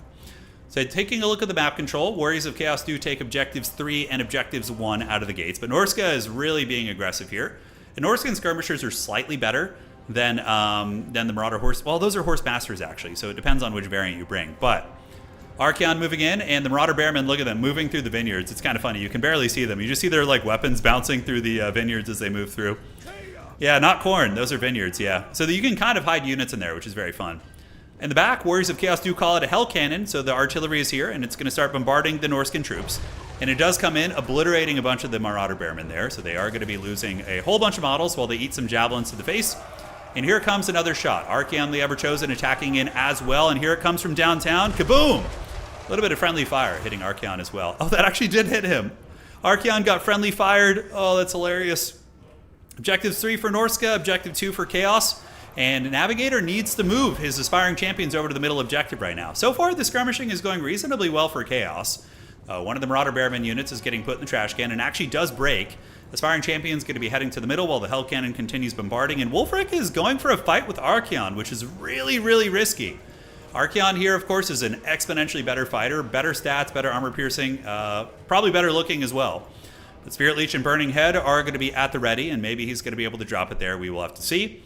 Aspiring Champions hanging out in the wings, not engaging. And I think Chaos is going to play a more skirmishy game where they continue poking rather than taking a head-on infantry engagement here. We're going to have to see how this goes. And there's no such thing as friendly artillery, said Sun Tzu. Yes, of course. One of his greatest quotes. All right, Archaon chilling out, lurk into the wings, and we do see another Hell Cannon shot going. So basically, for anybody who's new to this game right now, what's happening is the Warriors of Chaos are playing more defensively, yielding the objective in favor of just value trading, hoping that later on, once they've softened up their opponent, they can go in and clean up. Archaon moving over here, going to be attacking into the Marauder Bearmen, while the aspiring Giga Chad's able to push those guys back, so they are cleaving those Bearmen, sending them packing to the hills. And Archaon is just watching on like Palpatine. He's like, good, Anakin, good, yes. Just not helping at all, which is great. All right, Marauder Horsemen moving up, and oh, dude, badass. We get Chaos Knights. Hell yeah, one of the most heavy metal units in the entire game. So these are Chaos Knights of Khorne, which will absolutely massacre infantry. Like, if they get a fight or charge an infantry, they're going to get killed in like 10 seconds. Plus, they do fire damage, which against Norska is great. But Norska does have some Fimir with Great Open, so a preemptive counter. And it looks like, oh, Final Transmutation going down. It hits Archaon. Wulfric has taken the fight, and Archaon is a little bit overextended here. Chaos Knights engaging versus the dog units here, but Archaon is not happy about this. We got the Fimir Warriors coming in with their big pimp sticks here, and Archaon is afflicted by the Hunter of Champions. So that's going to be slowing down his speed, lowering his stats, making him weaker, and he is going to be taking some damage as he is escorted around. In the meantime, Chaos Knights of Khorne battling the Norskan Ice Wolves, and it's only a matter of time before they win this fight. The Norskan Ice Wolves will for sure be folded up there and pay the iron price. So Chaos a little bit resurgent here on this side, but Norskan Skirmishers are defeating the Chaos Skirmishers on that side as well. And back here, Wulfric the Wanderer is now having to run from Archaon because he can't win without support. But Fimir will be able to put a lot of hurt on Archaon if he stays in that fight. And it looks like Navigator knows this and is going to be running. Hell Cannon shots shooting from the deep, going to be going after the Fimir Warriors with great weapons as the Hellstriders are going to be surging forth, getting ready to attack into the Fimir, maybe. We'll see how they play this out. But currently objectives, Norska does own 2 and 3, and now they're threatening to get this point. Archaon going to be fighting with his Hellstriders. Great fight, by the way. The Fimir Warriors get terror-routed by Archaon, Hell Cannon fire as well, and the Hellstriders are able to push those bad boys back, which is a great play. In response, Archaon on the other side going to be dropping a Burning Head, and the Warriors of Chaos counterpunch with a vengeance here on this side, while the Chaos Knights of Khorne continue cleaning up infantry where they can, and the Aspiring Champions are grinding their bump and grind, so looking very, very good. Burning Head activated there. Chaos Knight's going to be retreating into the sunset, not wanting any of that smoke right here, while the Hellstriders are just kind of circling, looking for opportunities. Bostos still in a slightly commanding position on the objectives, but in terms of value trading, Warriors of Chaos are a little bit ahead here. And again, whoever wins this series is going to be qualifying for the major Creative Assembly official event, which is going to be taking place this weekend. So very, very fun stuff indeed. Chaos Knights of Khorne duking it out. And the Hell Cannon in the back is going to be shooting into the old Fimir with great weapons right there. Fimir with great weapons, though, might turn the momentum of the fight if they can get some support from the ground. If they get isolated by those cab, it's very problematic. And look at that. We do see Warriors of Chaos at a bit of a mass retreat right here. Their whole army is running over towards the west side of the battlefield while the Marauder infantry really just put the pressure on. Yeah, pretty scary stuff. Hellcannon's still dropping its hot steaming payload on the face of the Famir, and Archaon drops another burning head on the Marauder Bearman, as well as the dogs here, and it looks like it's going to be a win for the Warriors of Chaos. Their aspiring champions are going to bully these guys, and those Marauder Bearmen are not going to be long for this world, as the fighting continues to erupt on this point. Yeah, very skirmish-heavy game, that's for sure, but man, can he not afford to lose this objective. Norska moving some Kurgan Horsemen in, so Kurgan Horsemen are melee horsemen, and they're really glass cannons, but if they're going to charge into Chaos Knights, they can do some okay work. In the meantime, though, Norska is flipping the objective. It seems like Chaos did not bring a lot of tools to kill the infantry. We're not seeing Forsaken.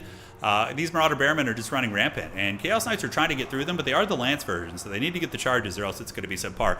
Now, this is potentially a back-breaking play. Getting a triple cap when you're fighting like in your own spawn zone like this is a disaster. Just think of it for you guys who have played other RTS games. You're playing StarCraft or you're playing Age of Empires 4, and your opponent is taking map control while you're trapped in your base fighting. This is like the exact same thing, because map control in this game is the 3 objectives, which are generating you victory conditions. So, another final transmutation on Archaon. It looks like he was getting bullied by Wulfric a little bit, as well as some of the Kurgan Horsemen with great weapons, and Archaon's really low, 300 HP, and the Lord of the End Times is going to get sent back to the pits, and the apocalypse has been canceled. Who thought that the hero of the old world would be Wulfric the Wanderer, banishing Archaon and the End Times bullshit back to the shadows? All right, so Chaos Knight's moving up, but without the Lord, the Warriors of Chaos are going to be in big trouble. We do see Chaos in the middle trying to grab this objective with some aspiring champions and Hellstriders, but it looks like Norska is hot in the case. Norska and Ice Wolves moving in. Famir Warriors will be able to defeat the aspiring champions, and ladies and gentlemen, I think that is going to be all she wrote. I don't see any comeback options for the Warriors of Chaos. Chaos Knights back here. I think Sword and Board Chaos Knights are better than Lances myself, but they're both decent for sure. And guys, that's going to be it. I mean, this is not my first rodeo. Chaos has one last hoorah in the middle, but the dogs are going to come in and they're going to mitigate the capture weight, and the Warriors won't even be able to get that objective. All right, guys, I think it's safe to fast forward here. I don't think there's any chance. Chaos is trying to move up, but that triple cap is bleeding him out. Let's see if there's something. Chaos Knights fighting, getting in, charging into the Marauders. A nice little break here as their own infantry do move up. Norska just really dominated the infantry aspect of the fight, that's for sure. Famir able to take down the aspiring champions. Hellcannon shooting into the Famir, but just kind of missing there. Shaman Sorcerer really clutching it, man. 1,300 value on him, not bad at all. Chaos in the middle point, trying to get it where they can. The Hounds are going hard. One of them is the Beast of Tashnar, which our anti-lock boys will nibble and chew him on down. But that's going to be victory for Bostos. So congratulations to Bostos. He qualified for the major event. Him and Enticity basically won this tournament today. So we're going to make it official, guys. Value on Wulfric, only 400. But Wulfric was like, offering the booty a little bit and luring Archaon into some bad situations, which worked well. Yeah, overall, Famir were cool. The skirmish game was great. The mobility game of Bostos is rivaled by none. It's very, very good. Archaon is a good choice, but if you're going to bring Archaon, you always want to bring a Nurgle caster in reserve. Always. The Chaos Knights of Khorne are cool, but I think Sword and Board is better for sustained fighting. And yeah, Hellcannon was really good. Great game overall. He didn't have much infantry, right? Like, that was the problem. He had trouble contesting the ground, and his Chaos Knights couldn't do enough work. The Canada Cup, yeah. So, taking a look at the brackets, ladies and gentlemen, let's go make it official. Navigator defeated 2-1, Bostos advancing on. And today, the tournament is just whoever gets the top 2, basically. So, Enticity and Bostos have both qualified for the major event this weekend. I don't know what the prize pool is, but I'm fairly certain it's over £3,000, like, which is $4,000 or $5,000. I don't know. It's big. It's a big prize pool. So, pretty freaking awesome. So, we have Danikin, we have Charix, we have Enticity, we have Bostos, we have Ulrich Rahl, we have Berserk, we have VM Chosen, and I think Plague Penguin have qualified. So those, I think, are the 8 players. I could be wrong. But yeah, I'll put out a video on Friday, which will give you guys an announcement for all the details. It's either going to be 1 or 2 days. I personally am more of a fan of a 1-day event. I think it's easier for the players to commit to that as well. So I'm going to advocate for that, but we'll see what Dob Plays is available to do as well, since he'll be casting with me. All right, guys. I appreciate you all. Thank you so much for joining today. Super fun. Congrats. Our internet held up well enough to cast like 90% of the games, which was good. Should be fixed this week as well. And ladies and gentlemen, if you enjoyed this sweaty action, please do drop a like. It helps out quite a bit. Lets the old algorithm know that you like Total War still. And for all of you guys on Twitch, welcome. all of you folks from Hoop Size Raid, nice to meet you guys. We'll be casting RTS in the future together, all of us folks, I am sure. So, yeah, see you around. That's it for tonight. I'm going to take off for now. I'm really hungry. I haven't eaten anything today at all, so I am hungry as hell. All right. You stop putting the Warhammer logo on your thumbnails. It's just random. Yeah. My thumbnails are totally random. Yeah. There's no rhyme or reason to those. All right, folks. Thank you so much for watching. We'll see you around. Take care of yourselves. And ladies and gentlemen of the old world, congrats to Enticity and Bostos, the powerful Canadian duo, bringing it in and qualifying at the last second. Cheers, and we'll see you around. The algorithm. Yeah, algorithm. Yeah. I think it's good. Cheers, guys. See ya.